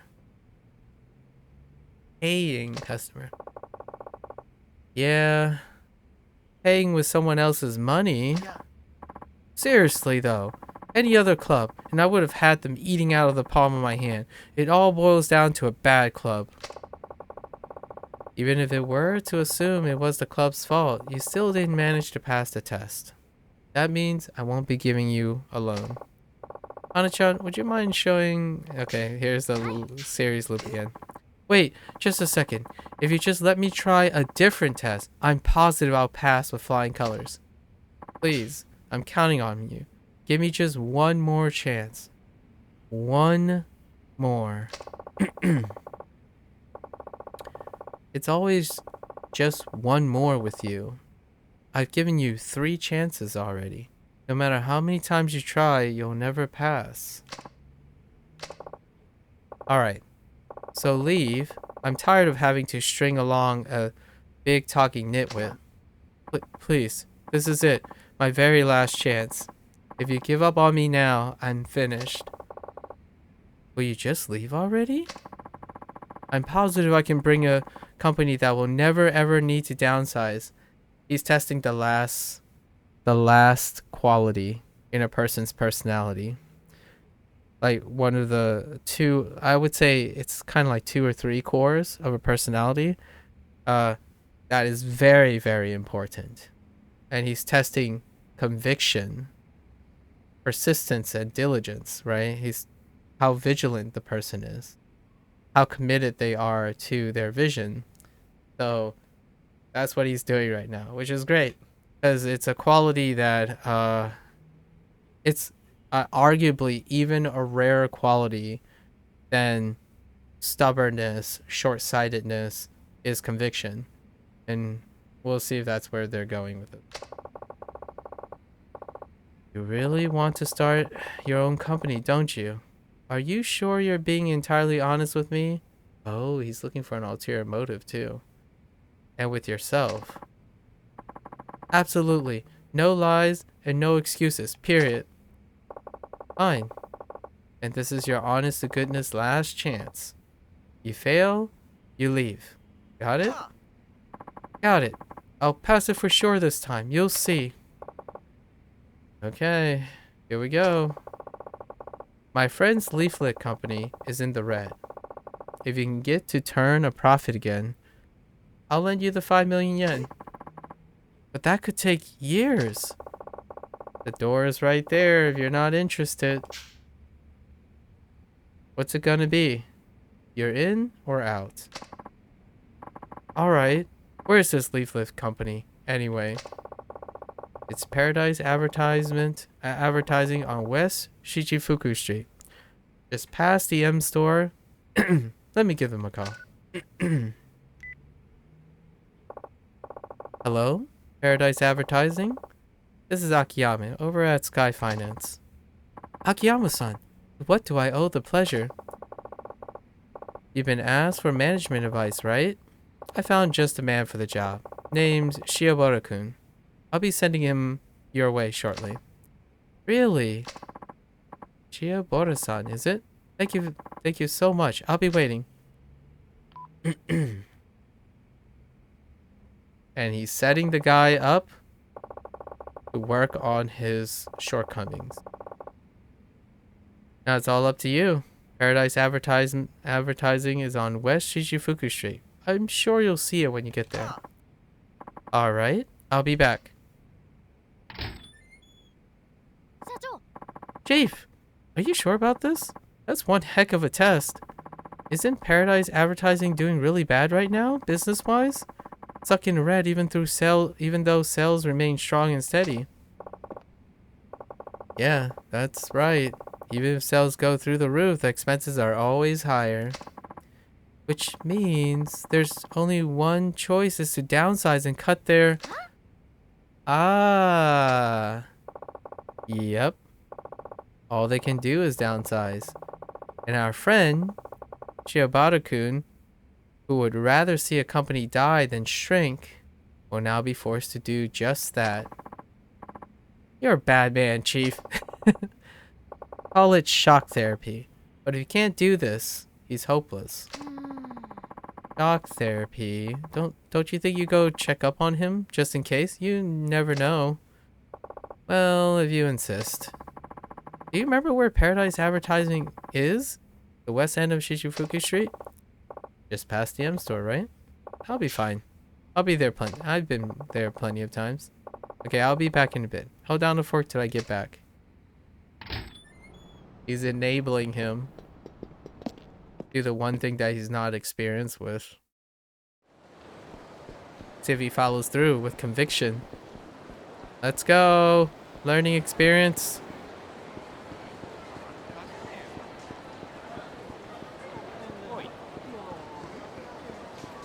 This is another sub-story. We'll just tackle it. I don't want a loan from you anyway. You're not the only office in Kamurocho, you know? That's not the point. You've been blacklisted. There's not a loan shark in town who'd lend it to you now. He did not get the CEO cards. No. He's given one more chance. And Akiyama assigned him to a company that's in the red for him to manage. So Akiyama is trying to teach him a lesson in not avoiding something and viewing things in black and white, and that to test his conviction if he can follow through with it. He actually failed all the tests. No. This is his fourth try. He failed to bring the hostess to the club as well. This is his fourth try. Okay, that's not the point. You've been blacklisted. That's not a loan shark in town who will lend it to you. Coincidentally, Akiyama is standing nearby.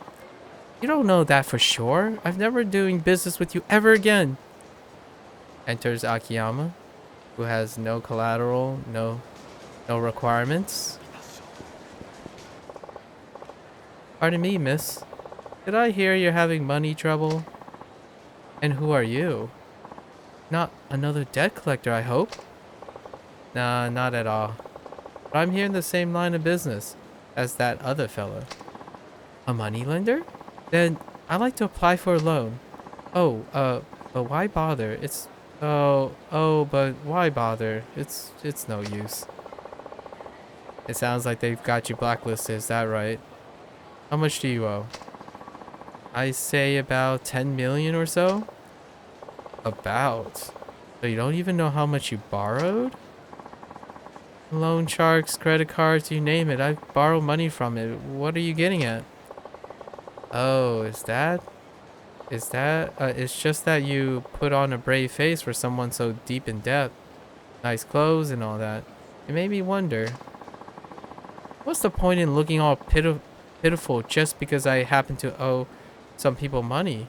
This is how I live after all, living beyond our means. I see.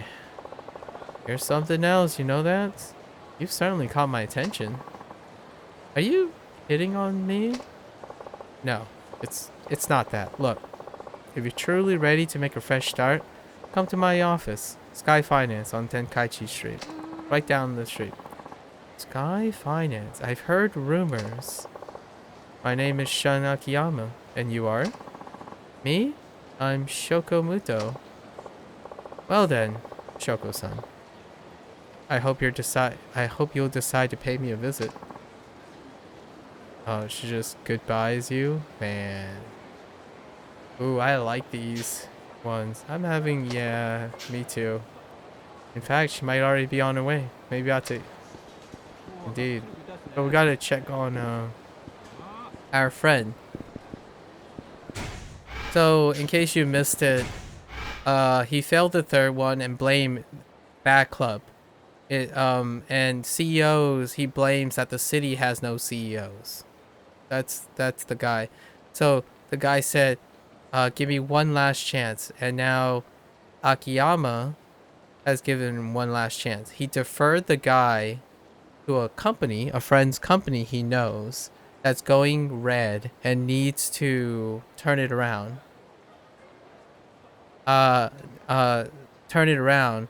And it's a test. It's another test. Because the company, no matter how good it's doing, it's in the red. And it's doing really, really well.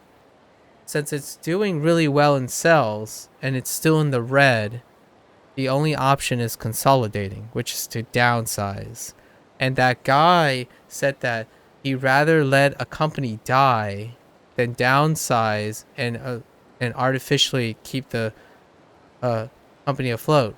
But he set him up in this case that downsize is the only way to keep the company afloat, because the company, this place, has green, it has a revenue source, it's actually successful, but there are too many people on the payroll.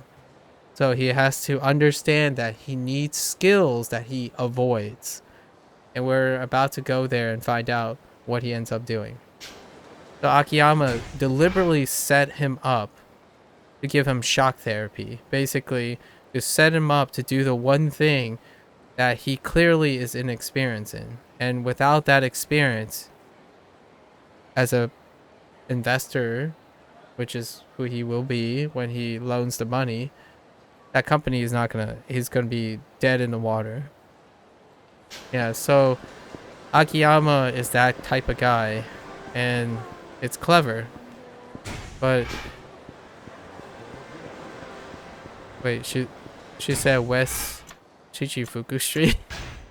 Hold up. Is that this street? Up here? Yeah. Oh wait, is it where the Pocket Stadium used to be? Hold up. I wonder if it's where the Pocket Circuit Stadium used to be.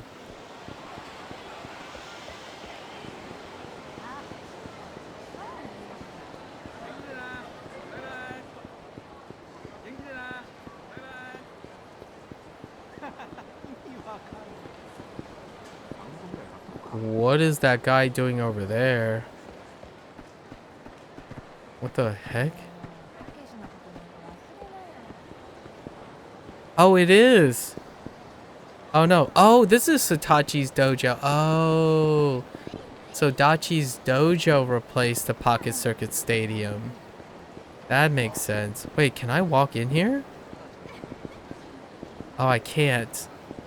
This is Saejima's thing. You can't walk in it though. Okay, so it's here somewhere. It's next to the M store. Oh yeah, M store is over here. Shut up, thug. Leave me alone. It's around. It's around here somewhere.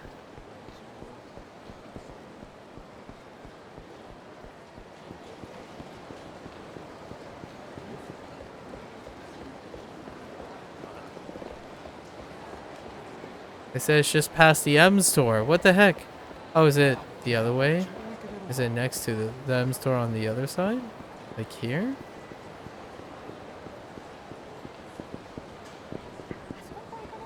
One of these? Is it this guy? Yo, what's going on? Oh, yeah, it is this guy. Oh, Akiyama-san. Well, that Shibata guy you sent over showed up. He marched in, blustering about how he was going to put me in the black. But when I showed him the books, I guess he ran out of steam? Well, the thing is, he inherited his father's company, but didn't want to downsize. And because of that, he wound up running the place into the ground. He willingly ruined his father's business just to avoid he ruined his father's business just to avoid downsizing. Say, Akiyama-san, do you think that'll happen to my place too? Most likely. I peered over your books last time we talked. You'd be hard-pressed to get any more profit, and you've cut all the corners you can. The only thing left to do is to downsize. I know. Well, that may be true, but still, these people have been with me from day one. I've got to be frank with you here. It's your job as president to make these decisions. I guess you're right. Oh, another thing. Do you know where Shiobata-kun went? Not exactly. He was walking towards Children's Park, though. He was. Thanks. I'll have to stop by again sometime soon. And another great thing that this is demonstrating is when you have resources and you have time to focus on like investing in people's dreams, you can put one person who has a problem, right, with another person who has a different problem. But if they are complementary to each other, they can end up learning from each other and benefiting from each other. So he's trying to kill two birds with one stone here, which is usually how you maximize these things. It's where I did a digression before about how if you can't solve a problem, solving other people's problem can produce the solution that helps solve your problem. But it's not to say it in a way that's internalized. A lot of times when I say that,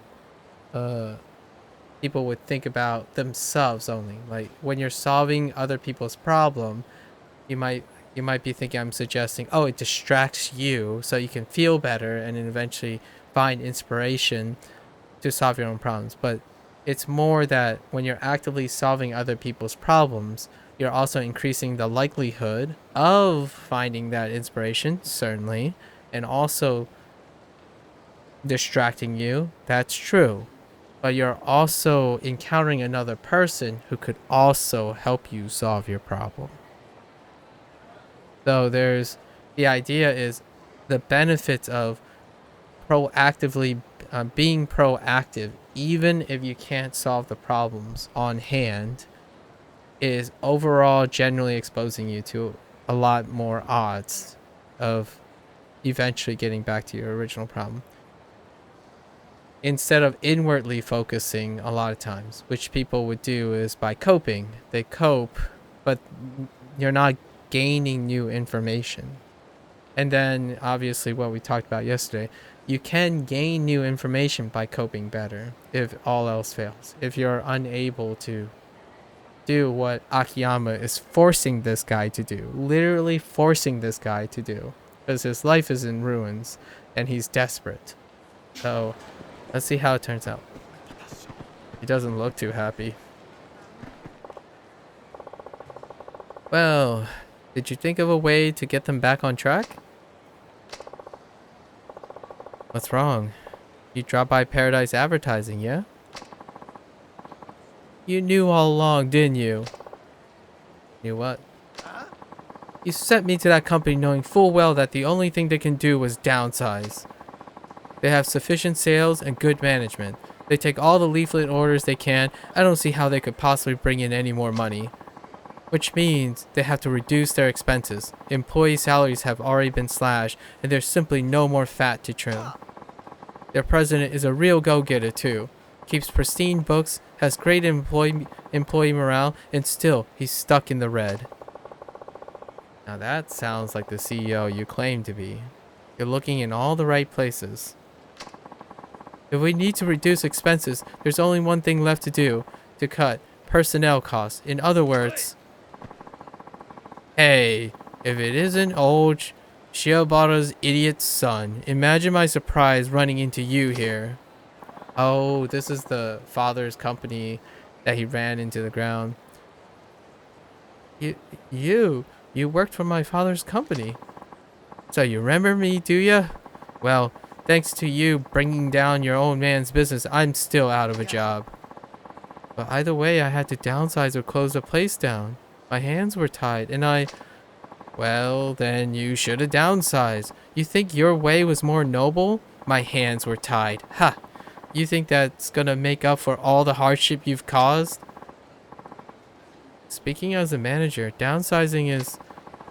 Does it make you proud that you didn't downsize? Well, guess what, pal? Your pride won't put food on the table. Who'd hire me now at my age? I either live on the street or die in the gutter. Take some responsibility and die alongside me. Bad idea, old man. Once you take a life, your own life is over for good. Shut up. You could never understand how I feel. Never. Akiyama lost everything, and he became homeless on the brink of giving up on life.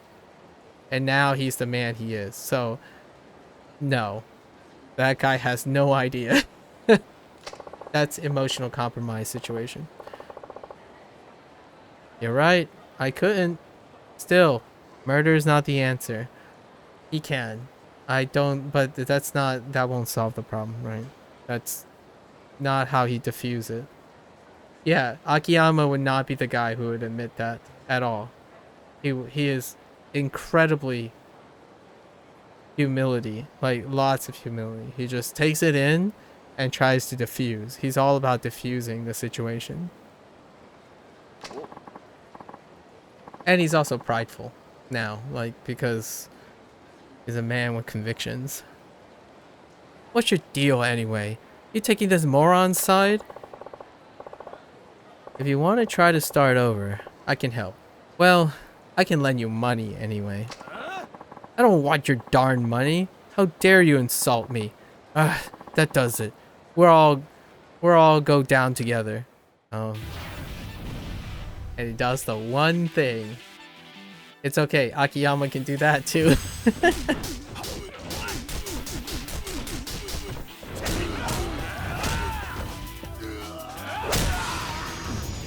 Yep. Harsh life lessons there. Hey. Enough of this BS. I worked with his father for more than 30 years. We're good friends, all of us. And then this ignorant moron, he tore it all to pieces. That company was... It can't be easy to start over at your age. But if you're willing to try, stop by Sky Finance on Tenkaichi Street. I'm just a moneylender, but a little money might just be what you need right now. Sky Finance? Drop by anytime. Man, it would be... See, this is how I imagine what it's like to be low-key Mr. Beast. Like, that's... It would be so great to know how to juggle the ability to just make money and then remove that from people. When you see that there's character in it, like you can invest in people as opposed to the circumstances that surround them, that makes them desperate. And it's like a pipe dream, not like it's a rare dream, but at least you can experience it by playing a role-playing game, you know? Anyways, I think about it all the time, but there are actual people who do this. In fact, there's one person I really admire, and he had some really unfortunate news this past week about his health, and I was very ambivalent momentarily, but his video was really great at handling it. Anyways, maybe some discussions about that in the near future. You knew all along. You knew that downsizing was the only way to get that company in the black.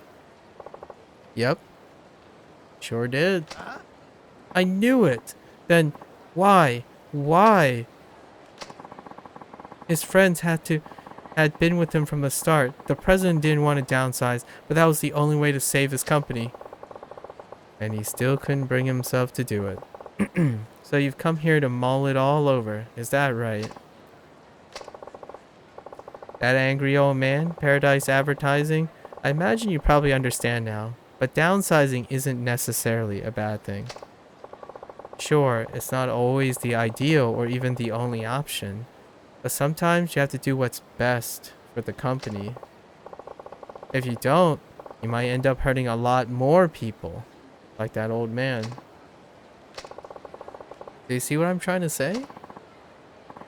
Akiyama-san, could you ask that leaflet company guy to come meet us here? Sure. I'll call him right now. Yes? Hello. This is Akiyama from Sky Finance. We have something we'd like to talk to you about. Could you come meet us at the park? Which, by the way, this is a real thing. So, let me put in a little bit more extra context here. um, in Yakuza, the span of Yakuza, 1985, like, well, technically Yakuza 0 started in 19 at the turn of the 1990. So it's 1989 to 1990. If you look at the historical economic status of Japan, Japan hit an incredible boom period. They were at the top, nearly the top. Actually, they were at the top for a couple years. That was at the boom period. It's one of the height of Japanese economy. And slowly, eventually the bubble burst. So then you're playing Yakuza. It fast forward to Kiwami 1, which goes to year 2005. That's when Japan's economy was normalizing. It was correcting for the boom, because eventually an incredible boom, the bubble bursts and there's a correction. And during that correction period, you see the rise of Kiryu and all that stuff. And the economy is actually stabilizing, but it's largely on the downtrend. So all the way up to even the current state of Japan, its economy is trying to stabilize, along with every other economy.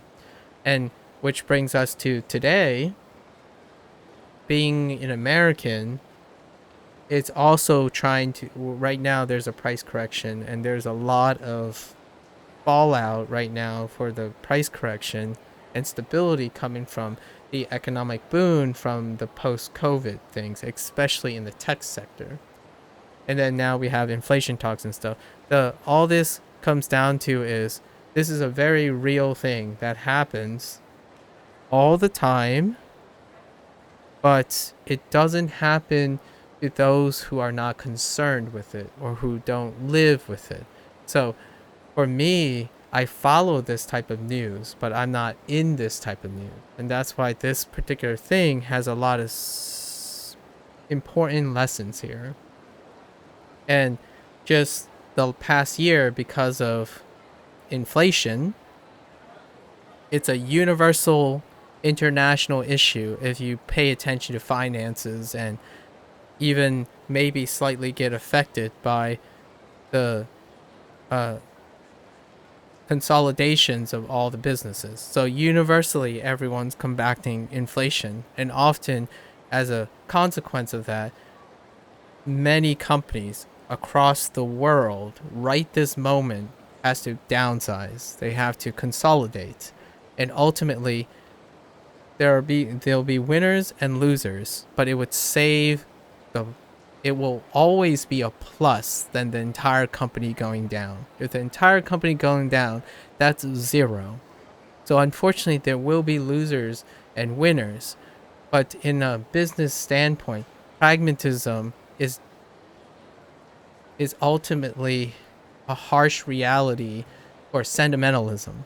So that whole phrase, it's not personal, it's business, can be tough to swallow, but there are also following alternatives. But since this is a video game and it's only a sub story, it doesn't talk about the other stuff: exit plans, rehiring, deferments. So a lot of companies that have really great policies, which I don't know them because I'm not in charge of a company and I don't work for human resources, they'll have different exit plans, exit packages, or ways to redistribute the workforce temporarily, or maybe even have rehiring officers or deferrals for their employees. So this person thought of downsizing as a selfish thing. It's a reflection of his own like inward personality, but he could have downsized with appropriate protocols to defer that person. If that person ultimately gets cut, there are exit plans. There are ways to redistribute the workforce so that those people don't go unemployed, like unemployed unconditionally. When you get laid off, just blatantly laid off, it's very difficult to have something to get rehired. Often in companies, if you're in good standing, a lot of times they would recommend you. You can insist on getting referrals to other places, to other companies, and then there would be a grand redistribution of the workforce. And that's kind of what has happened from COVID to now internationally everywhere. So it's a really big, real thing. But this specific is a historical piece. It's and Japan and like the RGG kind of sort of highlights it. Like the boom period in Japan was around 90s, early 90s, and then it corrected, and Japan became less of an economic leader. And they're kind of feeling it. So that's kind of probably why they do some of these sub stories. In my opinion, that's probably what set up some of these sub stories, whether it's intentional or not. To give you the feel of the current economic times, which this is 2010. It's about 2 decades, the gradual decline of the Japanese economy. And when I mean decline, we're not talking about recession, like crash. The economy didn't crash, it just corrected itself over time. Just a slight digression, but all relevant to this sub-story. What is it, Akiyama-san? Is something wrong? Chiobata-kun wants to talk to you. Well, I once brought down my father's printing company because I didn't want to downsize and lost all the good people he employed over the years. And now your company is in the same position mine was. My apologies if this is too forward, but you have to downsize. Okay, so this is, I know Smoke, you and I talked about something a little bit more personal, I guess, yesterday, but this is what I mean by living by example. When you see someone who's in a similar position but have given different circumstances and still a time to either reform or mitigate or offer a different solution, that's kind of how that works, right? Instead of just simply this guy, Akiyama is forcing this guy, instead of coping, specifically just continue to cope by mulling over that I'm right, I wouldn't do anything different, which can help. It's very cathartic. Or like being surrounded with people like, yeah, we're all right. We all feel crummy in order to feel comfort. Akiyama has put 2 people in at different stages of a similar problem where they can provide support for each other. And he's killing 2 birds with 1 stone because he knows this guy's company is under his financial I guess oversight, because he has investments in this guy's business. He's putting them together and making them work together, and then that can work. It's one approach to getting out of tough places, especially a place that deals with someone's character, because it's very hard, it's difficult, and sometimes living by example can be the solution, or it can inspire the solution. Oh. Yes, I thought as much. But my people have been with me since the beginning. How could I just force them out like that? If the business fails, that's it. Everything's over. All of your employees get hurt. Every last one of them. I understand it's a tough decision to make, but it's the president's responsibility to protect the company. Akiyama-san? I agree. Downsizing's the only option. My heart goes out to you, but it's got to be better than turning everybody out into the streets. I see. I guess that really is the only way to go then. I just have one favor to ask of you.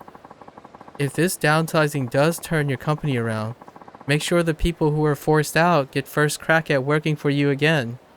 Rehiring is one assurance. After all, it's those employees who served the company by leaving, and they've all been friends and coworkers for a long time. Oh. Alright, I promise I will. When I first meet you, Shirobara-san, I assumed you were nothing more than some half-baked smart person. But now I see that you look out for everyone like a fine, upstanding CEO. I know it's awfully hard, but we've got to do our best we can by our employees. Now, if you'll excuse me. Thank you very much. I've learned a lot from all of this. Paradise Advertising will be black soon enough. So let's consider the test passed. The money is yours, provided you're still interested. There you go. I mean, obviously, in IRL, this would go in a span of weeks and months and possibly years. And they're condensing it. And I mean, that guy kind of broke the fourth wall and said, man, that would take like 4 years or something. Yeah, it'd probably take, even downsizing would take like years or like months, at least months, to consolidate and see the effects.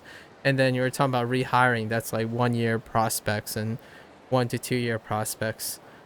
So they would have to plan like exit plans, compensation, and all that. But in the end, compensation puts a company in the red in the short term, but in the long term, they will turn over quite well, and then be able to normalize and correct, and then possibly expand again. But that's kind of the nature of it, right? That's the lesson. It's a utilitarian approach, which utilitarian approach is pragmatic. It's how business works. And I can't empathize with people who get laid off beyond their circumstances. But I am one that understands enough that if I got laid off and I'm doing my best, it's either not good enough, which that's a harsh reality, or which I would counter with, perhaps this is a message for me to reevaluate what I can do better somewhere else or somewhat else. Like, there are many reasons why I would be laid off in that category. But sometimes when I'm laid off, I would accept that perhaps it might be a situation like this. But nevertheless, that is still a place of privilege, because I cannot empathize with someone who doesn't have a choice, like someone who's like a skilled laborer, right? Who has one craft and they're specialized in it, and then they get laid off. So it's one of those things when I encourage people to be generalists, acquire transcribable skills, especially skills that have utility everywhere. Like when you're in your know and you're in your prime and you have specialized in something and it's keeping you afloat, that is the opportune moment to increase your portfolio, like to enrich yourself in other things, because you're doing super well in this one skill. That's great. Now that offers you the opportunity to expand your skill set. And unfortunately, I can't empathize with someone who's specialized everything, went all in one thing, and unfortunately circumstances cut them out. So, because I can no longer unlearn my skills. So instead, for me, I started expanding while I was in the black, so to speak. And that's often why I am biased towards encouraging people to basically diversify. That sounds more like a business proposition, but business proposition operates on pragmatism. And you can treat your life sort of like that if it works for you. How do I not feel upset most of the time? It's because I've been upset by all those things before. And I've learned to mitigate or choose how to extract value out of them. I'm not particularly good at managing one thing, but most of the time I'm consistently managing most of them to some extent. So you could choose to put all your eggs in one basket or in a few baskets. I just don't do that because I'm more of a businessman, but I don't apply any of those business stuff to money making, which makes me a poor money maker, so to speak. But Akiyama has the full package. He's compassionate, he's romantic, and romantic as in like very conscientious, very clever, and he has the capacity to make money. So that's kind of like why he's a video game character. Because to be so compassionate and conscientious and foolhardy and rich and like successful and consistently lucky, they don't really go hand in hand. They take from each other. When you're consistently pragmatic, you don't practice being conscientious and compassionate, right? So you can't have both ways. But in this case, we're playing a video game, so it kind of, you get everything, which is great. That's why I play video games. It's a work of fiction. You don't get to see what you don't see in a video game. But I, as a person who's a lot older and been seeing all this, I see all that, but the video game's not going to tell you that. And that's why I'm having these discussions, because so good. These are lenses into a life, but it's only lenses into a part of life you can only see, and if you're inexperienced, you're incapable of seeing it unless it's someone who have seen it already. And that's cool. That's why storytelling things are great. Anyways, back to this. Yes, I am. I can't give up now. Conviction. So he's confirmed that Shiobata has conviction. I still don't know what kind of company to build, but I'm going to do my best to make sure it brings happiness to everyone who works there. I can promise you that. That's still a really bold thing, but it's consistent with this guy's personality. But I would say for someone who is more successful or likely to be more successful, the wording would be, I am unsure, right? Like, I that's fair, being honest. I'm unsure what company to build, but I'm sure I'm going to try my best to make sure that I am able to bring as much happiness to as many people who work there. Not everyone. Because he's being hyperbolic again. He's doing the thing like, that leads to a personality that thinks like everything's easy, I can do everything. That's kind of a recipe for disaster. It's not being realistic. It's not conditioning yourself for being realistic to operate a business. But we give him a pass because, well, Akiyama's got his back, you know. I can promise you that. Don't make empty promises that you can't keep. Or don't make promises that aren't that have the full noble intent, but they are ultimately promises you can't keep. And for right now, that's enough. Here you are then. 5 million yen. Yeah, he just, I'm telling you, Akiyama has like this void in his pocket and he just pulls out money, you know? Thank you so much. I'm going to give it everything I've got. This is all I've got, but I'd like you to at least have some token memoirs of an action star? What? Sure, why not? Thank you kindly. Alright, I'm off. I'm about to become a very busy man. Good luck, my friend. I wonder if we'll ever hear from him again. In like, when we return to Kamurocho in Yakuza 5. What was his name? Shiobata? Okay, we're gonna try to remember as much as we can about Shiobata. Okay. So, how to spend money. Shoko. Oh, right, that's right. We go back. There's that girl in financial, she's living beyond her means, and she keeps taking loans beyond her means, which is a very classical American trope, actually. Living beyond your means. Constantly juggling one's gluttony over and over again, and not normalizing it over time. Like, what I mean is not correcting it, as in doing a correction, as in dipping below and then going back above. There's no, this person is consistently normalizing a new baseline over and over again, so her spending keeps going up and up, and it keeps feeding back on itself, which is kind of like the American stereotyping trope about credit, like using credit to buy things. which is also present in other countries, which includes Japan, because of economic boons and stuff. Whoops. This is not where I'm supposed to go. I'm supposed to go upstairs. So let's see how Akiyama helps. Based on the title of that sub-story, he's probably going to try to give her 2 cents about living beyond her means.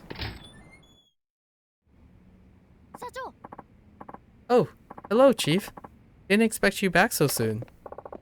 Well, you know, can't stroll around town forever. Do you have any work for me? I took care of all the paperwork, so... Oh, I know. Could you please clean up your desk area? There's just so much junk everywhere. Oh, is this another sub-story? I guess all the sub-stories came from the office. That's why I didn't trigger them in the playthrough. But I thought you were in charge of cleaning up around here. The last time I tried tying up your desk, you kept pestering me for this document, that magazine. All you did was complain.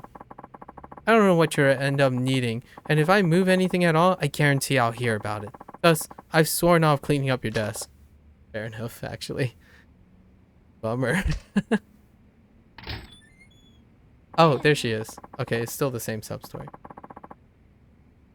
Excuse me, is this Sky Finance? Is there an Akiyama-san here? Oh, hello, and welcome. Chief, you have a customer. Ah, Shoko-san. Good to see you. Why don't you tell me more about your situation, please? Have a seat. Alright. I wonder what her situation is. This office certainly is dirty. Can you really conduct business here? You should have seen it before we tidied up. Apologies for the mess. So, how much do you owe at the moment? Did you check the exact amount? I owe 5 credit card companies and 4 loan sharks. 10.3 billion yen in all. Although, that's not including interest. I see. Well... It sounds like you have a pretty good idea of where you stand. Still, it must be hard paying it off when it spreads all over like that. Consolidating loans. That's a good topic too. How to consolidate loans. Why did you borrow so much exactly? I wanted to invest in myself. Wear nice clothes, carry the latest accessories, and date good men. I can't have anybody taking me lightly. I may have borrowed some money, but it's only because I'll be earning millions one day. Yikes. Yikes. That's another digression. Investing in a product investing in something that doesn't exist. I mean, investing forward is great. Sure.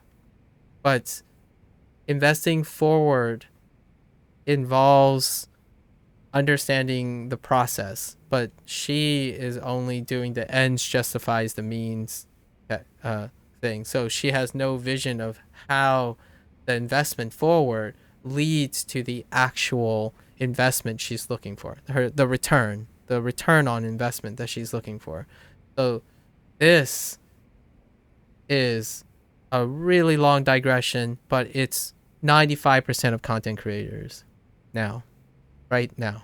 95%. I would say, is that too hyperbolic? No, I'd probably say 95% of aspiring content creators who are inexperienced, first-time business owners, quote-unquote business owners. You see what you want, but you don't know how to get there. And instead, you invest forward, thinking somehow your investment forward now leads to that end result with no means of understanding the process in which to get there. And that's typically what I call the shoot and see what sticks and let luck take it. Just a slight digression just to give you an example. If I work hard, I'll be successful as a content creator. That is a visionless ability to invest forward. So you're investing your time to do what you love to do or your hard work to do without understanding how that hard work or even luck plays a role in the process to getting you to that thing. It's a combination of everything. It's a combination of the things you don't want to worry about or think about and untrained to do, and it's a combination of a lot of things you don't know how to do or even know you need to do yet. So that is the danger of the hustle culture, which is basically what this girl is participating in. She believes that she can hustle her way to a quick return on investment without understanding how that actually works. So she's in the deep because she didn't get lucky. And that's also what I mean by the euphemism of making your own luck. When you make your own luck, it's different from the practice of getting lucky. And she did not do that. She basically just invested in herself without really knowing how that investment even translates into the return on investment. Aha. Well, that's some sound logic, but it seems to me you might have rushed things a little. Maybe so. Simply improving my appearance hasn't helped much. It's just not that easy. Capacity to learn, so that's kind of nice. As long as you understand that, you should be fine. You can always start over. A capacity to learn is a great green flag, in my opinion. It's understanding that the learning lesson is there. If you can't take in new information, that's where you start as an investor, in my opinion. First, I recommend consolidating all your loans and coming up with a repayment plan. Yes, I would absolutely agree, because it is absolutely bonkerly horrific and an incredible taxing weight. You have to keep track of that when you're focusing on reforming and reinvesting and trying to normalize things. Having excess things just taking resources from you, you have to liberate time. So getting a financier who is willing to consolidate all the loans on a better repayment plan is usually the first task. And I'm not like a financer. I'm not like an actuarial science person or anything. This is just simply cursory hobby stuff that they're touching upon here, which is a video game. And it's not like, we're not playing a finance game here. What makes you think, though? What do you think? I think that's a good idea. Do you do loan consolidation here? Yes, of course. With no interest and no collateral. And that's where I would love to be Akiyama. Like that. Imagine being able to change people's lives. And the only thing they pay you back is the thing they already owe. So you can square it off with all their other peeps, but you absorb someone's hardship to enable them to get their life back. That's probably the one biggest motivation that I would have to being a greedy businessman. Like, if I can push myself harder to want to be greedy enough to know how to make a lot of money and just worry about making money, this would be the one reason. But it doesn't come up very often because I'm very lucky that I have a personality that surrounds myself with people who don't end up like this, right? So me personally, I don't cross paths with that urge. But if my career and stuff constantly place me in contact with someone like Shota-san here, I probably end up trying to start a startup company and make enough money so that then I sell the startup company. It sounds cold, but I would consolidate that money in order to do what Akiyama is doing. I would redistribute that wealth because it makes me feel better. It's a selfish thing, but at the same time, you're maximizing that stressor my stressor would be this if I place myself in it. And I kind of avoided it. It's kind of like other people who are coping. I have avoided that situation where I'm like more or less I become a handout person.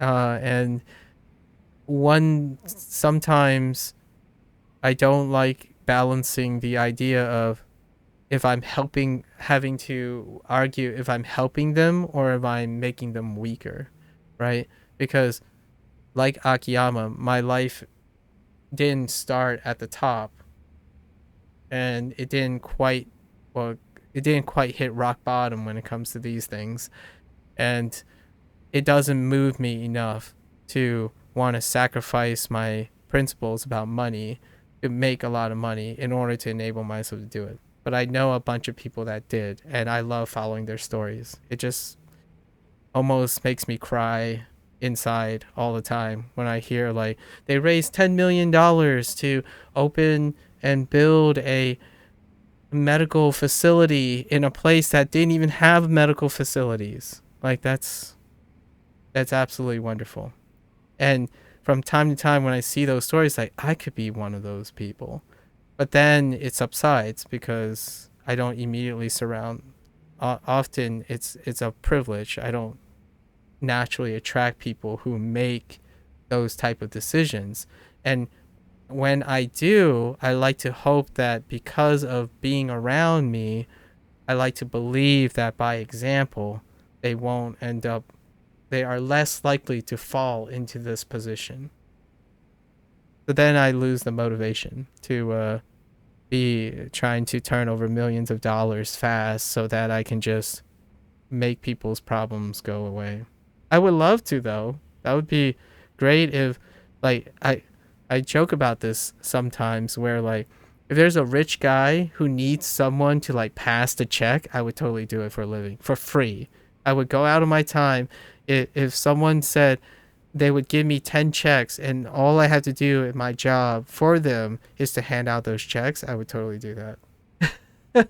I can't, like, and it wouldn't be about like gratification. It's just knowing that someone who has untapped resources like Akiyama is doing that for other people. I just want to be part of that train, right? I don't want to be the person who is being ascribed that credit. Just like Akiyama, in a sense, that the legacy is knowing that they're doing well, not that people know you're doing it. And that's totally different from someone who's usually in a position of power with a lot of money and influence. They actually thrive on being credited, and that credit fuels their ability and their influence and power. So it's often very romantic to believe there's someone who can be a trillionaire, a billionaire, who who also somehow has the capacity to stay in touch with being a person who's desperate and like emotionally connected with people who are desperate and suffering and having low self-esteem and stuff. The longer you spend in a privileged position, the farther you are removed from that emotionally. It's a human condition, right? So when someone like a specific type of investor says, oh, don't buy these things, buy this thing, they're acting as a businessman, and they've been doing that for a while successfully. They've made a lot of money, but they're not your friend. They're not there to be your friend. To get to that position, it takes many, many years of training that stuff. So yeah, it's a human condition when you trade off some of your stuff to be a good businessman. So I don't want to trade that off. I don't want to trade my focus on whatever I have now to be good at money. I might lose myself in the process. You do lose what you currently am in the process of gaining new knowledge and whatnot. I have a few friends that gone through different types of transformations, and they are very different people now, and it's appropriate for their success. And that's kind of what this is. Every time a video game shows someone who's like very philanthropic but also a saint, right? Someone who's incredibly compassionate, that is a work of fiction. the likelihood of that happening is very, very difficult. Like, you would have to be a combination of luck and privilege and hard work. Those things, eventually one takes hold and it becomes more consistent in that person's life, and then it becomes harder and harder for that human being to continue to remember. When you get older and older, it gets harder and harder to remember when you were young. That's the human condition. We live linearly, so the certain things take place of another thing. And when you become rich, it's hard to become poor again. And what I mean by that is when you become rich through through like the process. But if you become a lottery winner, you didn't go through a process yet. So the likelihood of coming back down is going to happen.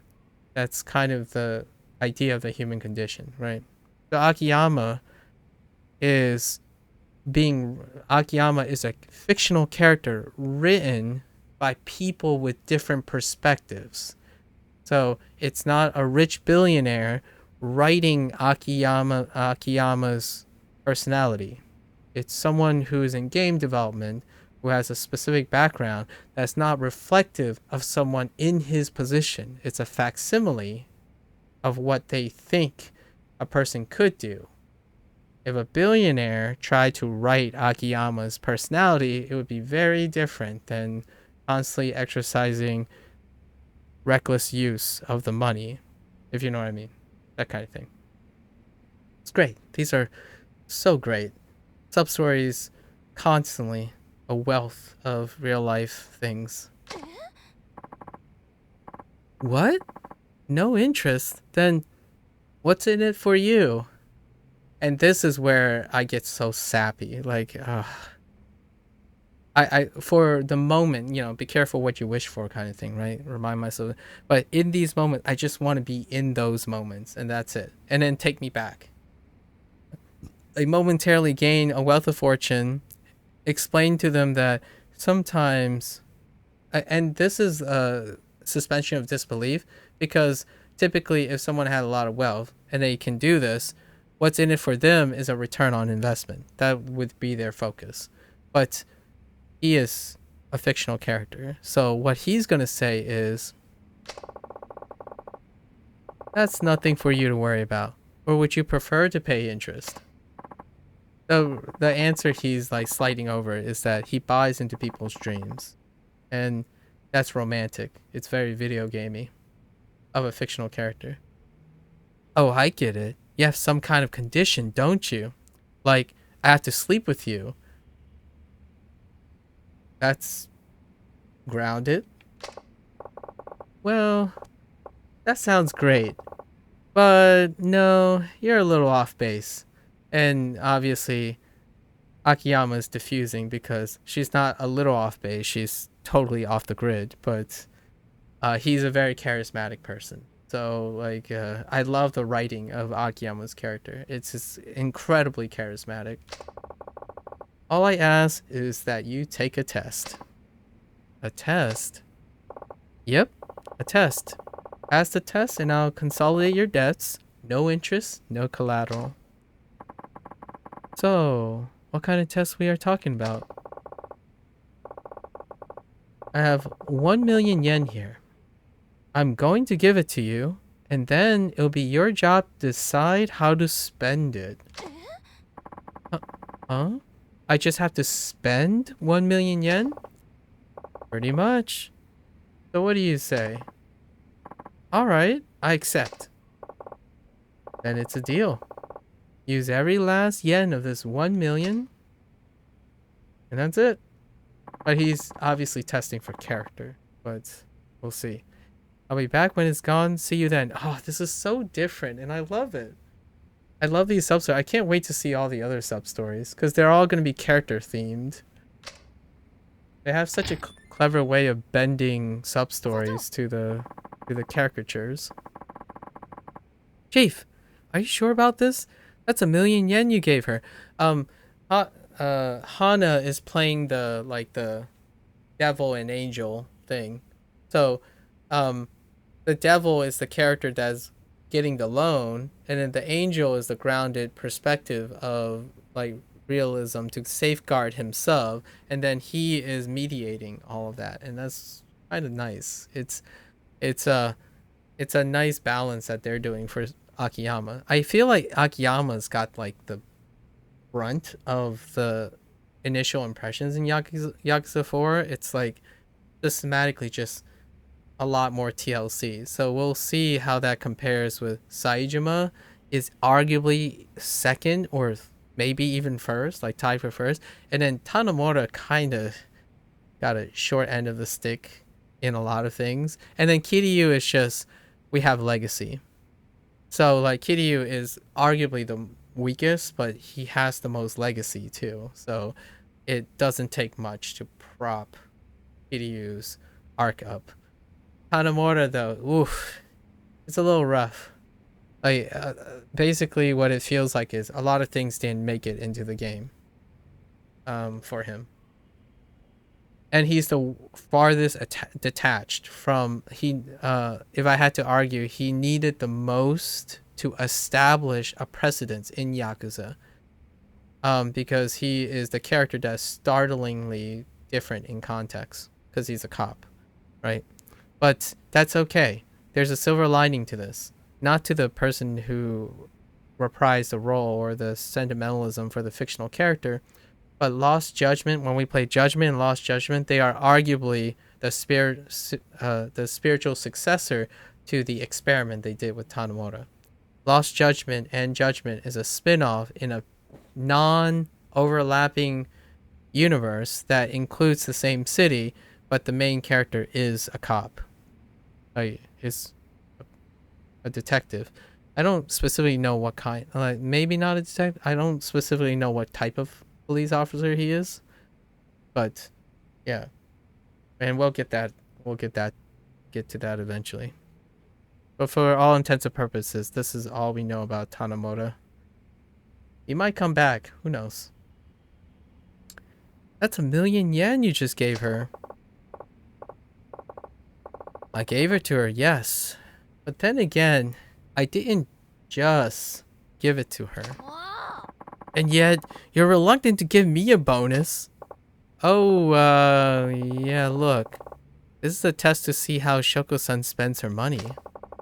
It's hard to spend borrowed money, but when it's a gift, the sky's the limit.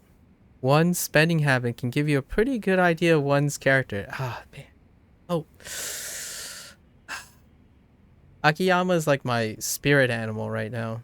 I know he's not an animal, but he's like my inner spirit caricature. I really... let's say like my other self, like my internal self that I talk to a lot, tends to reflect what Akiyama's doing. But obviously, I'm not just Akiyama, right? Because Akiyama is a framed caricature of a human being. It's the best facsimile you can have for a specific theme or character. A person is far more than just Akiyama, but you try to do your best and full writing. But a fictional character is still a fictional character. A real person is very difficult to describe in just a short game. And on short, Yakuza 4 is not your below average length of game, but it's still a caricature of a real person. You think so? Hana-chan, if somebody gave you money, you make a beeline for a decent buffet. That tells us you're a foodie, right? Well, yeah, I guess, but I really admire Shoko-san wanting to move up in the world. Me too. Now that I just want to know if she can see past just today. Me too. Well, with all that yen, I suppose she would pay down her debt? Oh, Hana-chan, you're so grounded. That's one way to use it. It's much better than spending it on a bunch of junk. Say, Hana-chan, Where do you think she'll go? For designer goods? Lamarck? For food? Sushi Gin? Ooh. Anna's playing the odds. Those are probably where I would pick too. Maybe also Conrai? Probably Conrai too for food. And for fun, the host club Adam. Oh, I don't even know if there is. I don't know what that is or where that is. Those would be my guesses. Could you give those places a call and tell them to try to get her to spend money? Okay, but you know something, Chief? You really are a bad man. I think the word that I would probably use in the localization is you are a wicked man, not a bad man. Like he's very schemy. Or mischievous. Mischievous might be. Or a clever man. Or like a devious man. But bad is a little bit more colloquial and interpretable. But it fits Hana's personality. Like she's a really down to earth character. Hey, it is a test. I have to make it challenging, don't I? Thanks, Hana-chan. I'll go see how she's doing. Lamarck and Sushi again. Oh, and that host club Adam. I guess we'll know where Adam is. Oh, okay. He's gonna tell. Hana-chan is gonna tell us. Where's Adam again? Near the center of the hotel district. Oh, okay. Ah, that's right. Okay, I'm off. So I didn't actually know where Adam was. Like, the player themselves didn't know where Adam was. Because it's not a club that you can interact with. You can only interact with Shine and Jewel. And for him specifically, also Elise, his cabaret club. So let's go. We do have to play Yakuza 5's MSQ. It's been getting good. Oh my gosh. I can't even tell you how much baggage Yakuza 5 have right now. Holy heck.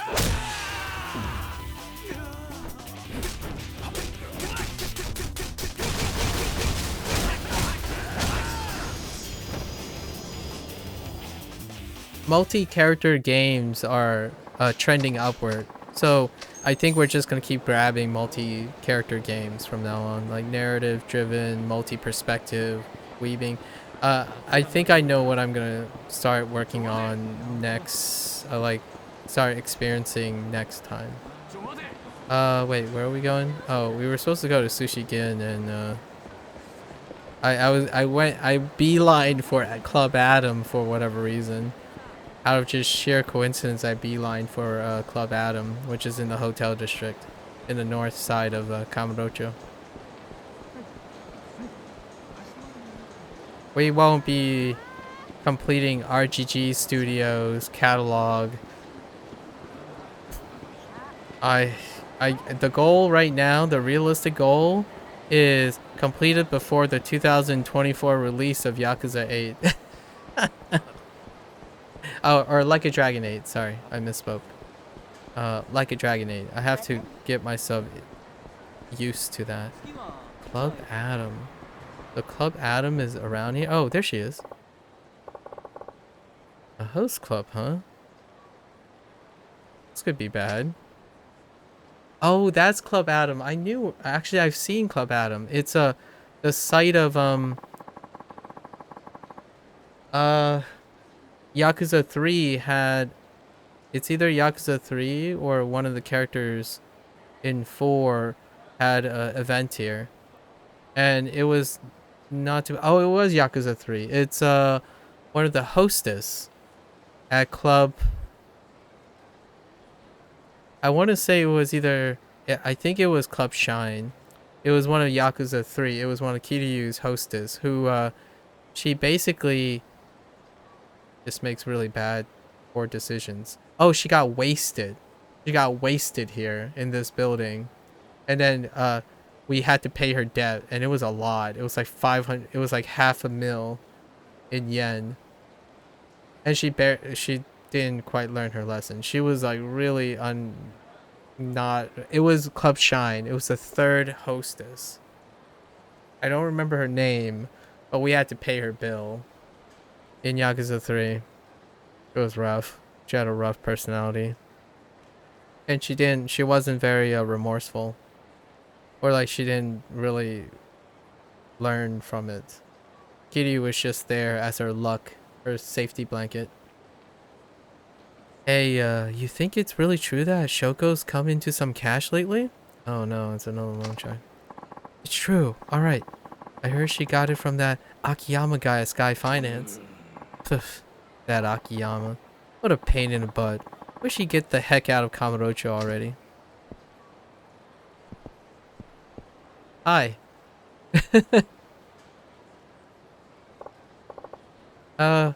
Excuse me. How do you know Shoko-san? Hey, aren't you? Yeah, you're that Akiyama guy from Sky Finance. Well, yes, I am.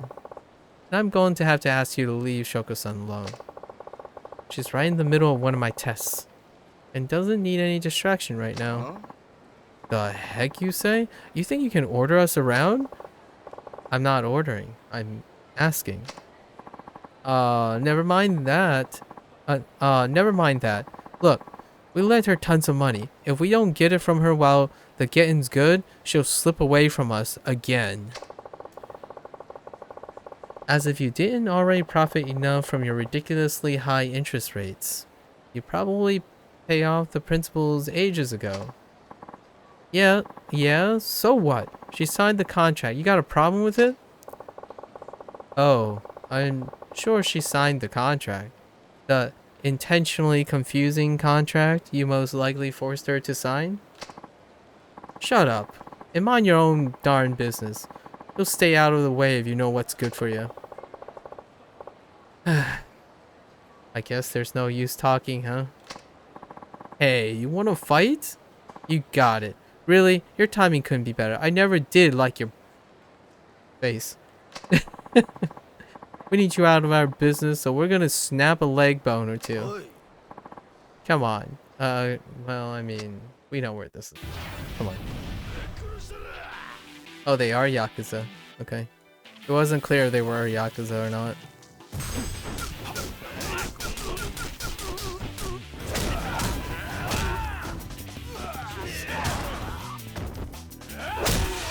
One for you.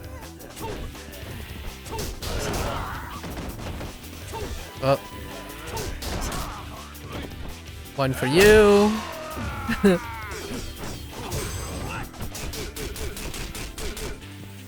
Oh, actually, he has a lot of life. One for you. And a little kick in the head.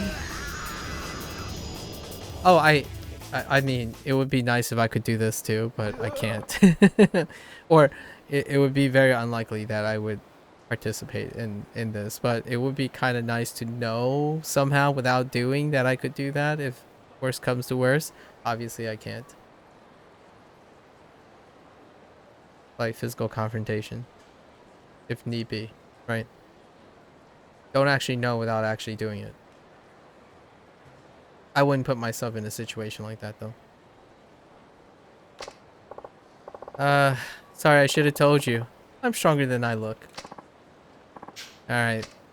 Take off. Goodbye. Bye, folks. Never heard that one before. Do people really still talk like that? Name calling. Okay. I'm to see how Shoko-san's doing. Oh, are you gonna walk in there? Oh no, okay. Akiyama-san. What are you doing here? Oh, is she gonna... Oh, maybe this is a subversion.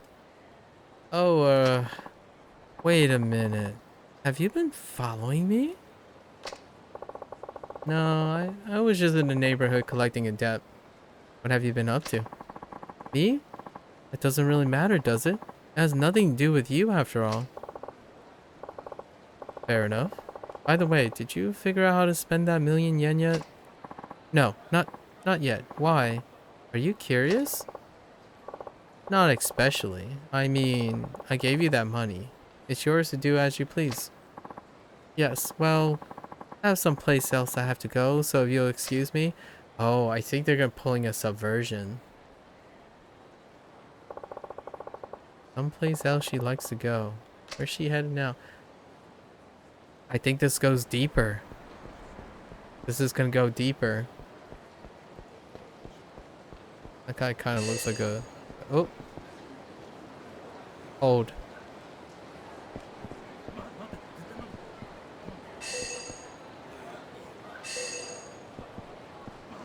Street lamp?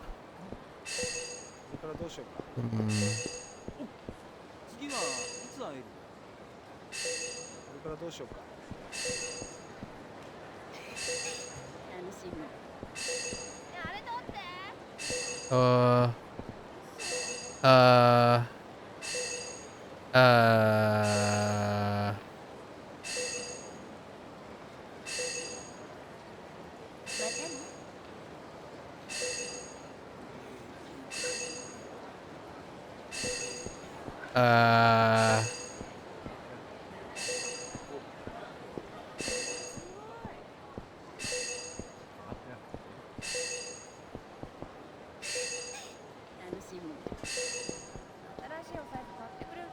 Okay.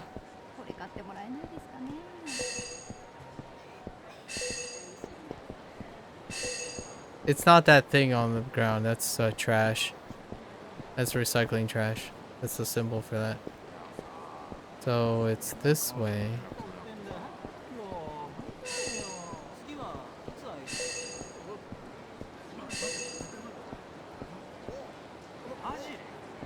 It ends here too.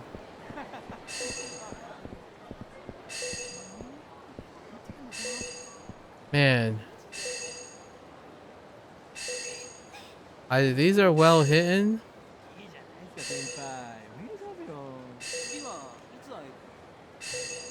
Look at Kamurocho Hills. Holy heck. Oh,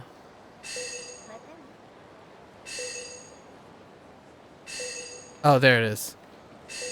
Yeah, I'm like, either it's really well hidden or it's out of my line of sight. And you can only look at it from a first person perspective. Okay. All right. Oh yeah, we were going to take the taxi down to Showa Street so we can... Oh hey, there's a memo guy. We need to collect these memos. It's a memo about taxis. That's fine. Oh, you know what? We're level 20. That means we can unlock the rest. There we go. Complete. All right. Oh wait, there are 2 taxi places down in this game. Now it's Tenkaichi Street and Pink Street, as opposed to Nakamichi. Nice.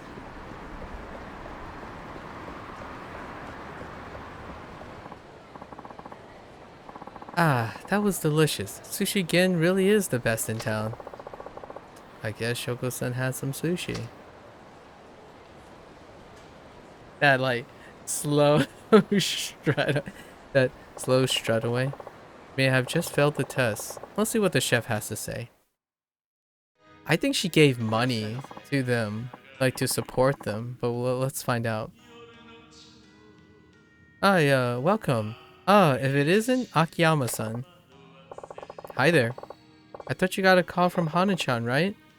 So, how did Shoko-san do? I had some great tuna today, so I recommended the otoro. But wouldn't you know it? All she ate was the daily special before going on her way. So it's not her spending habits. She's actually quite frugal. Yeah, it's a misdirection. How much is the special? 980 yen. Wow, cheap. Can I have one? All sold out, I'm afraid. But, you know, she was a little off today. She usually only eats uni. Oh, And awabi, you know, the pricey stuff. What's going on? Interesting.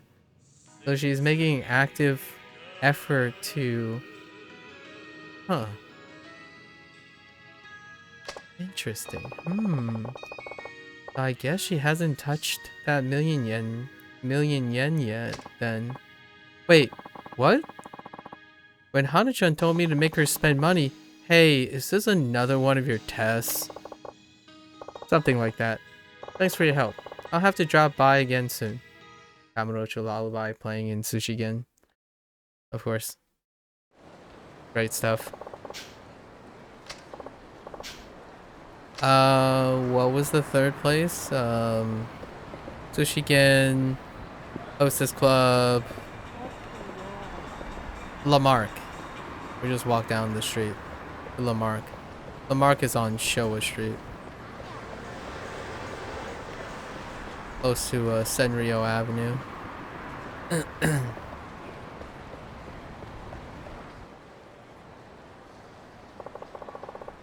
Oh, this is where she went. Now let's see what she does. You went inside. Better keep a low profile. Oh, you're gonna go inside? Oh, interesting. Oh no. He's just staring from the outside. Ah, Muto-sama. The platinum ring you inquired about the other day is finally in. Platinum? I do have the money for it. It's a very popular piece.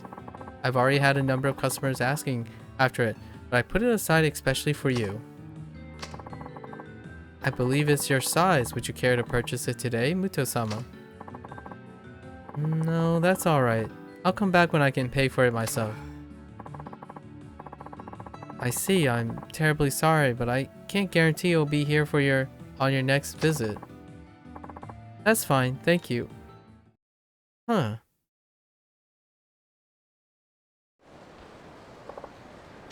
Crap, here she comes.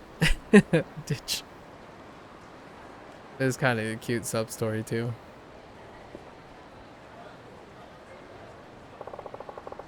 Doesn't look like she bought anything. Alright. Joka-san should be heading back to the office by now. Alright.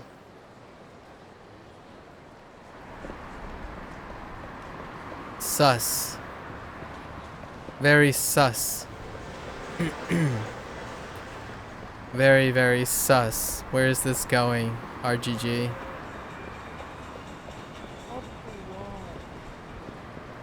I like where this is going, wherever it is.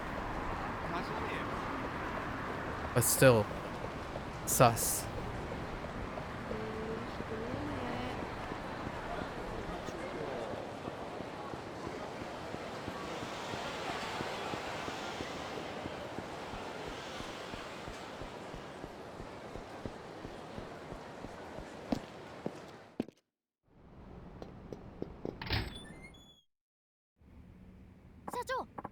Hi, Chief.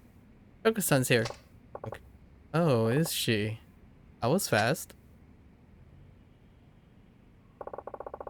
So, how did you spend your million yen? I haven't yet. Huh? But... the sushi restaurant, the host club... You have far too much time on your hands, Akiyama-san. Oh, so you saw me. Yes, well... You're not exactly subtle. Thank goodness you're in finance. You've made an awful detective. Wait, hold. There's no way that's just a jet. I don't, there's no way that's a jab for future. Or like Yakuza 5 where he actually becomes a detective. Nah, it can't go that deep, right? Usually when people joke about something like that, it tends to come true. Like they don't just throw those statements out because they can. Well, they do, but not without meaning a lot of times. I shouldn't have been so nosy. My apologies. So what are you going to do with the money? This million yen will go towards paying off my debts once you've consolidated them. All this time, I've been investing in my future self, and I've borrowed a lot of money along the way. But I've come to understand that other people's money can't buy my future. Wow. She realized it on her own. My future can only be bought with money I've earned myself, and that's why I'll use this million yen you gave me to pay down my debts. And here's the big big brain moment. They didn't just choose 1 million yen. Or maybe they did. I'm not sure if it's 1 billion or 1 million. I'm pretty sure it's 1 million. So, to give you a little recap, Akiyama was a superstar. He raised the rank of a banking place, and then the banking place threw him under the bus. Then he spiraled out of control to prove his innocence, and he squandered his entire fortune and became homeless in an act of trying to clear his name, his reputation in the bank. But then, in around the time when Kiwami won, where Kiryu confronts Nishiki and Jingu and stuff, the Millennium Tower bomb blew up. Nishiki blew up the money, sort of, and then all the money came flying down. And he went frantically to collect the money, right? Akiyama happened to be standing there when the money was flying out of the Millennium Tower. And I'm pretty sure he picked up 1 million yen, or managed to pick up 1 million yen. And that's where his life turned around and he started making a fortune off that 1 million yen, that one lifeline. And I think this is probably a payback for that. Like, it's referring to that. So it's a very deep cut for Akiyama as a character already, hearing this. Because it has already happened. He got into this position because of that. One stroke of luck. And it's really poetic because it ends up being Kiryu, and then his whole life ends up interweaving with Kiryu in like by happenstance, which is kind of the romantic story that is Yakuza 4. I have to admit, I'm surprised, quite frankly. It's a better use than I expected. I figure you put that 1 million towards paying down some of your current loan shark's debts. Well, I thought about it, but then I believed you when you said you'll consolidate them for me. If you refuse to go through with it, then I would have given back every last yen. My pride won't allow me to accept money for no good reason. I happen to have a great deal of self-respect.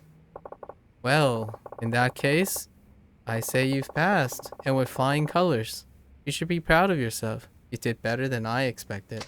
Me too. Me too. I've passed the test? But how? I told myself if you, of your own free will, choose to pay down your debts, you pass. But you showed me an even better solution. It's so great. That's one of those things, right? When you go around and you try to encourage people to do certain things, or teach them, or lead them down a path, or give them information to do, synthesize the information. Sometimes you get it's also an opportunity for you to learn something too. The person who's in control. And a lot of times when people are in control, they tend to stop learning. Because they're the ones not with the problem. They're also the ones a lot of times on the moral high horse, and that's kind of grandstanding, moral grandstanding, and I reject that seat, right? And I do feel that bleeds into, he's highlighting and bleeding into the humility that he has, that people of privilege do not have over time, because it's not because of intentionally being ignorant of it or ignoring it. It's complacency. A grand part of human condition is that when you're in a comfortable place, you kind of just get used to it, and you start losing appreciation for it. And that's neither bad or good. It just comes with consequences of that. And I often tell myself a lot of times that I must admit to myself, I can't feel certain things anymore. I can't relate to certain people anymore. And I'm not going to pretend like I do if I can't, because I'm not in that position anymore. So one of the grandest things that come with what I encourage is that you can't unknow something. So a lot of times I've always worried about the consequence of giving someone information and encouraging them to explore all the time, but you can't gain back innocence, passion, naivety, like all the trade-offs of those and compromises of. So I often remind myself of that as well. But boy, do certain privileges warp people's personalities, for better or for worse, for desirable or not, over time because of complacency. And Akiyama is not complacent either, which is great. He might come off as a little complacent because of the way he deflects responsibility now that he isn't necessarily weighed down by being careful anymore. So some of his personality demonstrates that he is a little bit more carefree because of his resources. Guy Finance will handle all your debts from here, Shoko-san. Thank you. It seems I was wrong about you. Truthfully, I thought you were just some sarcastic jerk. That. Complacency. But it's a reflection of his character, right? Because that's what made him him. Really? Well, I liked you right away. Hana-chan, could you please do a survey of Shoko-san's death and write up a contract for us? Yes, right away. Oh, Hana-chan, always ever present. Well, we're done for today. You'll be working with Hana-chan on the details. Alright, thank you in advance. You're welcome. Oh, and would you care to join me for dinner? Chief! I'm sorry, but I couldn't possibly make your daring secretary angry. Who knows what she'd do to my contract? Right. This is for you. It was a gift, but I think it suits you. A protective amulet. Today was fun. I'll be seeing you again. Oh, that's so wholesome. Too bad, huh, Chief? Say, Hana-chan, you wouldn't want to grab a bite to eat, would you? Me instead of Shoko-san, you mean? No, that's not... Are you sure? I can easily put away 100 pieces of otoro at Sushi Gin, you know. Oh, never mind. I'll just pop out for a little something on my own. 100 pieces of otoro sets you back for 200,000 yen at Sushi Gin. I think it's 2,000 a piece. Oh no, wait, it's not. It's just that's just uni and that other thing that I forgot the term for. Otoro's relatively inexpensive compared to the uni though. Okay. Maybe one more sub story. Let's do one more sub story. Those are some pretty good ones. These sub stories are great. No, we can't do this one. This one's really long. We're gonna save the Hostess Club for another day. Okay, let's try this one. Oh, I don't even have that one.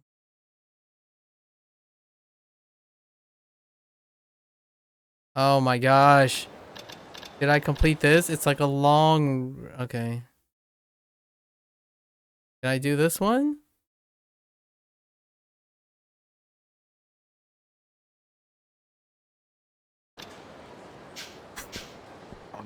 Oh, here it is. Oh, here. Okay, okay. It's the start of a long quest, like a sub-story quest line.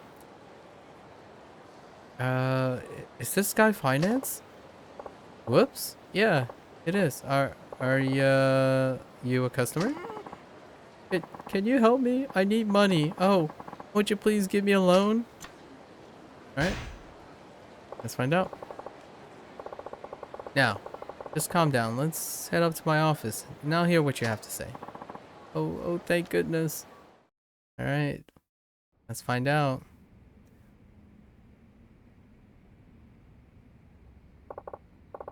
Now then, what seems to be the problem? My name is Nishihama, and I run a consulting business. It's my daughter. She's been kidnapped. Oh boy. Kidnapped? Have you contacted the police? How, how could I? The kidnapper told me bad things would happen to her if I called the cops. I'm here because I need money to pay them off. Oh no, ransom. They're demanding a ransom. Well, yes.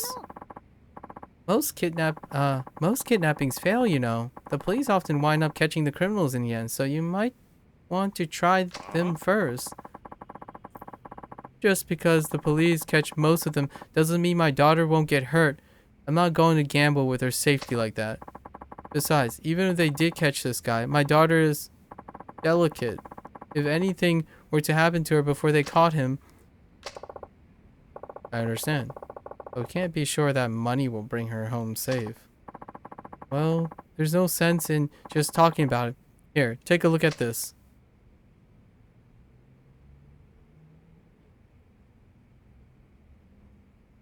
That's in the Love Hotel in the hotel district. Interesting. Still, can't you just trace the email to find out who the kidnapper is? They used my daughter's cell phone. I wrote back, but I guess they turned it off. Would you mind sending a copy of the photo to my phone, just in case? Oh yeah, sure.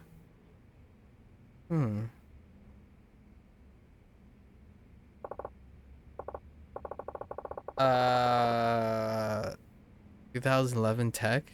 The tap share thing? Thanks. Sorry, but my business has turned me into a bit of a skeptic.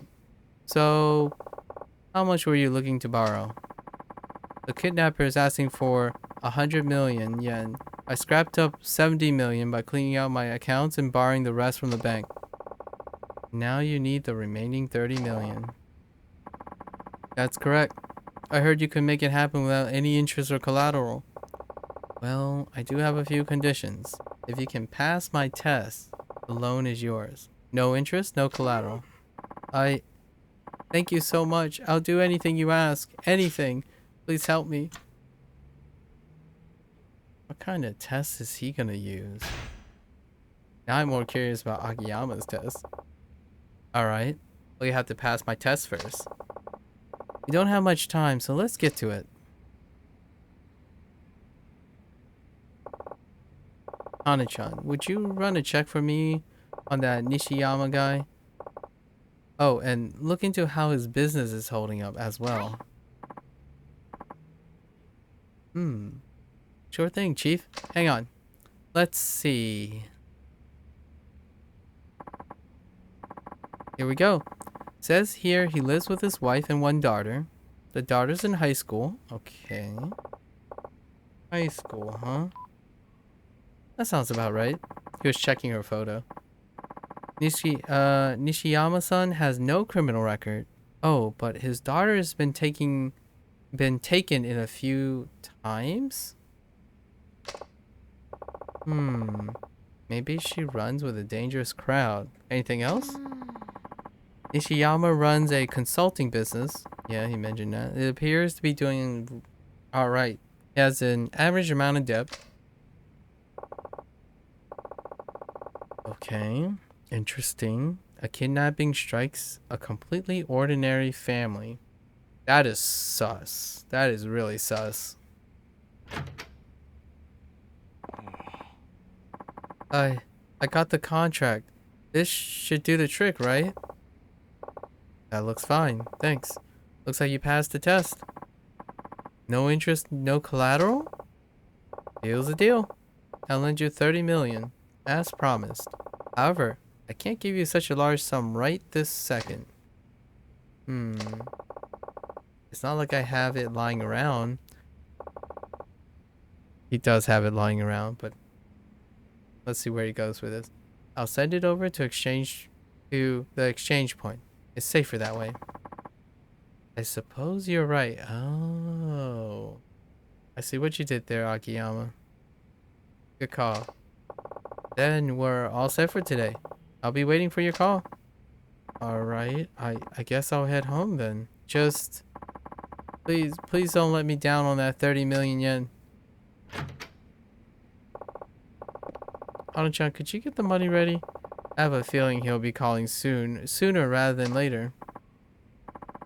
Yeah, okay, but are you really going to lend it to him? He's one shady customer.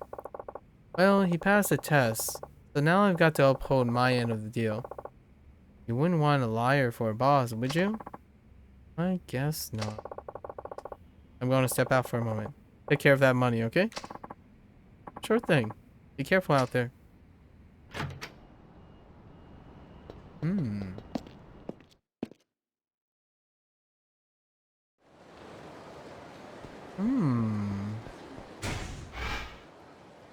Wait, is it this one here?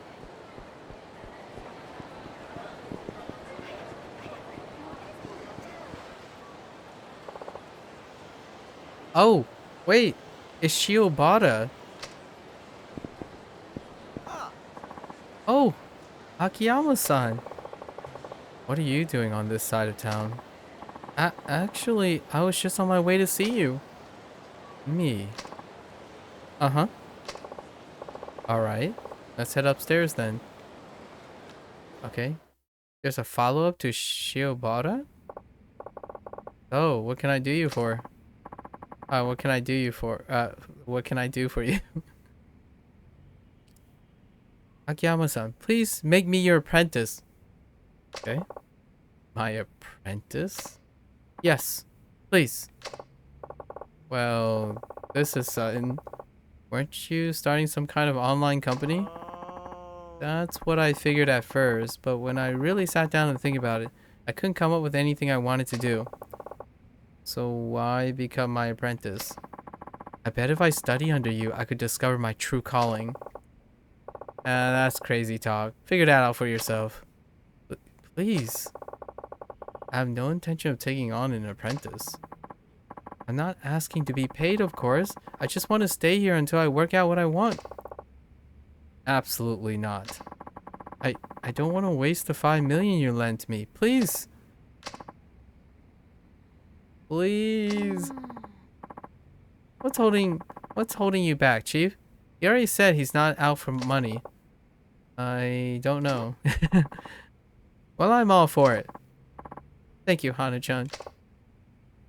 Fine. Really? We'll start by having you pick us some lunch. Pick us up some lunch. I can do that. I'll be right back. Oh, dang. Just want him to be your errand boy, don't you? Was it that obvious? Oh, well, sort of.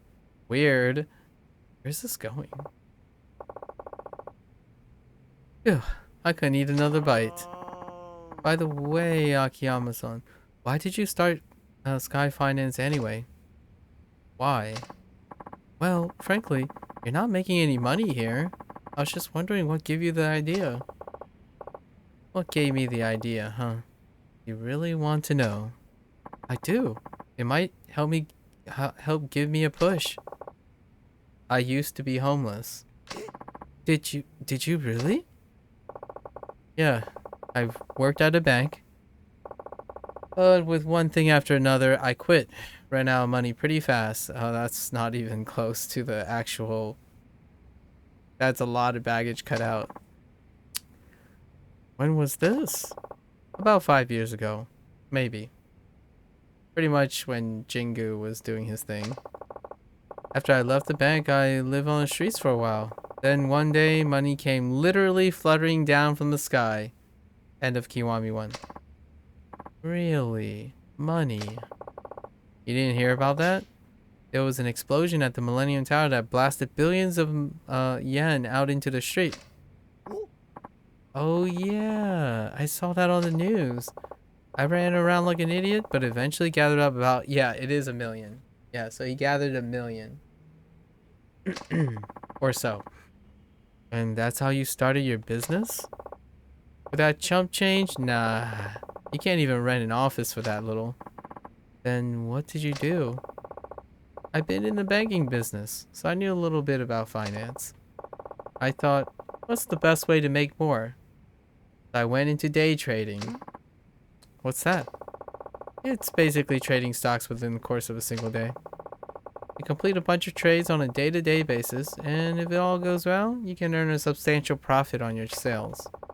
It's not all that different from gambling, I suppose, but with a little expertise, you can make more than you would on the horses. And did you? Did you really make that million grow? Well, it was do or die. I scrapped up whatever info I could and bought and sold both day and night. Not everything was strictly legal. However, one bad trade and I would have been done for. But I guess somebody up there was looking out for me.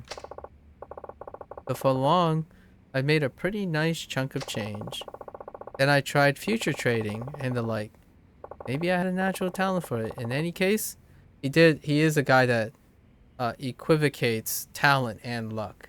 So he's synonymously suggesting that. In any case, the money just kept on multiplying.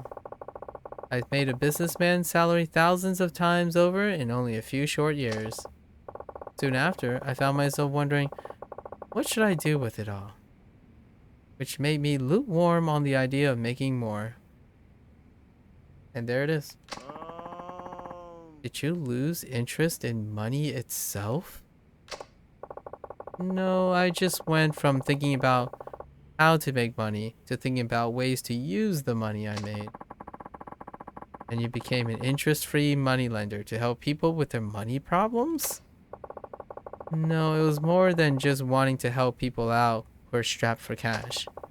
I wanted to see people who'd lost their money and hit rock bottom work hard to pull themselves back up again. Just like I had. And there it is. And it's so great.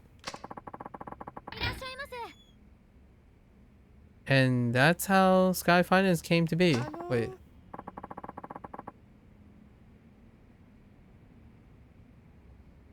Excuse me, I've heard I can get a loan here. That's enough war stories for today. Okay. Okay. Third person? Let's hear what you have to say. Right this way. Alright, Shiobata. Is he just gonna chill? Oh yeah, he's gonna chill right next. Okay. Now what can I do for you? Well, my husband's obsessed with gambling and he's gotten us into a ton of debt. Then he drinks and just becomes so incredibly violent. I got us out of there as soon as I could and I couldn't take it anymore. Oof. Domestics. That's terrible. He borrowed all kinds of money under my name too, and now the loan office refused to give me the time of day. I heard a rumor that you might be able to help, so here we are. How much did you need? We left with nothing. With the clothes on our backs. Would it be possible to borrow about 500,000 for living expenses? All right. Well, you have to pass the test, but I give you the money. Yes, I've heard about that too. What would you have me do? You have 3 hours to find work. Somewhere here in Kamurocho. Do that, and the 500,000 is yours. Interest free. Oh my gosh. So good. Only 3 hours? You'll find something if you look hard enough. They say we're in a recession. That's what I meant by the filling you in on the economic boom into the going into 2010. The next 2 decades after the economic boom peak of Japan was largely what they would probably consider relatively a recession. But it's also a big correction as well from an incredible growth. But there's still plenty of work available if you're not too picky. What do you think? Want to give it a try? Okay, I'll see what I can find. I hope it works out. Huh.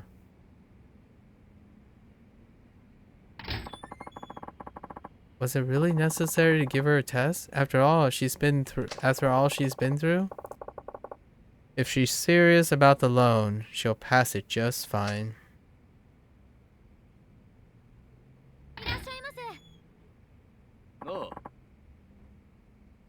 Where is Noriko? Oh no. And you are? My wife came here for a loan. Oh, so you're her husband, are you? Aha. So she was here. Uh-huh. Where is she? Drag her butt out here right now. I'm sorry, but your wife is now my customer.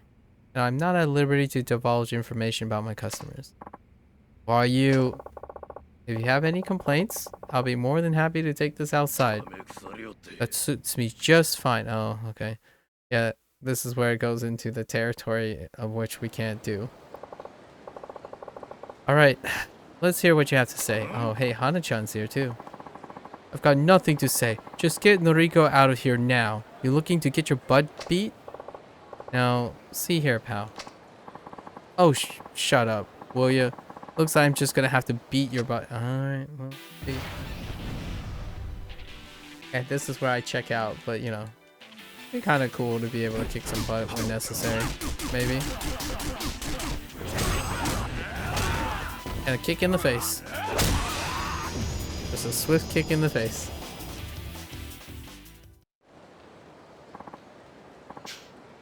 I'll pay for this.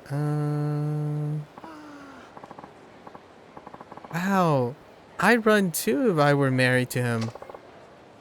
Naturally. Okay.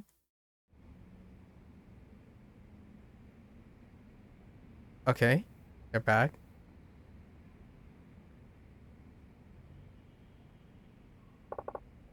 Any luck? No, nothing. Then I can't lend you the money.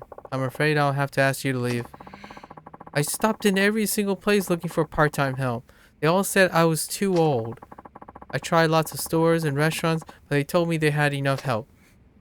And 3 hours to find work in Kamurocho? It's just not possible. Did you check the red light district?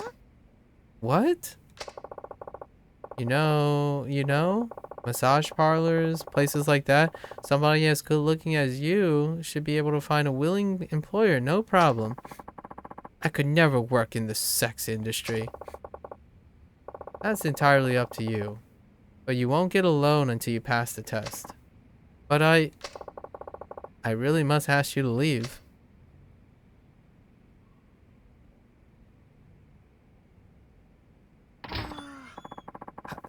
Akiyama-san, hasn't she been through enough already? Like I said, I don't give people money just because I feel sorry for them. Still, if she truly wanted a new life for herself, she'd have gone straight into a massage parlor and asked for a job. I won't lend to anybody who's less than serious. You were serious about changing your life, right? And I lent you the money. I lent you your money. I helped you because you were sincere. You said you didn't want to waste my 5 million yen. Are you really looking for a worthwhile way to spend it? Because I can tell you right now, you won't find anything by hanging around me. You're right. You lent me money, so I felt dependent on you. I'll give you some serious thought to what exactly it is I want you to do. And that, we must, okay. This is probably the last sub story for today, but that is what that is the biggest thing that I love following up on. The idea is, it's great to be helping someone, right? It's great to be a source of comfort and motivation and whatnot. But the scariest thing that I feel that is always worth mentioning, and it's more in the power of the person who's influencing another person. You have to influence, generally speaking, you're the influencer in order to help someone reform or inspire them. But it is also the responsibility of the influencer, the person who's in control, to understand the dangers of creating dependency.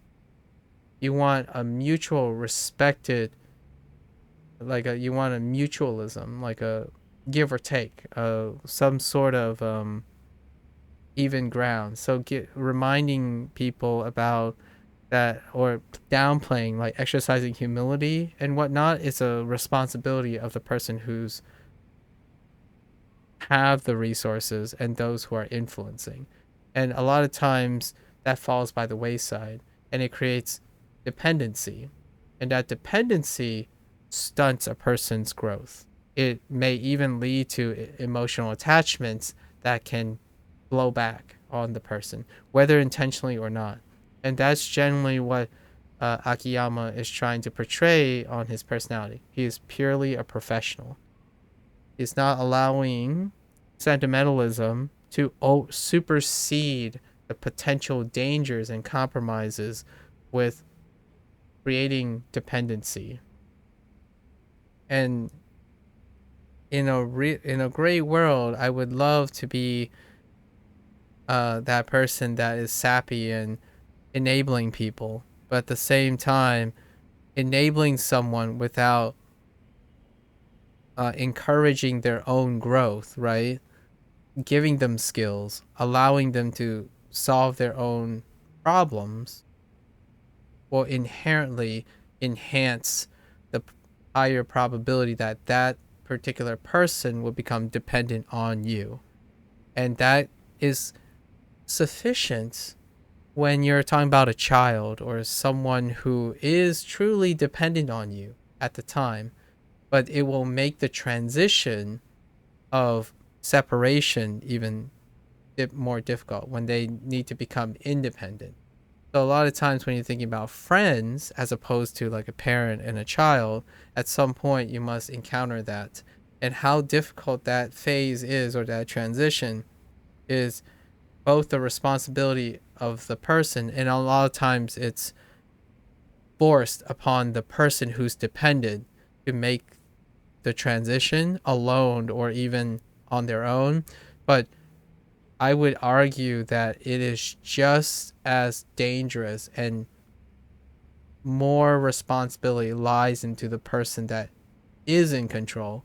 But a lot of times, because of the lack of professionalism, especially with influencers that have a lot of influence, it's very difficult to realistically control all that. But at the same time, there are many times when the vision of loss of the consequences of their actions are not realized, as in it's probably more due to inexperience, and then the platform also is trying to figure out, like YouTube and stuff, trying to figure out where the liability, and it's pretty much all of the above. But a lot of times it's unfairly justified, like double standards. Like when someone gets influenced just by exposure, they start doing something, and when they fail, they blame they diffuse their faults and deflect it to the thing that they're dependent on. So that's bad news for the person who the dependency is coming from, right? Who you're depending on.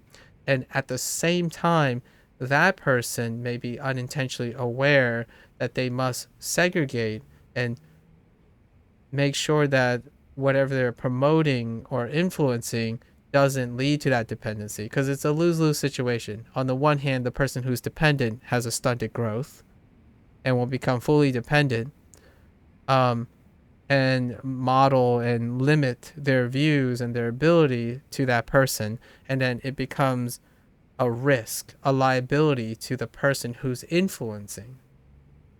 So a lot of times that goes into the realm of professionalism.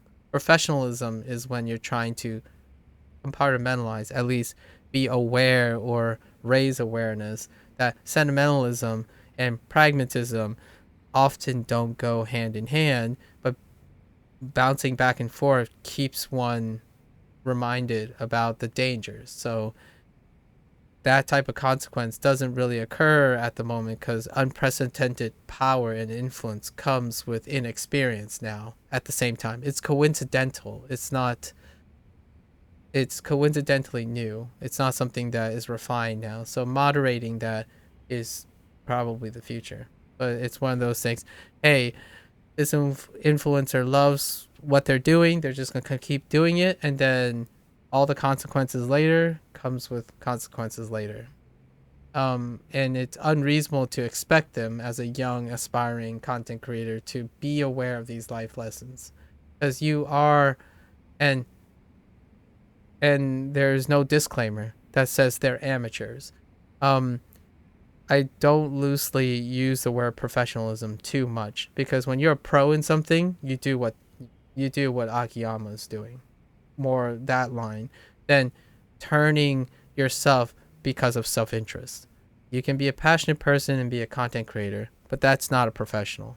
Like it really isn't. You can become an expert in the thing you're doing, but that's not exercising professionalism. You have no conscientious consequence of your own actions, your influence, and also the consideration of your public relations with your community. There are professional content creators, though, right now, but there's no standard for that. So that's kind of what he's illustrating here, that he's strictly non-biasly and non-discriminatorily applying the rules, even though the test may seem individualized. So great writing to digress off of. But we don't have that much time, so we'll keep that short there. Are you sure about this, Chief? You could have let Chiobata's son work here, you know? No, it's better this way. He's a big boy. I'm sure he can figure out his hopes and dreams all by himself. There it is. I don't think that's the last we'll see about Chiobata, though. Pretty sure there's more. But we're gonna go save it now. And then we're gonna play some of the MSQ of Yakuza 5. Because I really want to know. I really want to know what happens. Wait. Once that's taken care of, I should go back to and sit down before. Oh. Oh, you have to stop reminiscing. Okay. Oh no. I need to find a save point. Guy Finance. Akiyama speaking. Oh, it's Nishiyama. Oh, I think he's getting scammed. I think Nishiyama is pulling a fast one. Akiyama's son. I got a call from the kidnapper. You? And where he wants to make the exchange? Park Boulevard. There's a taxi stand by the Kamurocho Hills construction site. Okay, a taxi stand. Yeah, he said to put the money in the cab. Then he'll tell me where my daughter is. I see. Okay then. Let's meet in front of the Millennium Tower. I'll bring the money right away. Come to the lockers on Tahe Boulevard. Sure, I'll see you there. I feel like this is a scam. Yeah. Taxi stand, huh? Wonder if the kidnapper muzzled the guy.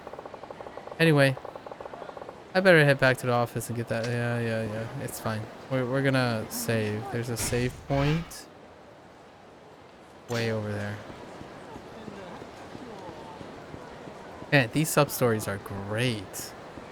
It's a definitely a different facet of the life, because we've had exclusively. Oh no, there's another sub story here too.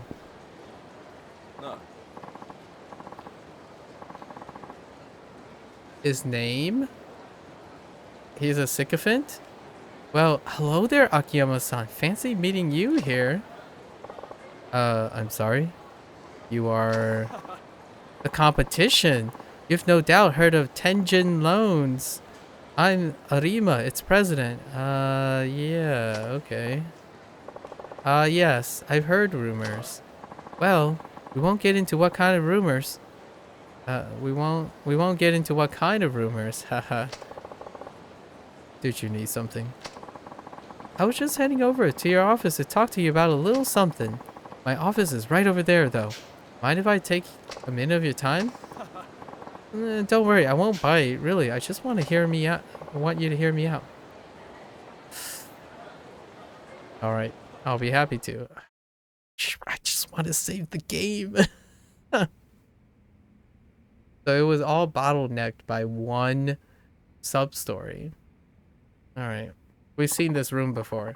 It's a common asset for these interactions. You know, we heard our fair share of things about Sky Finance too. Oh yeah? Things like your unique business model flying in the face of good business practice? Rumor has it your system can't function without a huge amount of financial backing. What was it you wanted to ask me? Of course. Please forgive me. I can be a real chatterbox sometimes. I'll cut to the chase. Will you join forces with me, Akiyama-san? Join forces. Enter into a partnership. Help each other out.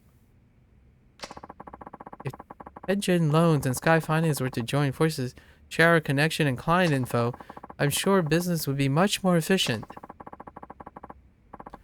And because we expect bigger bank loans, we'll be able to expand the scope of our operation as well.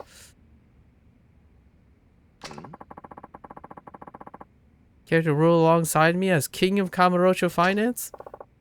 No thank you. Get up. Leave. Akiyama, leave. Why not? I think it would be a pretty sweet deal.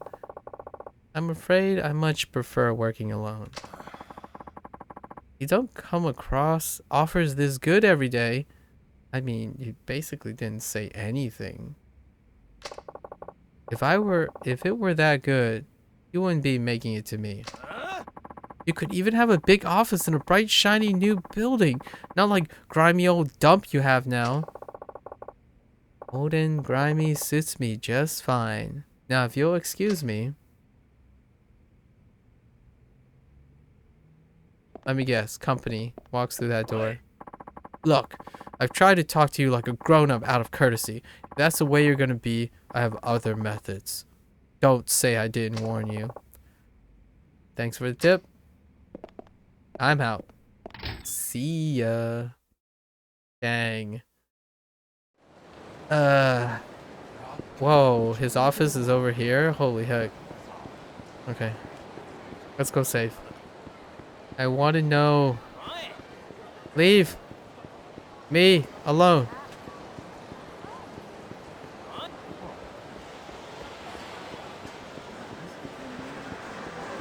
Man. Akiyama is such a goat. Okay. Alright. Let's switch gears.